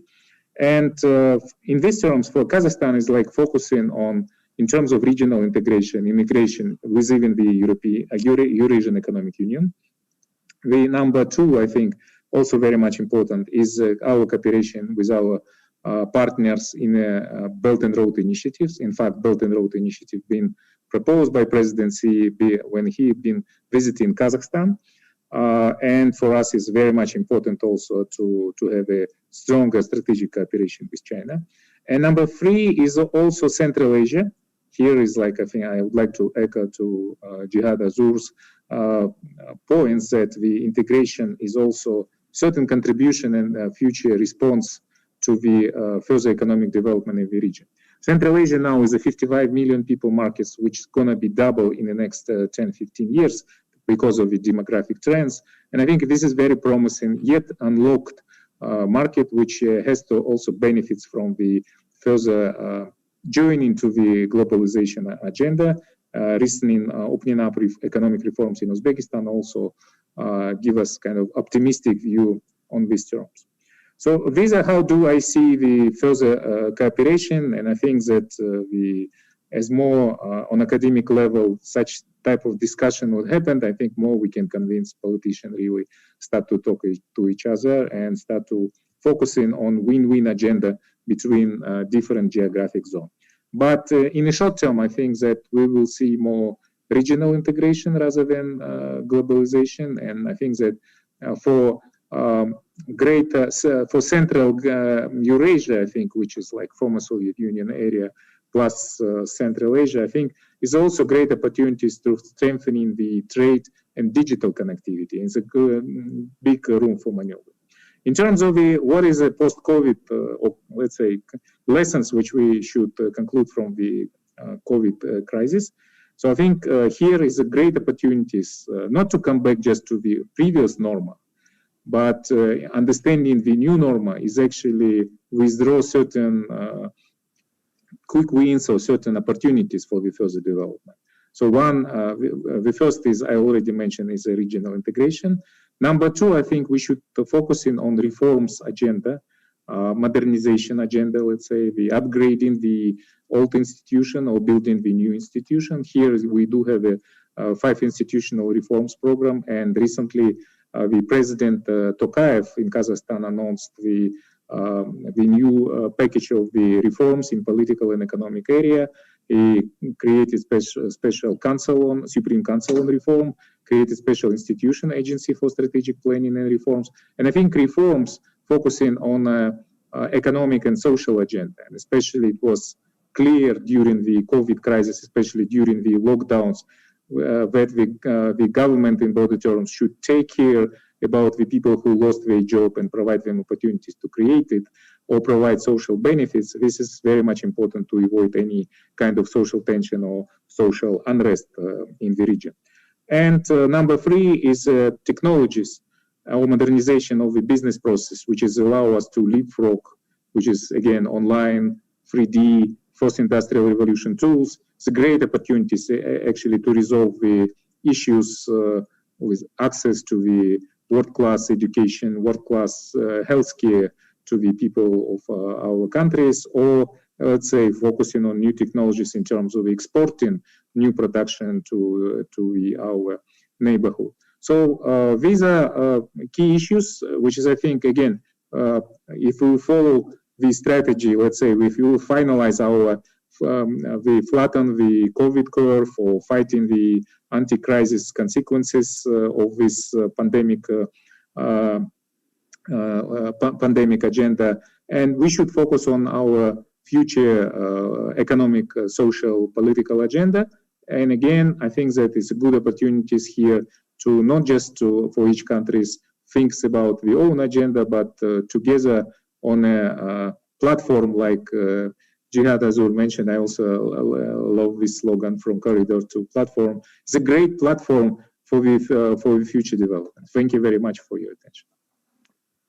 Dear Kairat, many thanks. I agree with you that unless the fora like this one create a momentum, I'm sure you're pessimistic, rather gloomy forecast when it comes to the future. And I sense also in what you were saying that the pressure and the momentum needs to come not only from the members of those integration projects, but from the third countries, particularly from those who are looking not for corridors, but for platforms, just to use this phrase again. Thank you very much for that contribution. Let me now turn to Mr. Alexander Liberov. Good afternoon, Mr. Liberov, President and CEO of Siemens Russia.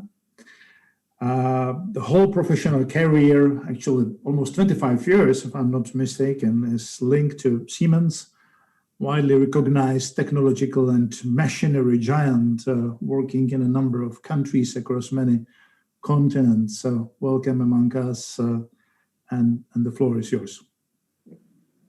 Thank you very much, and hello to everyone.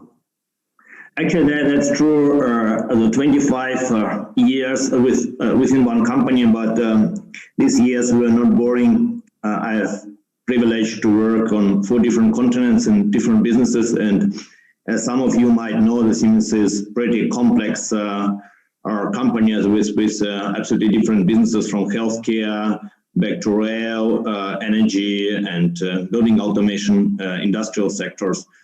So, I mean, talking about business in the region, I mean, Siemens has very long-lasting roots in Russia.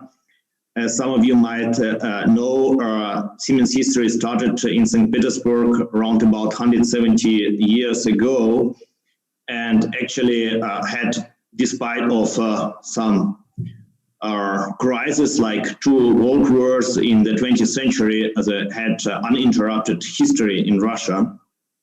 So we always say that we are not just a pure German company here, but we already are very much integrated Russian-German company.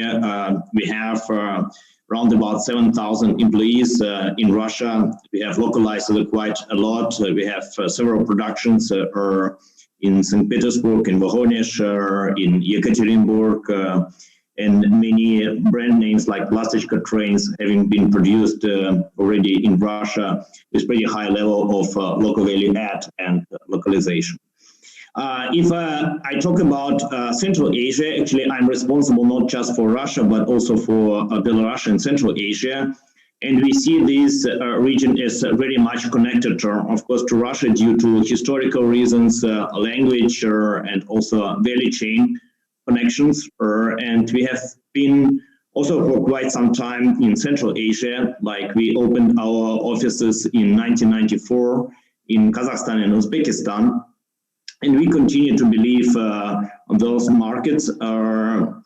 We have around about 150 employees, of course, considerably less than in Russia, working in Central Asia. But nevertheless, we see quite a lot of potential in those countries. Also considering pretty significant growth perspectives there, even though after COVID-19, as we are assuming the growth opportunities of 2 to 4 percentage points percent per year of GDP. And as some of you already touched COVID-19 situation, that it's not just a big challenge and crisis, but also creates some opportunities. From the business point of view, I can only support those statements. We certainly see a lot of opportunities, and we have already very specific actions taken. For example, in Moscow, we are consolidating 3 offices into 1 building.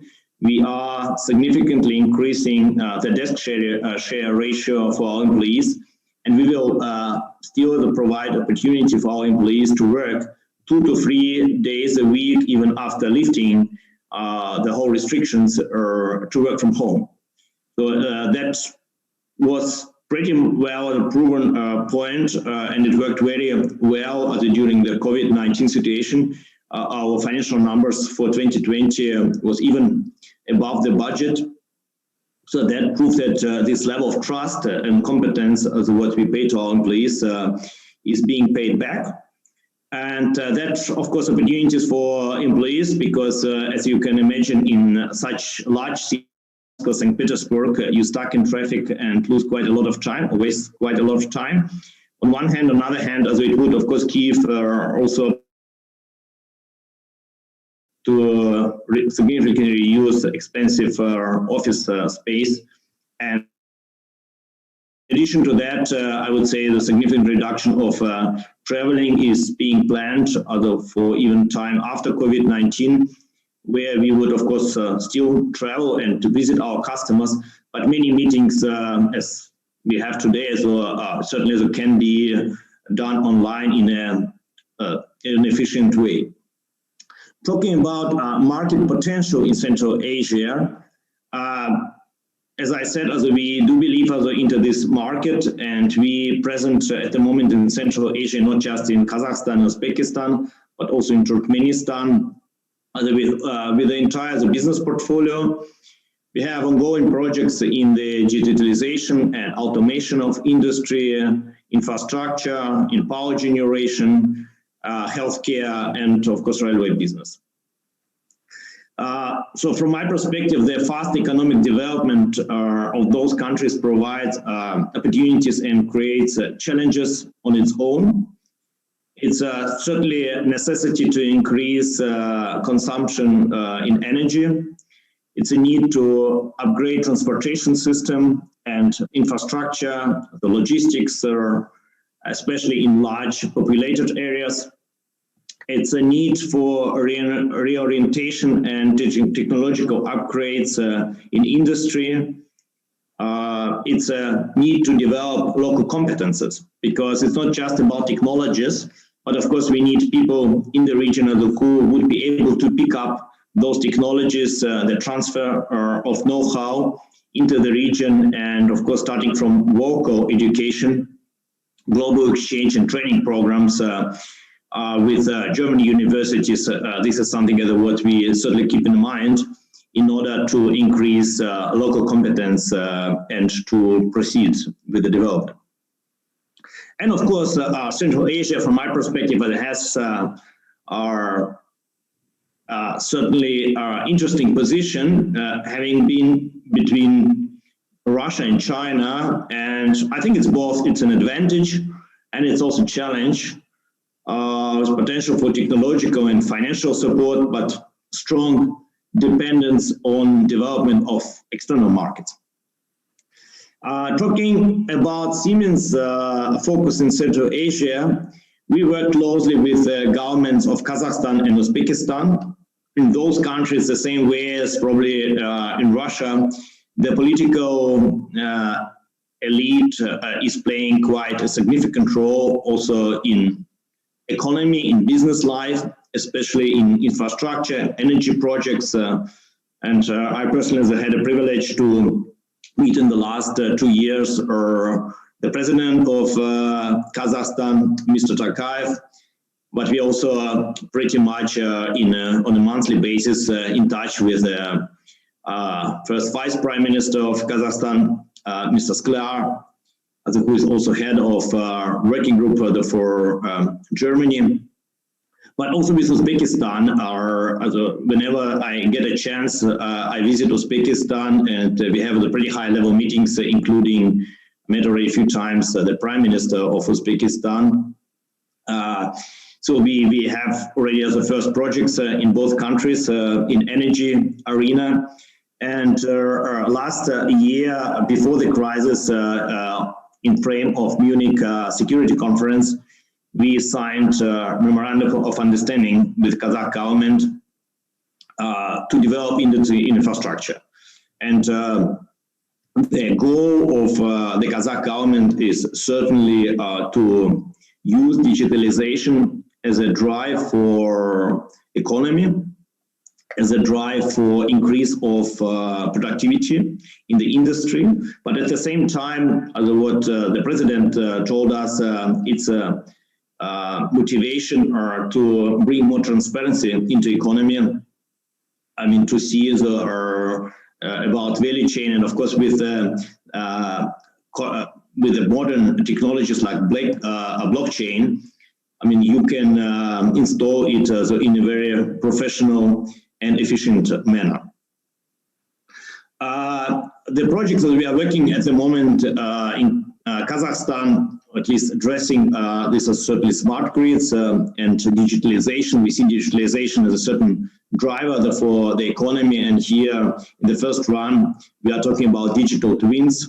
Like digital twin technology allows to create a digital copy of electrical grids and even its components. And of course, you can simulate this with different adding capacity or increasing or decreasing capacity on energy consumption.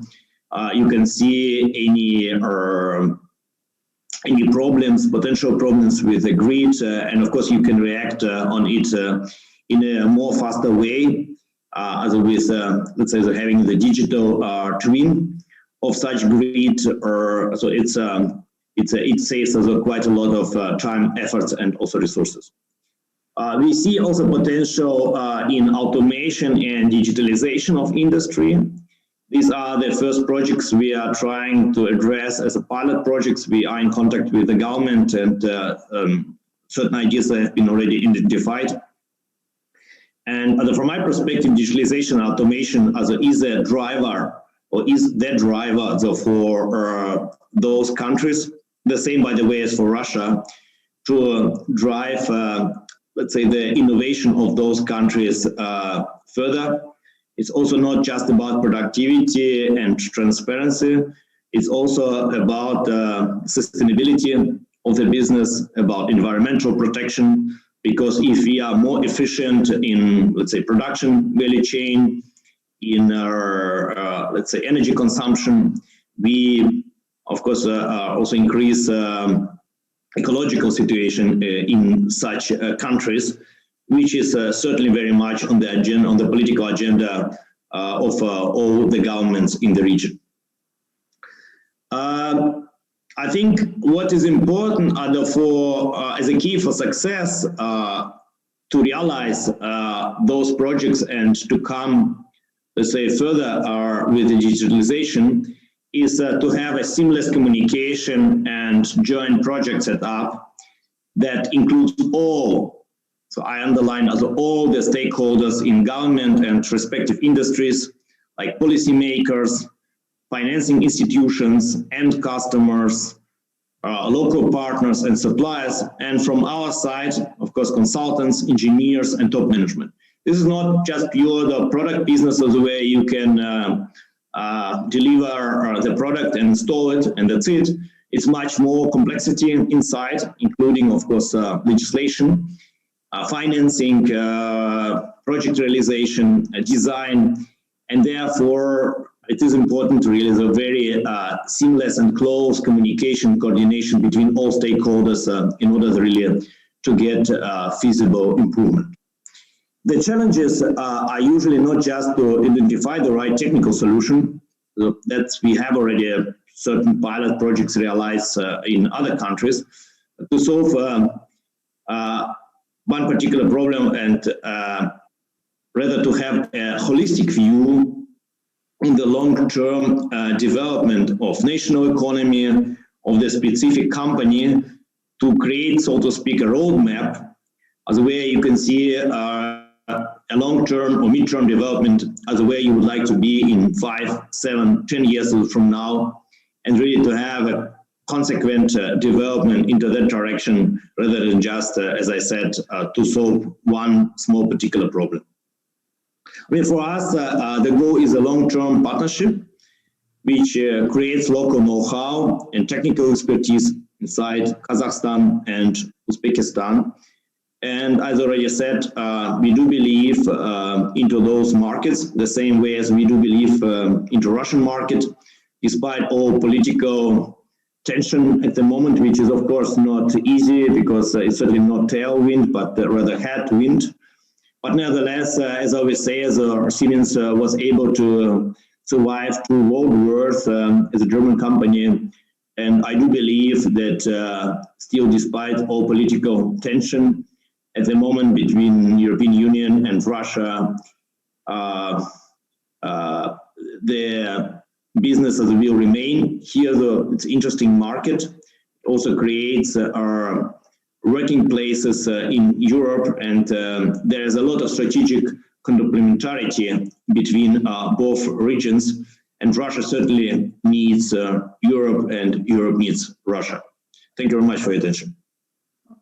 Alexander, many thanks. Thank you very much. It was interesting perspective. I'm sure you have started already to feel another challenge and the pressure of another challenge.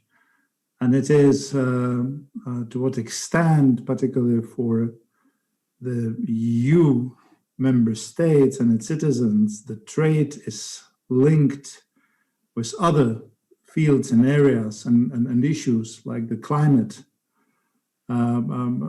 change, environment protection, like the protection of fundamental rights and so on. So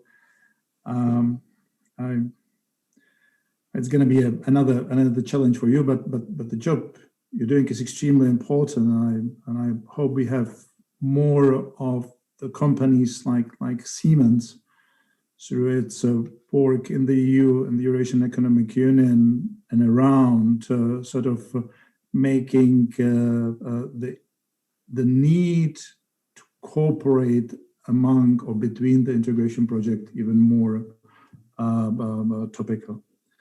Thank you very much. There was another challenge you mentioned at the end, and I'm going now to ask our 2 colleagues from the East, if I may say so, to ask the following questions. Technology has been always seen as the area where there is a huge opportunity for cooperation, whether it's a digital economy and so on and so on. But with or without Trump, and I'm sort of referring to the morning discussion, I think the technology becomes now more the area of competitions rather than cooperation. How and to what extent this new phenomena would have an impact on the relationship and cooperation between China on one side, and for that, the East, Asia on one side, and particularly the European Union on the other side. Now, the first one to talk is Madame Mengele. Sorry for my pronunciation. She's currently the Director of Global Affairs at Thousand Cities Strategies Algorithm Cloud Technology and Innovative Data Technology Consultancy for central banks and policymakers around the world. Madame Li was a former Chinese Foreign Ministry lecturer specialized in training the diplomats and officials. She played an essential role in multiple international projects among China, Russia, Belarus, and various Central Asian countries, and I already paid a compliment to her beautiful Russian language. Madam Li, the floor is yours. Добрый день, дамы и господа. Я Good afternoon, ladies and gentlemen. I'm a director for global affairs, the TCSA company, and the topic of my presentation is the system of macroeconomic governance on the basis of data, a precise improvement of governance efficiency. Under the impact of COVID-19, many of economics nation are recessed, and the system of macroeconomic governance also goes through a serious and difficult period. TSSA company, the cloud technologies company, assists different countries in their technological development through the modeling of different macroeconomic systems on the basis of data. We're using open thinking approach and the open source data technologies. And starting with 2014, we have been looking for ways to expand macroeconomic systems of and the positions of the governments through the well-coordinated structurized databases. We offer solutions in order to improve the governance efficiency. We can see there are different regional partnerships in the world providing the free movement of goods, services, and in order to carry out well-coordinated policy in different economic fields. But even within the framework of a single country, we need to implement the policy, even if it is well coordinated, not to mention the actual implementation of the policy between the countries in the region. And there is a lot of reasons that make it difficult: economic regimens, legislation, different levels of development, different structural problems. And one of the reasons is the inability of the countries to provide for the digitization when developing and implementing the policy, and inability to work with the sources of precise data. And the traditional analysis of macroeconomic data is limited from the point of view of its precision. And here I would like to present our innovative approach, which, along with the data technologies and our well-coordinated algorithmic structure, provides with the opportunity to resolve different problems. Our innovative approach is based on the balance between the demand and supply. We know that one of the major functions of the price is the balance between demand and supply. And in the process of the economic development, in our understanding, the mechanism of pricing goes from the basic price, which is dependent on the nominal price, to the effective price, and then the price bubble is formed. The economic activity that is based on this bubble is fraught with unpredictable risks, and we really need to think how to diminish the risks, particularly in the limited regions. And our solution is in the following: we look for ways to coordinate price and system, and we collect data on transactions and our technology through the expansion of the system of the information unit can result in synchronization and supports in every transaction and associates us with the price. And what do we have as a result of this precise correlation?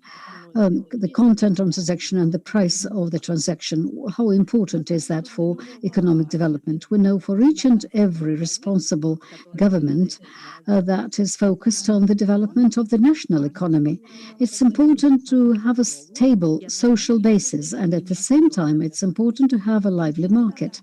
The system of data can provide the effective layer by layer governance of pricing, and it provides for the independent digital support of social resources, infrastructures, medical services, education, and so on, which are so important for the stable basis of the society. At the same time, opening access to different sectors of the economy, stimulating them for further development. This makes it possible to modernize our obscure model and improve it, and thus reach the level of precise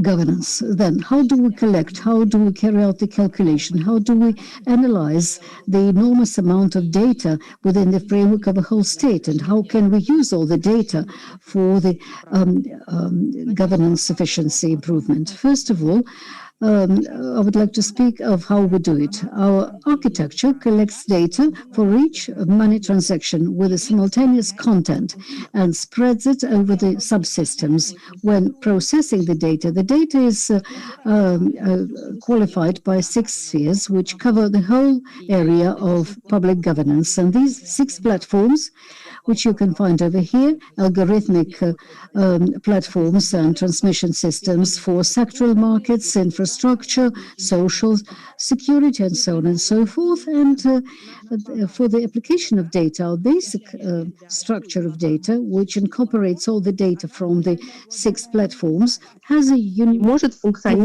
character and can function in each and every measurement at the level of different entities of the system. And this is a universal basic structure which can act at the micro level. At the macro, we can start working at the level of human beings and up to the macro level at the level of a state. And this universal data structure makes it possible to achieve the most profitable and effective ways of the data infiltration analysis. And thus, our basic algorithmic structure transforms different data into a uniform data, which makes it possible to carry out precise calculations, analysis, and application. And now, this is our innovative economic approach, which together with the data technologies helps to implement the work on the governance efficiency. How can we apply it in reality? Now, if we take the platform of algorithmic calculations in the sphere of infrastructure, the work carried out in China, we know the governments of different cities, of different countries invest into infrastructure for the economic development. But the building of the infrastructure is very extensive, and it's difficult to sustain that within a short period of time. And this is a heavy burden on the budget. And using the example of the Guju province, on the basis of a universal structure, we carried out the redefinition of the price and cost of the existing infrastructure in compliance with its economic efficiency, and not just the construction expenses. And the use of our algorithmic platform for the infrastructure in combination with the financial instruments altogether enabled the local governments of dozens and dozens of cities in China to earn billions of yuan into the budget. The No, so we follow from the economic efficiency, and so the price and cost are correlating, and thus the government can use an instrument for the paying of the debts and for the building of a mechanism dealing with the cyclic problems. And here you can see just one example in the sphere of infrastructure, but our data platforms that function on the algorithmic basis that we have devised can be applied in different spheres of public governance, including public and private sectors, enabling the precision of macroeconomic governance on the basis of data. And with that, I will finish my presentation and hope that next time there will be an opportunity to speak in more detail about our data technologies and the sphere of our application for the benefit of governments and states. Thank you. I appreciate your contribution a lot. May I, at this point of the time, sort of make the rearrangement of the speakers and ask Natalia Volkova, Madam Volkova, to take the floor. I know that you have also Volchkova, actually, if I look at that. I know that you have a presentation also to offer, and I will ask Professor Venhai then to finish with our panel. Do we have, Madam Volchkova, do we have Natalia online? Perfect. I see the screen sharing starting. Yeah. Excellent. She's a vice director of the Russian Foreign Trade Academy, director of the Center of Economic and Financial Research, and a senior lecturer at the New Economic School in Moscow. You have the floor, madam. Thank you very much. Do you hear me? Yes. Oh, yeah. Thank you very much for very interesting presentation. It is very insightful, and it is very much related to the issues we discussed in Moscow with Eurasian Economic Commission, with the Minister of Economic Development, given this new approach, recent new approach to developing a strategy of social economic development in Russia. And definitely Eurasian integration is an important part of all this discussion. So I will give just a few ideas that we are discussing and estimating as a potential development of this Eurasian integration. And the issue that we are dealing with is the very peculiar feature of Eurasian economic integration, which is different from what we see in many other economic integrated, regional integrated integration unions and agreements, namely the very strong heterogeneity of members and very strong linkages of members of Eurasian Economic Union with the third countries. And this is important features which will define and which is defining and will define the development of Eurasian Economic Union. So while for this region, for some countries of the Union, the common market is important, but it's not for all of countries. Like for bigger members like Russia and Kazakhstan, the importance of the internal market is quite limited. And it is while we do observe over recent years the faster development of internal trade relative to external trade, nevertheless, both the trade structure and investment structure of the membering countries demonstrate a very strong dependence of trade and investment with the third countries, not members of Eurasian Economic Union.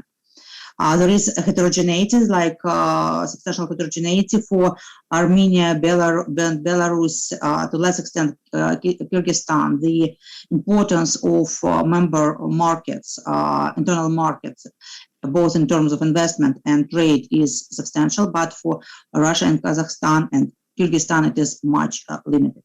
So the successful integration within Eurasian Economic Union cannot be developed, it cannot be accelerated without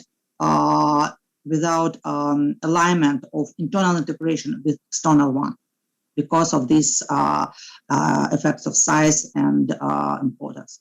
So we believe that this coordination of the foreign economic policy with relation to third countries is an important ingredient of future success of the Eurasian Economic Union. Along with the expanding the capabilities or competences of Eurasian Economic Commission, and development of internal barrierless, barrier-free environment for the movement of goods, services, and capital. So this is three pillars of the successful development of Eurasian Economic Union in post-COVID world will depend on how successful will be development in these three areas. And I will just give you a few hints what particular coordinated foreign economic policy in the area with respect to third countries might be. What we keep in mind and what we are studying over recent months and years is the potential development of big Eurasian partnership, which is very important given the recent development in the region, the signing of the comprehensive partnership in this region, which Russia and Eurasian Economic Union so far left outside, but the success of the integration in the region will depend how well Russia might utilize these new opportunities along this way. So we consider the model of this big Eurasian partnership in a way which goes both in a way to develop non-preferential trade agreement, a sort of Eurasian Economic Union and regional comprehensive partnership. And on the other hand, it is a preferential trade agreement. So this development on these two areas, which might be going with different partners and different set of partners. It is the important way to align interests of internal integration within the Eurasian Economic Union and external one.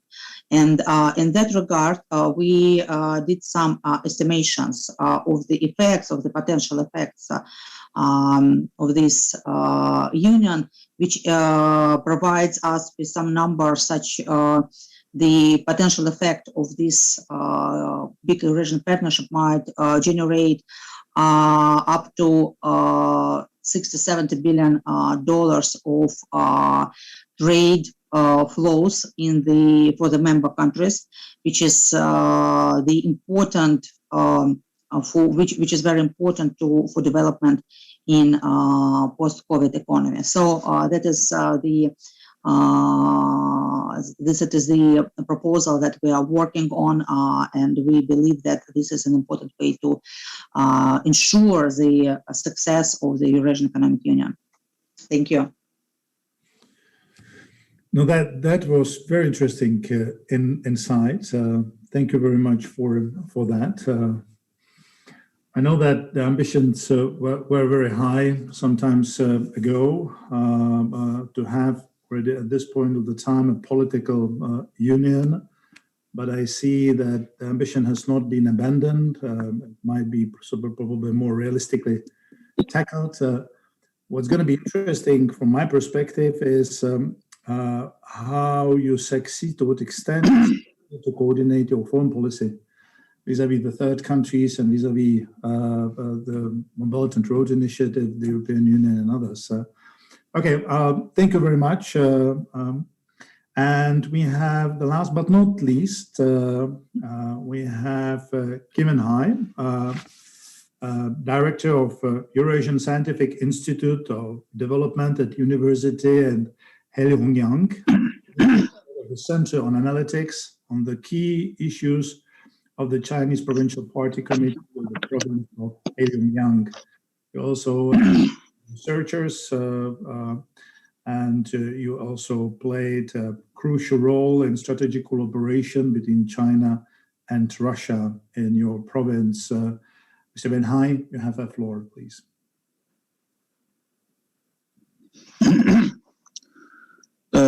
Дорогие друзья, дорогие коллеги, Dear friends and dear colleagues, I'm happy to be here at the conference. I would like to thank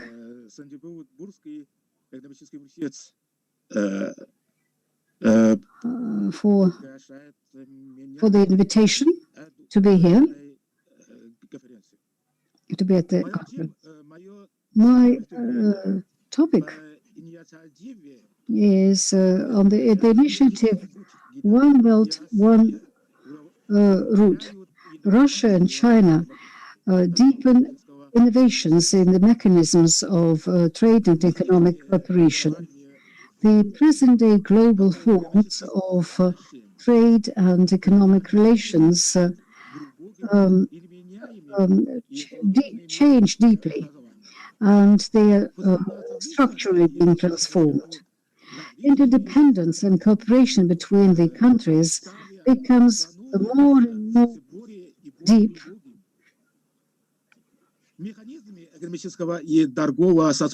And роли в международном экономическом отношении. Я считаю, что a more and more important role in the international economic relations. I believe that mechanisms for innovations include the following three things, especially at the post-COVID era. First of all, innovations in the mechanisms of trade cooperation. We should keep improving initiatives in this field and cooperation with economic Union of Russia. Also, the Russian-Chinese relations are constantly developing. The mechanisms of trade and economic cooperation keep being improved. I believe that the modern condition of trade and economic cooperation between the countries based on the initiative One Belt, One Way support the necessary support for cooperation. We are uniting our countries better, and we are using beneficially the differences of our country. Well, we are studying the most important issues, and our institutions, scientific institutions in the field of economy, are advising the leaders of our country on how to improve our future cooperation. I can forecast that the present-day condition of these tools shall get improved in future. We have done the assessment of the serviceability of this tool, and we are ready to have multilateral forms of cooperation, such as the BRICS countries and the SCO Shanghai Cooperation Organization. Such mechanisms are really necessary for the development of the trade and economic relations between our countries. This is necessary for sustainable, healthy development of trade and economic relations in a long-term period. For that to take place between China and Russia, we should have good tools that will enable us to keep improving our trade and economic cooperation. Yes, we should improve mutual trade. It should grow and be sustainable. Innovations of these tools and we need innovations in the field of energy. Within the initiative One Way, One Belt, Russian-Chinese cooperation is quickly developing in the field of production as well. It's now an important component of the trade and economic relations of our two countries. It's also the chief direction of development in future. Well,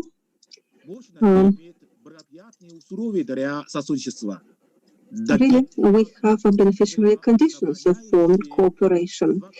We have good relations between our countries, and the two countries can benefit from mutual cooperation. And this initiative, One Belt, One Way, provides great opportunities for us. Well, Russia-China cooperation has a long history, but now it's even more intensified. It's mainly in the field of energy, transport, aerospace, industry, production of civil cars, agriculture, and in the field of pharmaceuticals. Well, cooperation between our countries is now in good conditions. Yeah. Both our countries shall benefit from cooperation, and we have great prospects for the future.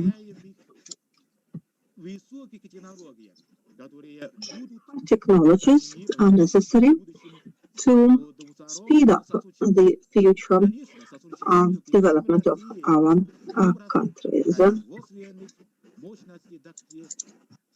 So, the cooperation in the field of production is encountering a lot of different challenges. For example, the adequate support from our politicians, good comprehensive environment in Russia, and good tools for cooperation. In future, China and Russia should create a more perfect system for the support of cooperation in the field of production. Well, this is necessary to make the productions of our countries more efficient. And innovations, if they are united, produce the effect of synergy. Thus, we will be able to develop economy and to transform the modern production, to upgrade it. And this will support the sustainable and healthy economic development. The General Secretary of Chinese Communist Party, Mr. Sezibin, at the 12th meeting of the Communist Party of China, has said that innovations are the driver of the future development of the economy. And innovations are a strategic support for the creation of a future economy. Hence, we should support the development of innovations. The President of Russia, Mr. Putin, has many times underlined the importance of innovations. in different fields. He suggests to develop innovative economy to promote the upgrading and modernization.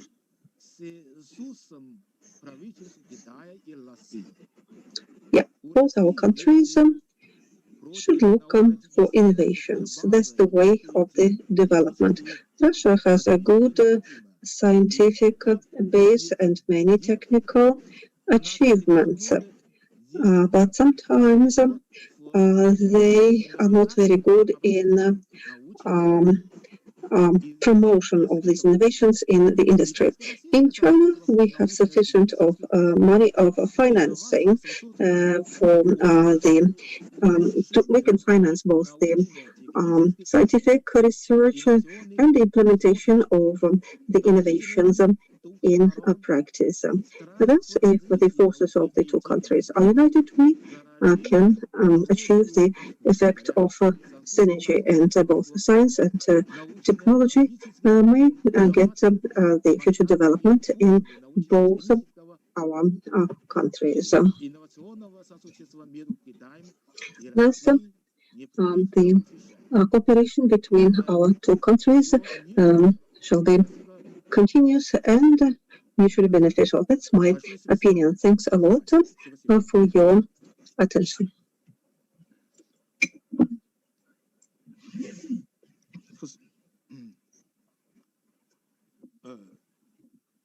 Мое выступление закончится. My presentation is over. Thank you.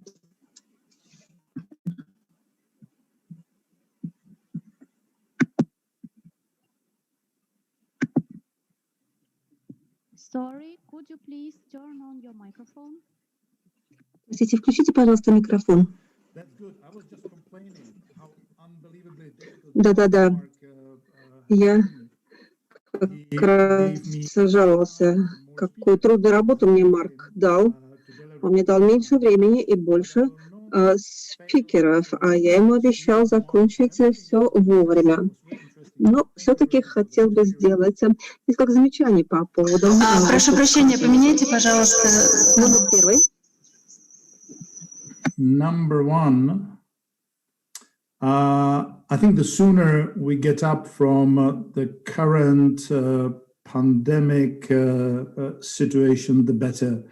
It's very good to talk to each other wearing sometimes tie and not necessarily wearing the pants, but that's not the way how to tackle many and even more difficult challenges than before the pandemic.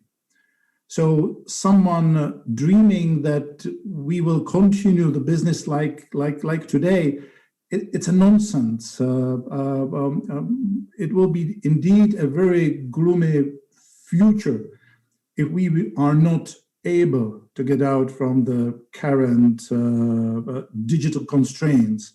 And I see them as a constraints, not only as a benefit. Point number two, I think we have been trying to make the case of moving from the current stalemate to a cooperation of integrations. And I hope very much that we will build the basis for sometimes in the future for integration of integrations. And third remark, Mark, this is for you and for the committee you're chairing, reinventing Bretton Woods, reinventing the institutions. I think it's obvious that they cannot be built just on the national interest or even the integration project interests because they are sort of short-term. It's important for them to be sustainable, and for that reasons there needs to increase the value. There needs to also be built on the values and fundamental freedoms. We need to reinvent what's uniting us as persons, as a free human being. Mark, thank you very much for this opportunity. Thanks all the panelists. You have done a great job. Thank you very much. Stefan, thank you very much. Thank you for all of you for joining this afternoon sessions. I know we have a lot of speakers, but very good input and content coming from all different countries, Washington, Russia, China, Kazakhstan. So thanks for all of you. We are going to go straight now to the next session about the future of international finance and trade that will be shared by Karsten Moon. Thanks, and we go straight to the next session. Thank you. Thanks, Stefan.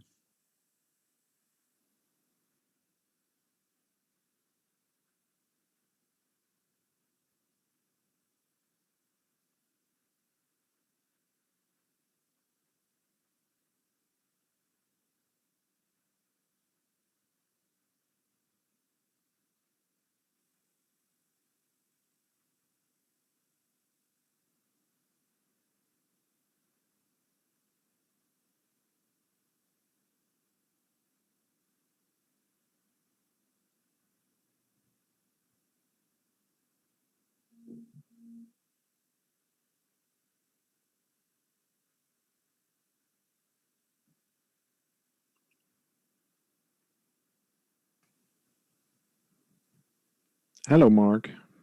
Hello, everybody. Hello. So I can see here Oleg, Eric. Hello, Eric. Nice to see you. Thank you, because I know it's quite late in China. Yeah. Hello, you are from Washington. I can see also Karsten, who will be sharing the session. I think I see, let me see if we missed something. And I think we should have Alfonso, who will be joining. But Karsten, I give you the floor. And my colleagues in St. Petersburg will bring the two remaining speakers to join the room. Over to you, Karsten. Okay, thank you very much, Mark. Hello, everybody from Hamburg in Germany. Yeah, well, we got a lot of input this morning and the whole day, and I'm very pleased that I'm able to be part of this symposium and that I've got the chance of being chair of this extraordinarily interesting panel here, which is about the future of international finance and trade architecture in the post-COVID-19 world. And I think we all can imagine that, well, a lot of things, if not everything, is somehow different after the crisis compared to the situation before. Well, when we look at certain current economic numbers, you could get the impression that, well, everything is fine, or to put it in other words, nothing special happened during the last months. And to give you one example, world trade volume, for example, has totally fully recovered from the downturn during the spring 2020. China, for example, is back on track according to the newest update of the IMF World Economic Outlook. And that means that China is back on the growth path economists were awaiting before the corona crisis. And as we all know, China even had a positive growth in 2020 with around about 2.3% GDP growth. And that, at least for me, is really surprising, because if you imagine the severity of the crisis we had during the last months. What about the rest of the world? Well, according to the IMF, the developed countries are still lagging behind the pre-crisis projected growth path. And they even did not reach the pre-crisis level of aggregated output yet. That perhaps in the best case could happen in the fourth quarter of 2021. But nearly every country in the world, at least the ones who are export-oriented, are benefiting from the very dynamic export demand that especially comes from China again. And to give you one example, in Germany, for example, the industry sector is about to leave a 2 years lasting phase of industry recession. So we had 2 years, a 2 years lasting phase of declining industry product. And now we've got the chance to leave this phase. And that again is surprising if you think about the severity of the crisis. When we look at the developing countries in the world, excluding China, we've got to realize that they definitely suffered the most, and that you can say in all respects. The collapse in the second quarter has been worse. The upswing in the third quarter was very dynamic, okay, but most developing countries still suffer large losses of welfare compared to the pre-COVID situation. And they are far away from entering the pre-COVID growth path. And this shows that, in my opinion, definitely weights have shifted in the world when we think about the trade architecture and perhaps also about the financial architecture. China, for example, has downsized the gap to the developed countries. And this has definitely impacts on the trade architecture and perhaps also on the financial architecture. And to give just another hint, at least for the finance architecture, another, for example, from the world perspective, small development, but at least from the European perspective, a very important development has happened during the last months. And that obviously is the Brexit, which will, at least for Europe, also have an effect on the finance architecture. To put it all together, in order to not steal too much time from the panelists, to put it all together, there's a lot of change going on right now, and the COVID crisis is, in my point of view, an accelerator for transformations that would have happened anyway, but now they happened in between just a few months instead of a few years. And the question is, what might be the result of all this? And that's why I'm very happy to have really excellent experts and excellent panel here with me. And I think they will be able to show us or to visualize a picture for us of the post-COVID finance and trade architecture. So I think we should start now with the panelists. And first of all, I'm very happy to announce, I hope he's there now, Jakov Mirkin, who is a Doctor of Economics, Head of Department of International Capital Markets at with the Institute of World Economy and International Relations, RAS. Jakov is there. Okay, Jakov, the floor is yours. Yeah, thank you very much for the presentation. Видна ли презентация? Да, презентация видна. Так, что впереди? Давайте попробуем ответить на эти вопросы. Let us try to answer the question, what is there ahead of us? What will happen after the pandemic? First of all, now we can assume that the long trends will continue. First of all, the financial development trends, the monetization, growth, financialization, the faster growth of financial assets in comparison with the real economy. This trend has been visible over the past 4 centuries, and these curves over here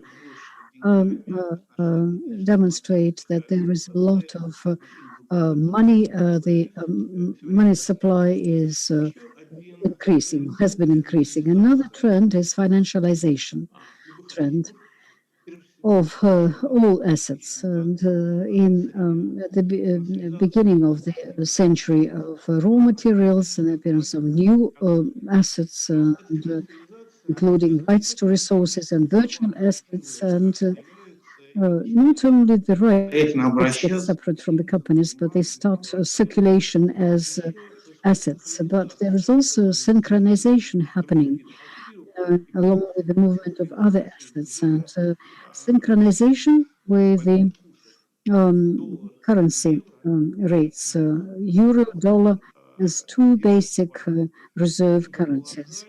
Now, we can assume that this trend continues in the future, and this graph shows the correlation between the oil prices and the euro dollar exchange rate. The third trend is associated with the multipolar financial architecture. So instead of one global nucleus, so to speak, the financial market, the financial system of the United States, within the multipolar system, there are several levels, and this covers the monetary systems, the financial markets, the infrastructure, and we can see that these levels emerge at the global and the regional levels. The fourth trend is the continuation of the long financial circles, which depend on the long cycles in real economy. And as an example here, you can see the cyclic movement of the USD to euro rate, the mechanism of which is associated with the business cycles in Europe and in the United States, and with the policies of the respective central banks. Another long-term trend to be continued is associated with the financial bubbles, which are fueled by financialization, by money easing policies and inflation. And you can see another graph here. It's an example of what happens at the stock market in the United States. You can see two bubbles of 1999 and the year 2007. And we can expect that today there is also a financial bubble in the market, and correction is needed in this movement. The fourth trend is the penetration of the government debts into the economy, into the financial markets, also fueled by financialization, by the saturation with the debts. On the other hand, the government policies that stimulate the economic growth and expansion of government function follows that. And this trend has been quite visible over the past 60 years, and it became very strong after the autumn of the year 2008. And a similar trend of the penetration of government debts is presented here. Here in the table, you can see the risk points with high level associated with the sovereign debt saturation. In the countries which are systemically important, the risks are quite high here. And the serious fluctuations in the financial markets are obvious here, not only with different derivatives and shares, but the sovereign debt. Here is the indicator of the sovereign debt and the GDP. Another long-term trend, which will continue after the pandemic, it is the financial market being filled with innovations. The regulators do not cope with that, and indeed at the time of revolutions, explosions of financial innovations occur, and inevitable financial bubbles. This is well represented by the example of Bitcoin. And we know that the dynamics of financial transformations are associated with the dynamics of financial innovations, and funding occurs through that segment into the real economy. And the risks are quite high as a result. Another long-term trend we can see, and which might be continued, is the dynamics of the interest rates. The interest rates are at the super lower level, and the financial intermediation that occurs in connection with that, when instead of take one's money, protect the money, save the money, and let it grow, there appear other financial services. When you pay for not for the money protection, not for the growth of your money, but rather for the fact that the money is just kept there as liquidity in a safe place. And so this long-term dynamics of the interest rate, well, how is it going to work? There must be some sort of cyclicity here. We might be able to see that the interest rates start growing after going to that bottom, so to speak. And then another trend that we hope continues, and financial globalization trend, and we can see quite well how it was happening in the year 2000 and in the year 2007, it seems to us that this process is inevitable, although such phenomena as pandemic or the crisis decrease the level of financial globalization and open way for financial protectionism. Another long-term trend supported in the future is the correlation between the domestic financial markets at the global level. And so just one asset among all the global assets. And this example of simultaneous movement of the stock markets in Russia and United States, Brazil, Argentina, financial market in Russia is very much like the Latin American markets, and we really sometimes do not know where we live in Russia or in Brazil if we look just at the financial markets. And the same is true for the stock markets. At these markets, the global investors play a very significant role, hence the result. The new trends. Now, the new trends that have not existed earlier, prior to the pandemic. First of all, it's the growth of risks and volatility, strengthening of the speculation, and greater exposure to bubbles, since the investors en masse are trying to replace their losses of profits in the real economy with the profits they can get at the financial markets. Another trend, post-pandemic trend, is quite obvious. It's associated with further virtualization of financial markets and institutions, more and more online rather than offline. And the third trend, which I believe to be very important, is the development of the financial systems of disaster economies. What do I mean by that? Look at the statistics here. By the Leuven University in Brussels presented, we can see that over many years there have been happening the catastrophes or calamities, and they occur more and more often. And in this sense, we are probably entering the epoch when these disasters might turn into sort of a component of our life, and the economies are getting adjusted, and financial systems are getting adjusted to this new, ever-present disaster element. So, what are the potential changes in the financial systems in this context? Well, if risks grow, and if the risks are of systemic importance, then of course all the reserves must increase in macro and micro economies.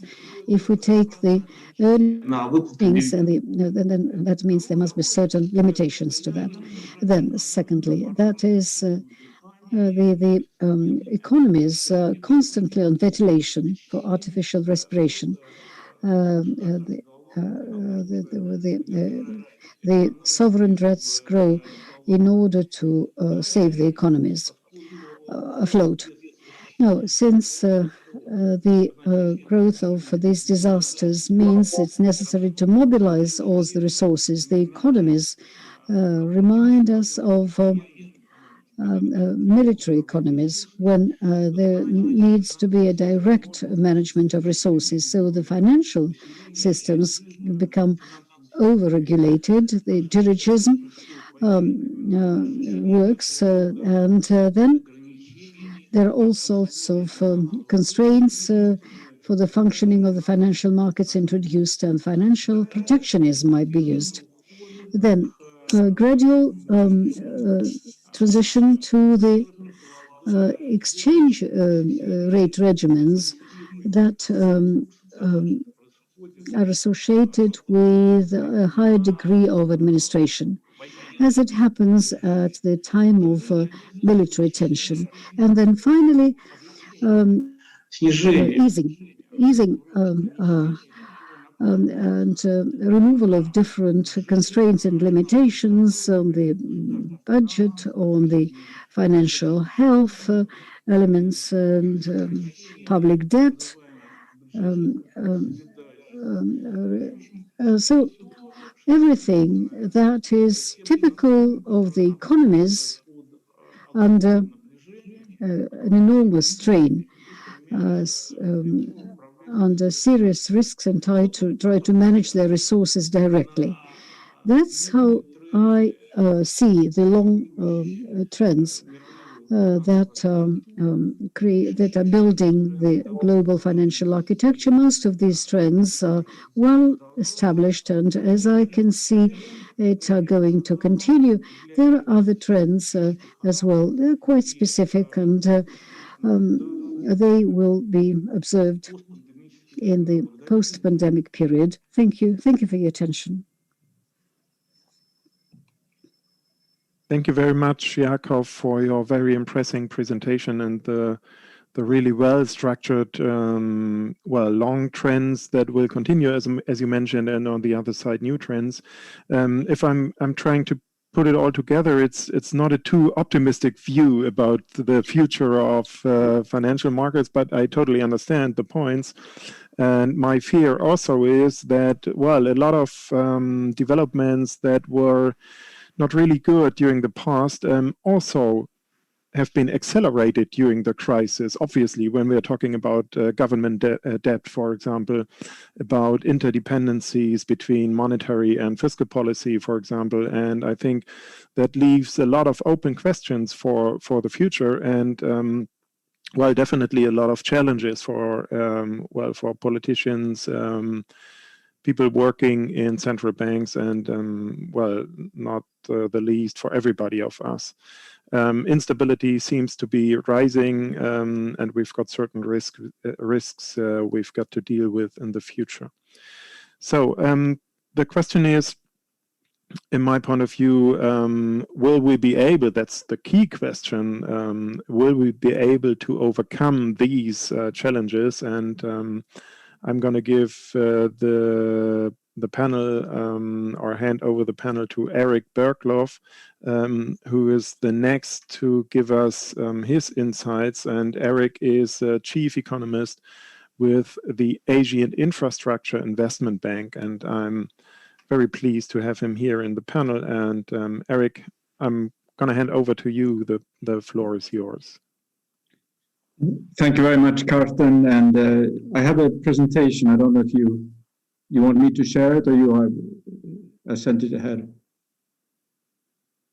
Wonderful. So I'm going to build pretty much on both on Carsten's introduction and on Jakov's interesting sort of long-term presentation or long-term trends. So I think we are facing a year of divergence. So Carsten was alluding to this. I think this is a year when most likely the medical emergency will be under control in the developed world, but we are less likely to see the same thing happen in the emerging and developing world. So this is, I think, the background against which I would like to say a few things. Secondly, I believe very much in what Jakov was saying, that there is a sort of fundamental long-term trends in the global economy that will force us to think in different ways of how we address some of those risks. And I'm going to focus primarily on the sort of pandemic risk, but I think it's not specific to that. It's really about how can we mitigate the risks, how can we, through the global financial architecture, prepare ourselves for some of these risks. So basically, if we, so how do we shift? Are you shifting the slides? So next slide.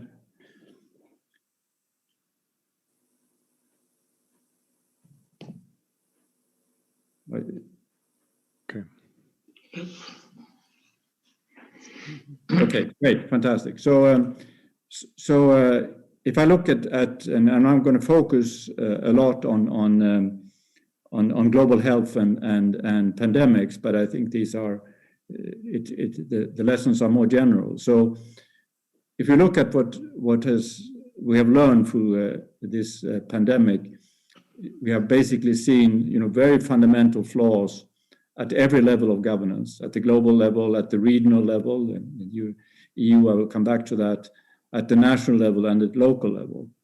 And what has also been a very important feature has been the lack of coordination between different levels of government. We have seen massive failures when it comes to relationship between national and local level in many countries, including my own, Sweden, and certainly in the UK, where I used to live. Very fundamental, and not speak of the United States.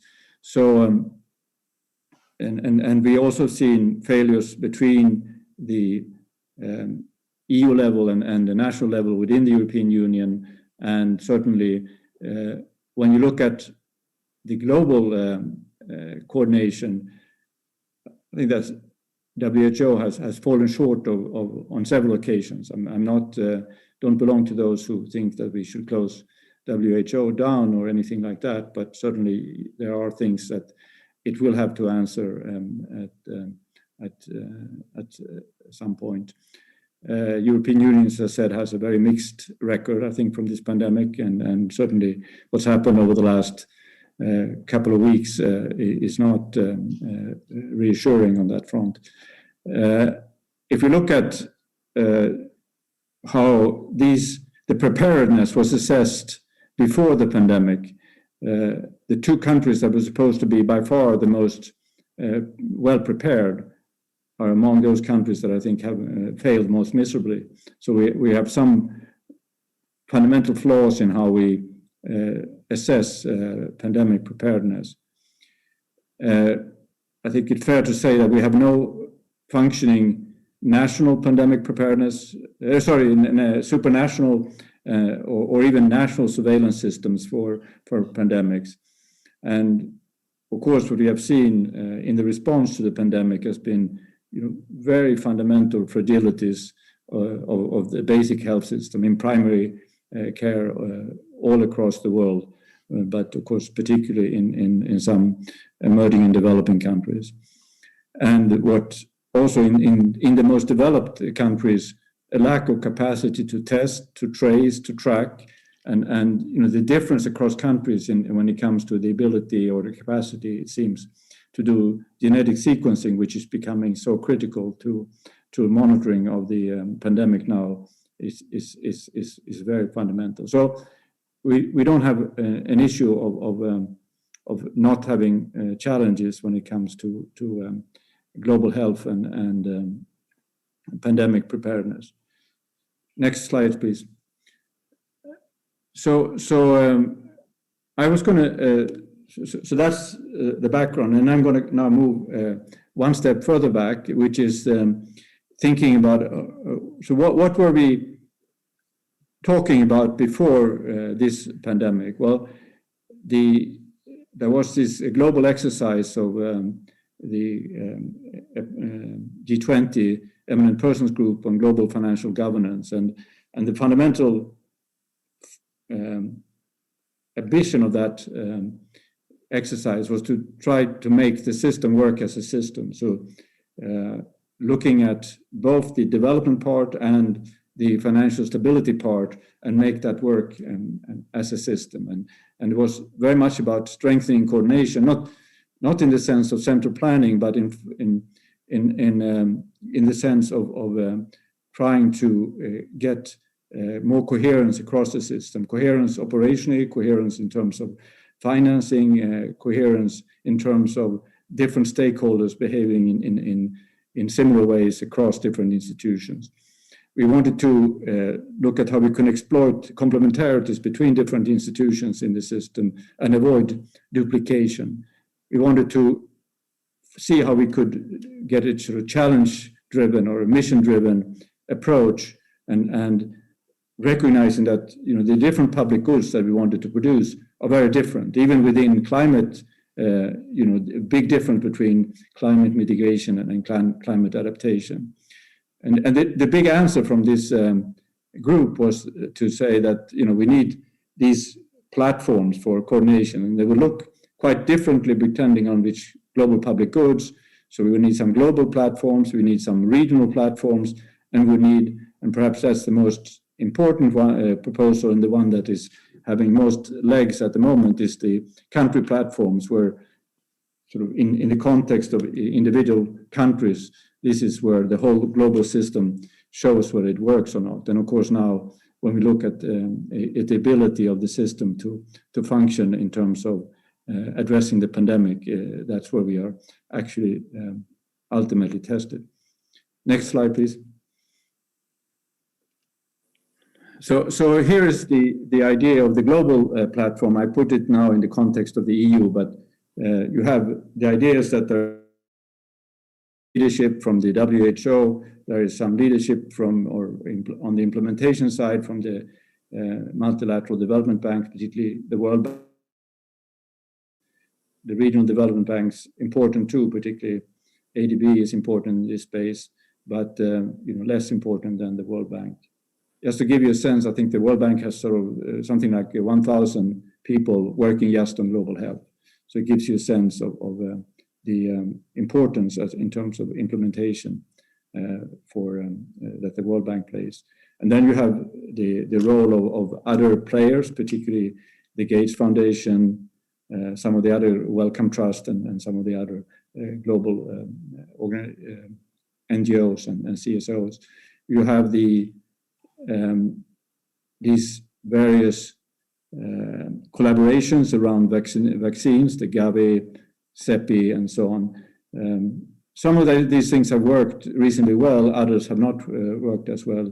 And in the middle of this, you have, from the sort of European perspective, the European Union. European Union has representation in all these different bodies, and has to think about how it uses that influence vis-a-vis building its own institution, and how it works with all the member states of the European Union in trying to shape these institutions. Next slide, please.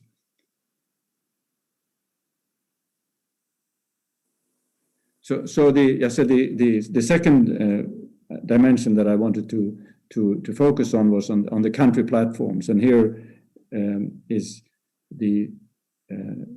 there was an attempt from the G20 to really push this through. So there was the Japanese presidency put this on the agenda. The various working groups have worked on this.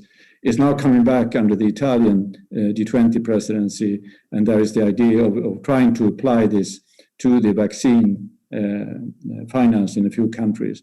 And the whole idea is that this is country-owned. This is the UN institutions will play an important leading role. The MDBs, IMF critical, the national development finance institutions, including those from China, the private sector and civil society. All this has to be brought together, but it has to be brought together by the countries themselves. And this is, to me, if we succeed in this, this will give us a much greater firepower, a much greater ability to respond to the kind of shocks that Jakob was bringing up. Next slide, please.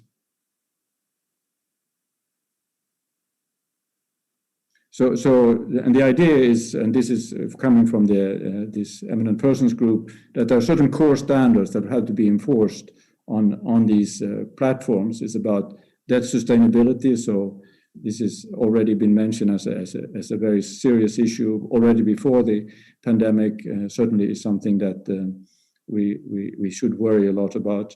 We have of course, all the environmental, social governance standards, pricing policies, very relevant now also for the vaccine issue.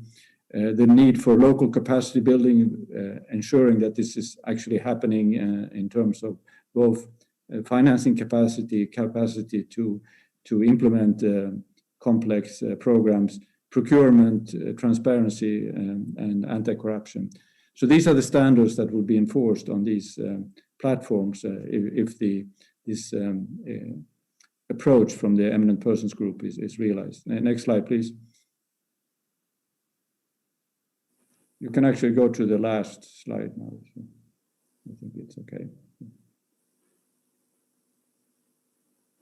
Next slide.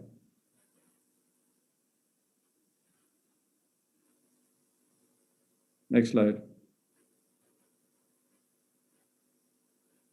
Next slide. Next slide. So I just want to summarize. As I said, the COVID-19 has really revealed very fundamental weaknesses at every level of governance, and it's, in some regard, I think you can say that global health has proven to be the weakest link in the global system, and it's actually, the weakest link also means something very particular in sort of global discussion of global public goods, and in that sense also, the response to pandemic, for example, is the weakest link is critical. So you design your response to address the weakest link, and I think we should think of when we think of global health more generally, we need to take that approach. We need to work both globally, regionally, and on country platforms. I haven't spoken much about this, but I think a very good opportunity to show how this can work is now in the global vaccination effort, because we, at the moment, it's just a free-for-all, and the rich countries, the big countries, are walking away while, with reasonable supplies, while developing and emerging countries may have to wait for a long time, and by the time they get the vaccines, they may no longer be effective with those new variants and so on. So we need to really scale up and push, make sure that this happens with speed and effort now. We get much better coordination. There are experiments now going on around country platforms applied to vaccine finance, to vaccine deployment. We need to support those experiments. We need to support the global mechanisms, the COVAX, Gavi, and so on. And we need to use the opportunities we have to orchestrate these kind of alliances to address these threats. So I'll leave it there and hand it over to you, Carsten. Thank you very much, Eric, for your interesting thoughts. And I think, well, at least now, after the second panelist, we've got still a lot of problems to deal with, but I think there's also some hope. And there are also, well, you mentioned some ways the world can go. I think we all agree about the point that strengthening coordination is one of the most important points, and we need new platforms. Thank you very much for your visualization here. The question arises, in my point of view, whether we need new platforms, perhaps, or at least, well, a few of them need certain reforms. I think that's also one of the lessons learned we had during the crisis.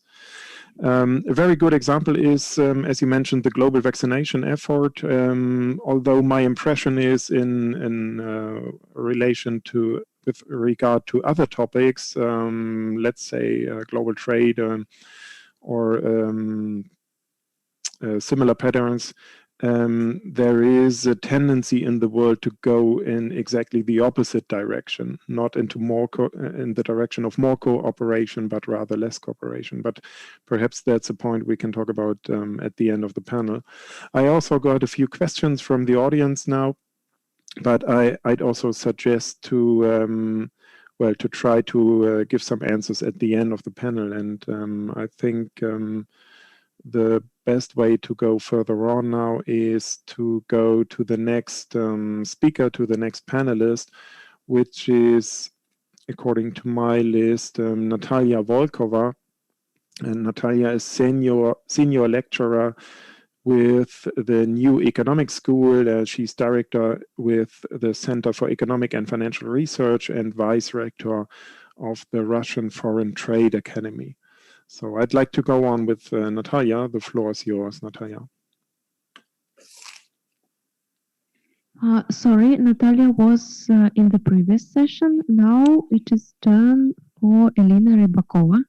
Okay, thank you very much, and I've got to apologize for this mistake. No worries, no worries. Okay. Thank you. So, can you hear me well? Thank you. Thank you, Karsten. It's lovely to hear everybody, and I will be very much continuing on with the remarks that sort of flows naturally from what Karsten, you were saying, Jakub, and Eric. And it's always lovely to listen to Natalia. I always follow her research and listen to her on earlier session. So it's a pleasure to be in that company. So what I want to talk about is national economic sovereignty or national economic security. And I think, and that's why it sort of flows naturally from our discussion earlier, is that we need to start thinking about it in a sort of multidisciplinary way.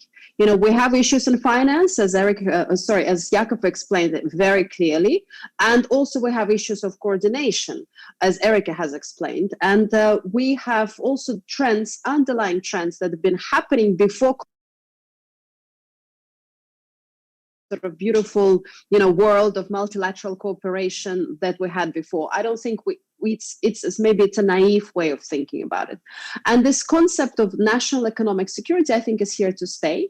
It really came to the forefront with the US-China strategic rivalry, but also it's very relevant to Russia, which we know in the context of sanctions.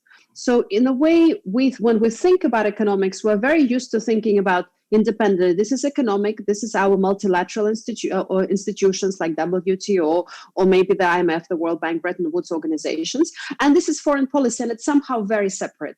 And then you have defense or national security. And again, it's a third area. It's again very separate. Unfortunately, I don't think it's anymore the case.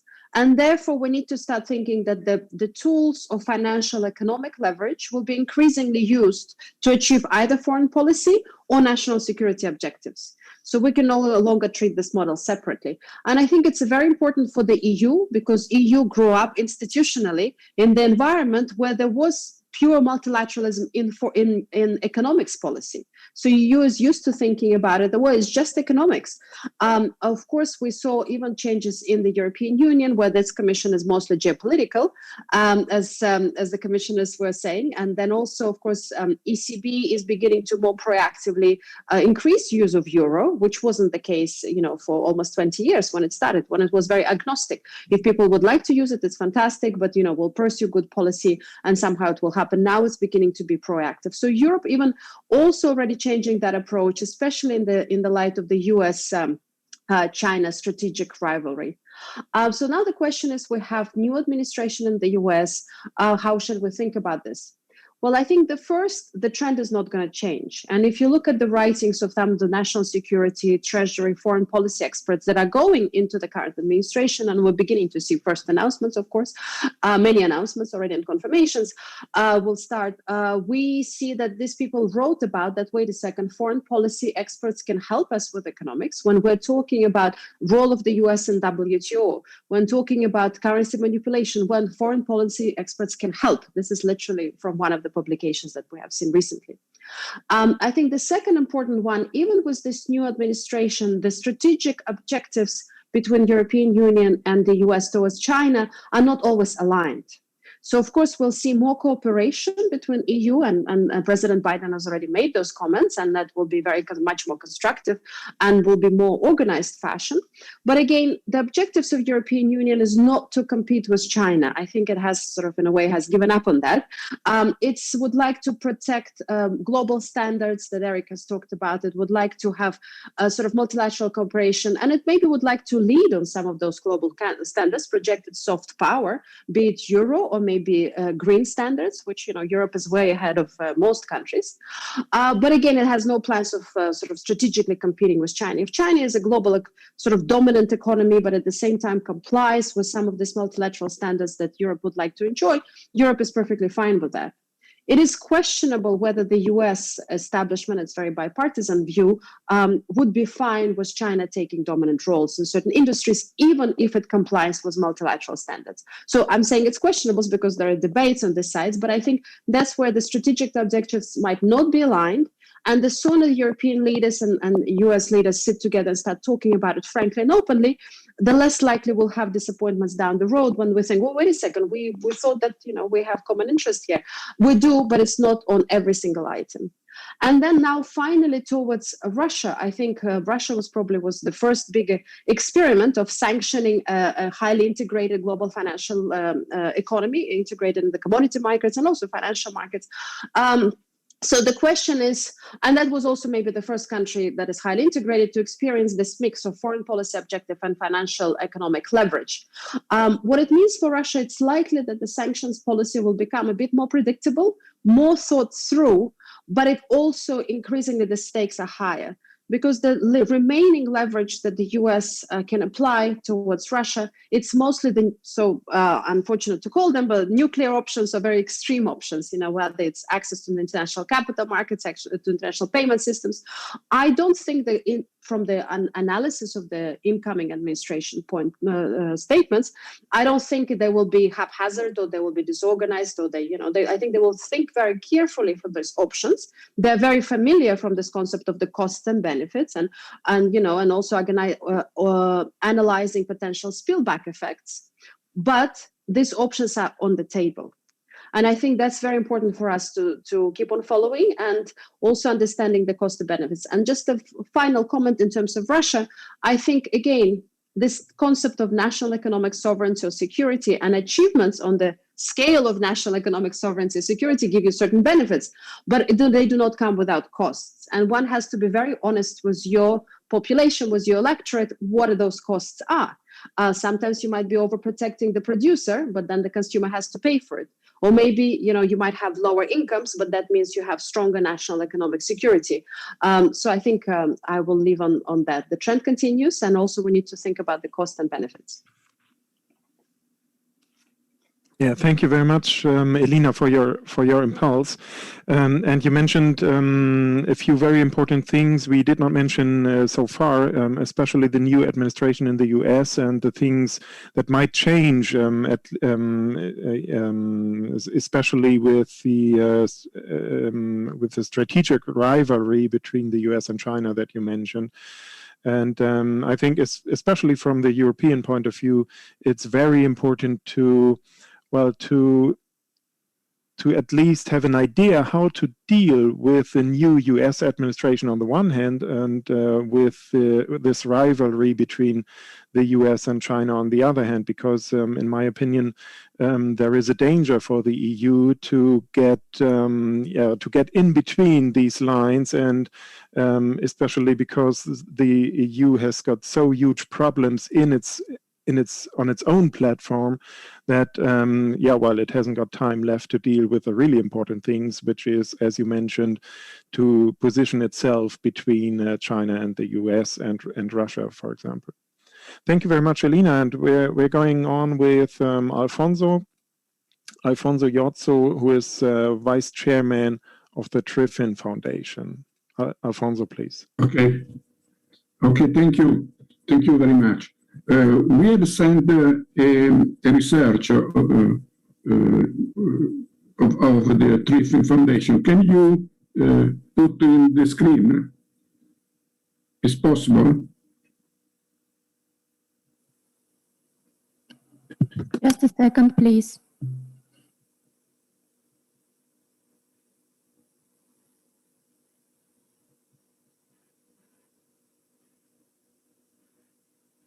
Okay. In any case, I can start because of the previous intervention, especially of Elina Rybakova, were very in line which we wanted to show. Okay, you can go on. Next page. Next page. Well, I can't go through all the research because it will be too long. I will summarize in this way. We have made, as Robert Triffin, this study on the Russian economy, and especially, of course, from the monetary side. And we want to do, and the title of our research is Exchange Rate Mechanism and the De-dollarization. The first point is that the Russian economy always, after the recent evolution, including also the sanctions and so on, show that the main partner of the Russia is the European Union by large. The China has growth, but is Europe is today the most important economic partner of Russia. The second point is that the Russian economy will have to face one point that is very important from the European side, that is the sustainable economy and the green project. And this will affect a lot the Russian economy that is based especially on the oil and gas export. Then, from this point of view, Russia has moved in the last time in a different management of its both the reserves of the central banks and both of the how to manage the rate of exchange of the rubles. It was by Elena Rybakova a very interesting reference that she made, that saying that the euro will be the green standard. Well, if we have made other research as Robert Triffin on this sector, and the research that we made on the oil price show belong 30 years, that the real link was that is the dollar after leaving the gold was the oil, because it's very clear that when the American dollar is devaluated, the price of oil was going up and so on. This relation in the recent time was not more functioning perfectly. It was due to the evolution of the market for the oil. This shows you that there is a problem in the managing the Russian financial participation, especially in the, as I said before, in the reserves in the central banks and the rate of exchange. And we have seen that the what is called in our research the de-dollarization, because the share of the dollar in the reserves is now very low, about only 20%.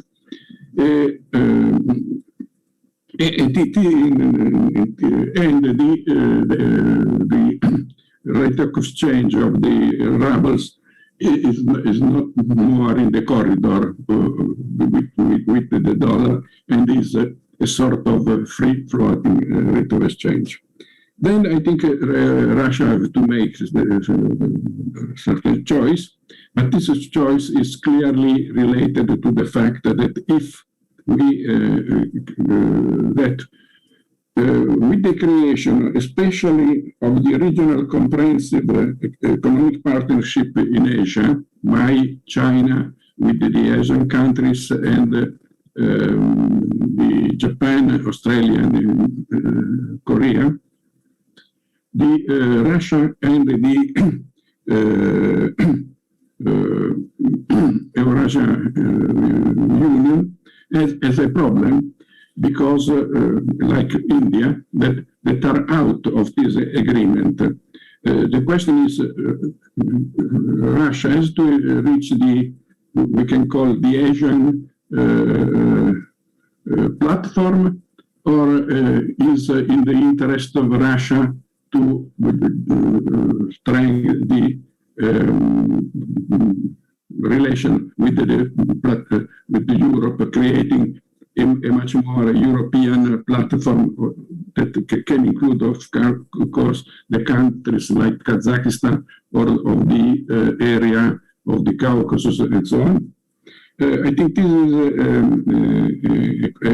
a question that is certainly an economic, you can see from an economic point of view, but of course also on the question on which the Elena Rybakova said, the security and the sovereignty of the countries. The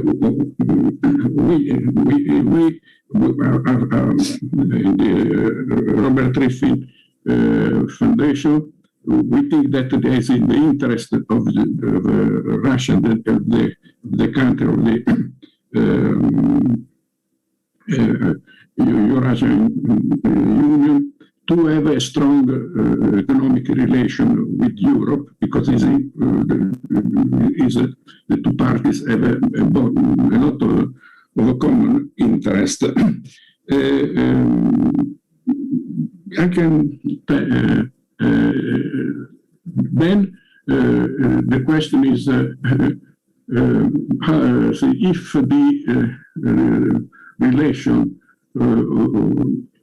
as the Russia to move, leaving the peg with the dollar to be fully floating, or will its economy require a sort of peg with the euro? This is a question that we will have to solve in the next months and year. I want to make only a final remark. More than 30 years ago, when we had the collapse of the former Soviet Union, I had a lot of work at the time, and we realized a sort of links at the time between the ECU, it was not the euro, it was the ECU, and the transferable rubles. And you can see this because the International Bank of Economic Cooperation, that at the time was managing the transferable ruble, that was the currency of the bloc, changed its capital and its action in the moving to the ECU. And you can see that also today, the International Bank of Economic Cooperation, that is always active in Moscow, is maintaining its capital in euro. It is a historical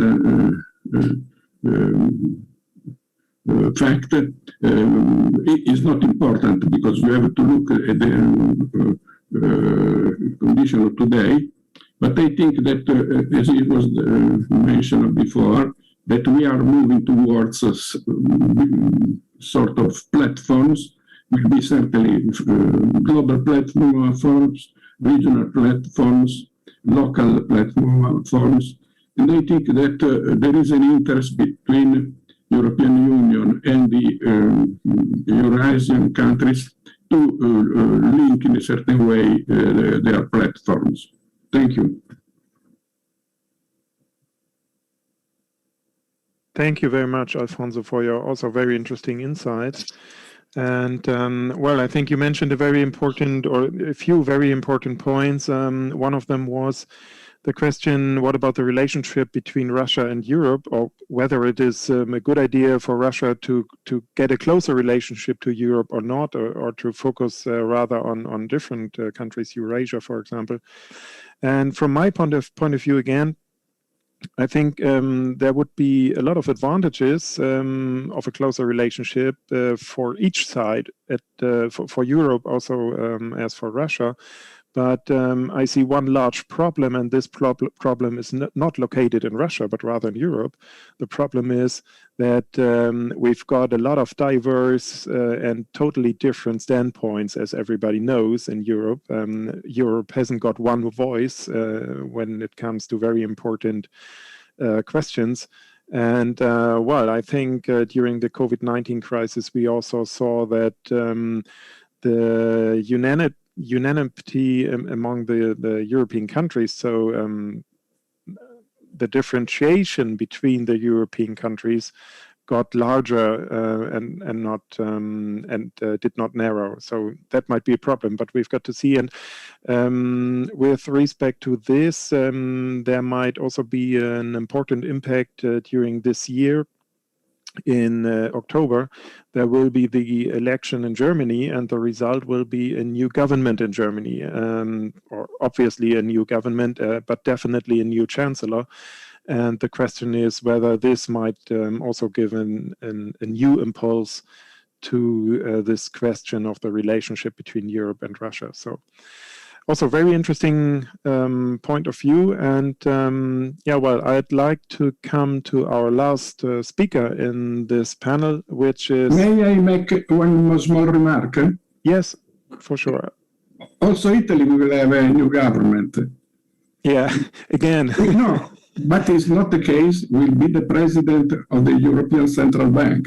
Yeah. Former.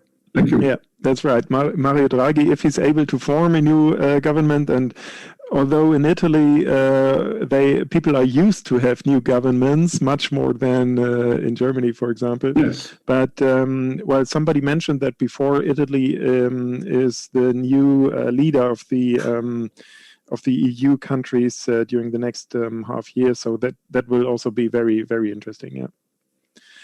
So let us go on with the last speaker, which is Oleg Solntsev, and he is head of the Division for Analysis and Forecasting of Macroeconomic Process with the Center for Macroeconomic Analysis and Short-Term Forecasting.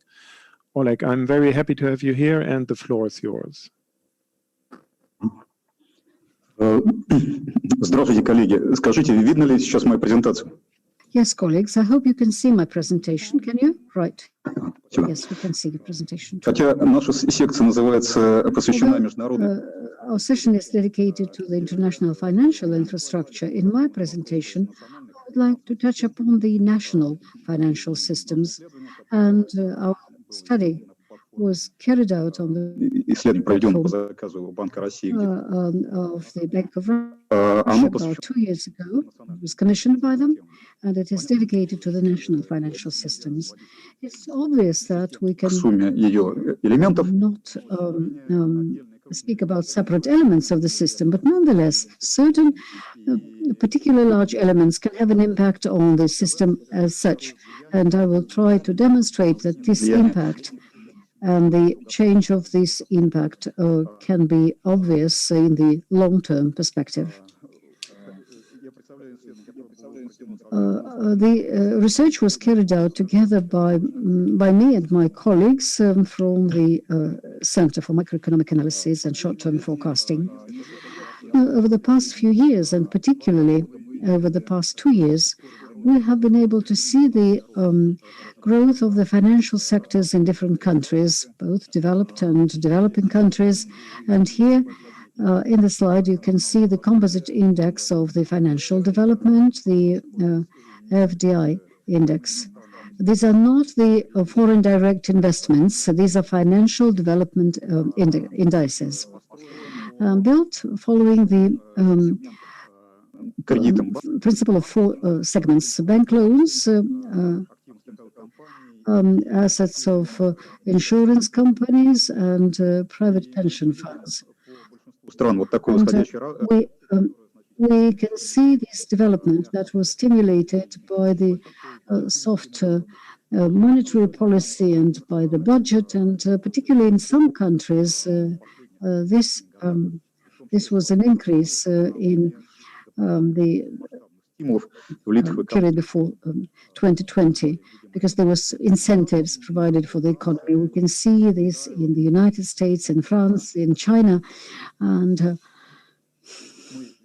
we can see that in the developing countries such as Brazil, Russia, and yes, here you can see how the composite index is being built on the basis of the main components. Now, this fast growth of finances, which institutionally supported the economic growth and compensated for the shock, nonetheless raises a question: what's next? And maybe this might lead to some negative effects, and for how long will these swelling effects continue? Will it not lead to financial instability, or maybe to price instability, to high inflation rates? Might it not lead to the further growth of the financial depth if the trends described by Yakov continue to work? Will it be effective or not effective for the economic growth? And what happens if the process is reversed? Will there be a slowing down of the economic growth? Will there be a new normality to low economic growth over the past 5 years prior to crisis?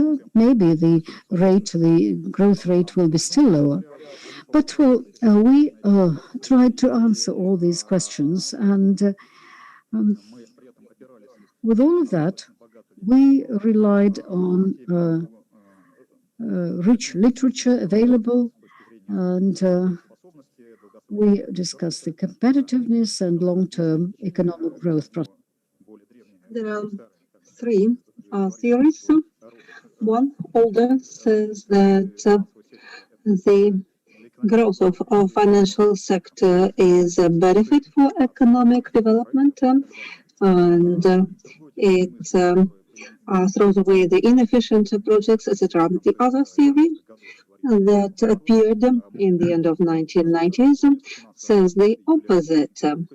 They say that this financial development may be making the economic system fragile. And the latest theory tells that the impact is not linear. There's a certain optimal level of financial development. Up to it, the growth of financial depth is good for economic development. But in certain situations, if there's too much finance, on the contrary, the development suppresses economy and provides a negative effect.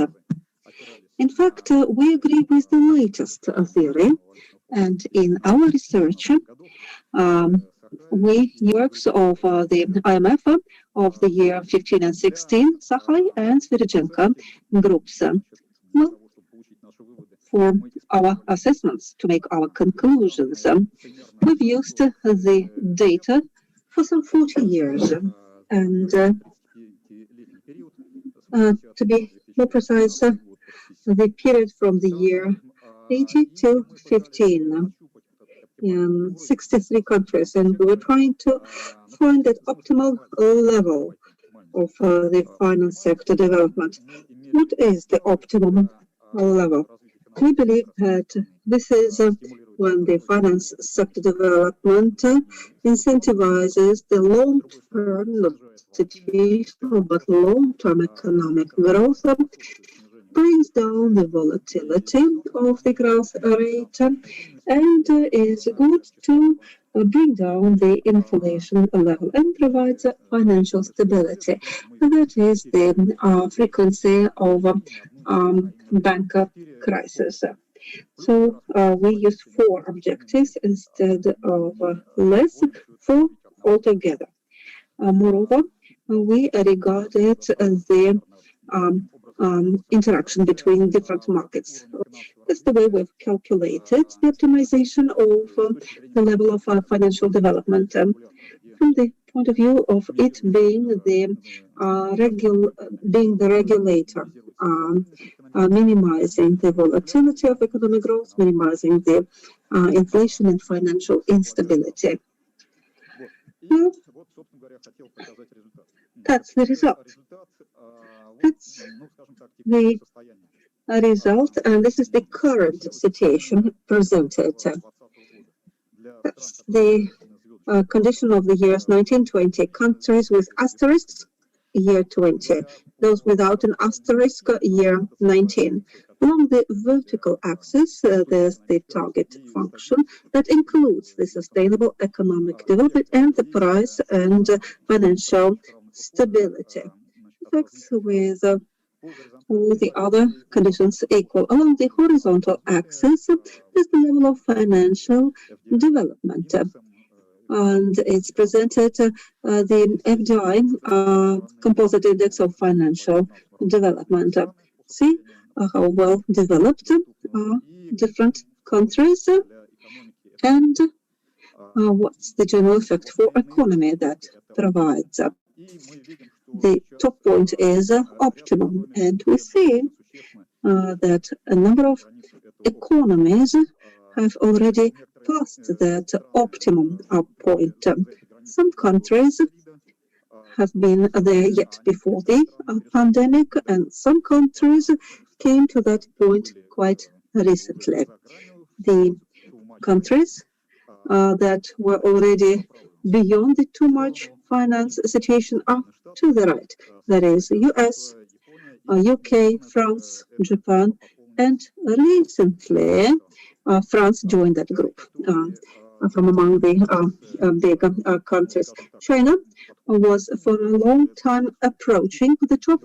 Now it's at the peak. They came to the maximum of opportunities. From the point of view of long-term positive macroeconomic effects, and China went ahead of these countries within several years. The other group of BRICS countries is still quite at a distance. They have space for the future and development. On this diagram, you can see in more detail different objectives. The position of the countries regarding the effect of impact on the economic growth, with all the other conditions equal. Volatility, inflation level, a level of financial instability. Well, you see, same conclusions may be made. US, UK, Japan, and France are in a situation when they are in the zone of high probability of financial shocks due to excessive financing development, and they are also in the area that will produce inflation in the long-term prospects. That's more about UK and USA. As for the volatility of the speed of economic growth, there's no linear dependence here. That's the diagram that proves that financial development as a rule improves the volatility of the speed of economic growth, though it incentivizes the level of this growth. And this enables us to look a bit into the future. Sure, this future is rather ambiguous. However, with the help of this analysis, we can see the signs of future changing of the trends. And we're talking about very big countries that may have a systemic impact. we see that this group of countries, including US, Great Britain, Japan, and France, perhaps in these countries, in a long-term prospect, there will be financial instability, perhaps even the recurrence of the inflation. Not soon, though. And that will perhaps compact that financial sector development. It will go down. And after that turbulent period, we may expect that in future, instead of a slowing of economic growth, there will be the speeding up. That's via the getting rid of the zombie companies that are supported with too good conditions, via the bringing down of uncertainty levels. So in the long range, it may be even a positive thing. Germany, Italy, and China, economic growth cannot be supported by the development of finance sector anymore. For them, it's better to stay in the same place. India, Brazil, and Russia, they have space for the future development. And now coming to the conclusions for Russia, I'd like to mention that for Russia, we were making a long-term forecast for 15 years, and in neither of the scenarios we get to that effect of excessive financing in the market in general. There may be some local excesses, perhaps in the market of bank crediting, but in general there's plenty of space for the future development. Even if in the distant future we'll encounter the different trends, instead of expansion, there will be the compaction. Russia may continue developing. This is good for its economy. That's the divergence of forecasts, the general level of financial development. We are not yet at the optimum level according to any scenario. That's the development of bank crediting. That's the bonds and stocks markets. That's the insurance companies' assets. Wherever there's space for growth based both on fundamental factors and others like economy, diversifications, aging of population, improving of financial education, etc.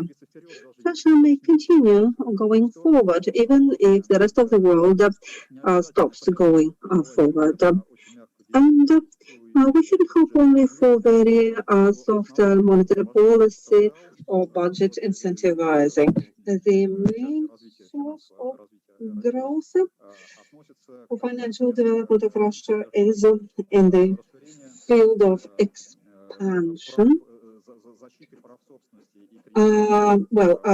Creditors' rights and property rights shall be better protected. That's the source of development. It shouldn't be the institutions only, but the existing practices as well. Improvement of competitiveness, that shall be good.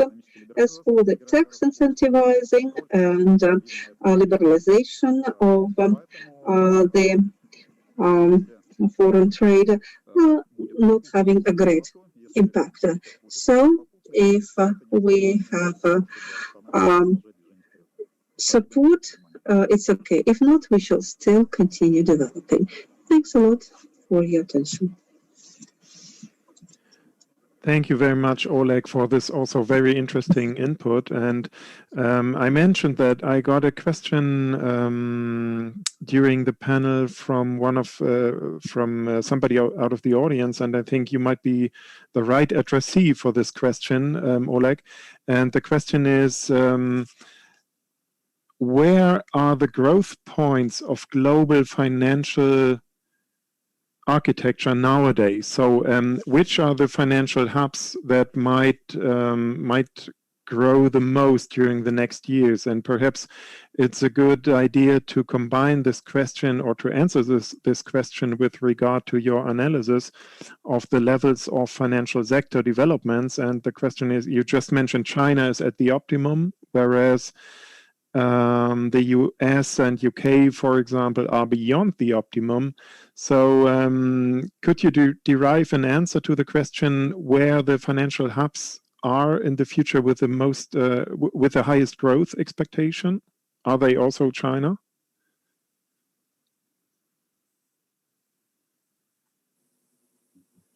Ну, если говорить о географической локализации или, скажем, about the geography or spatial localization, it's to the left from the optimum. These are the countries that are the potential points of growth: Brazil, India, somewhat Russia, big countries with developing markets. Okay, thank you very much, Oleg. Yeah, well, we've got the end of the panel now, and if I sum up the things we just heard, we heard a lot about, or my impression is that there will definitely be huge shifts with regard to the trade architecture of the world and to the financial architecture of the world in the aftermath of the COVID crisis. There will be, but still there will be long trends that will continue, as Yakov told us. Furthermore, there will be new trends like growing volatility and risks and disaster economies we've got to deal with. Eric mentioned the year of divergence we just had during 2020. We've got to think in a different way, and one of the problems definitely was a lack of coordination in certain respects, and that's why we've got to definitely strengthen the coordination. Elina told us about the US-China relationship, the strategic rivalry that will definitely go on. Nevertheless, it doesn't matter that we've got a new administration in the US, and that will also be a long-term trend that will definitely not change. And then we've got the input from Alfonso, who said it's in the best interest of Russia to have a closer relationship to Europe. And I think from a European standpoint, I can say the same. But the question is whether Europe will be able to form one opinion with regard to this question. And yeah, we also talked about the platform economy, that we definitely need new platforms for the trade architecture and for the financial architecture to develop further in the future. Thank you very much for everybody of you for the really excellent input in this session, and I will give again to I will hand over to Mark, I think, who will probably make a few closing remarks. Thank you very much so far. Thank you. Sorry, let me put my video. Thank you, Carsten. Thank you, everyone, for joining this afternoon. I think it was a very long day, very intense, with so many topics that we covered. Tomorrow we'll start at 9 a.m. Paris time about another interesting topic about this new world economy, central bank digital currencies, followed by the issue of global connectivity and the future of cities. So we look forward to some of you to join for tomorrow. And I want also to thank all of you panelists from all over the world, Eric, particularly to you, because I know it's quite late in China. So thanks for joining. And Elina also, just to let you know that, so tomorrow 9, and Jeffrey Sachs will be with us also tomorrow. So hopefully you can join and listen also to his remark. Thank you. See you tomorrow.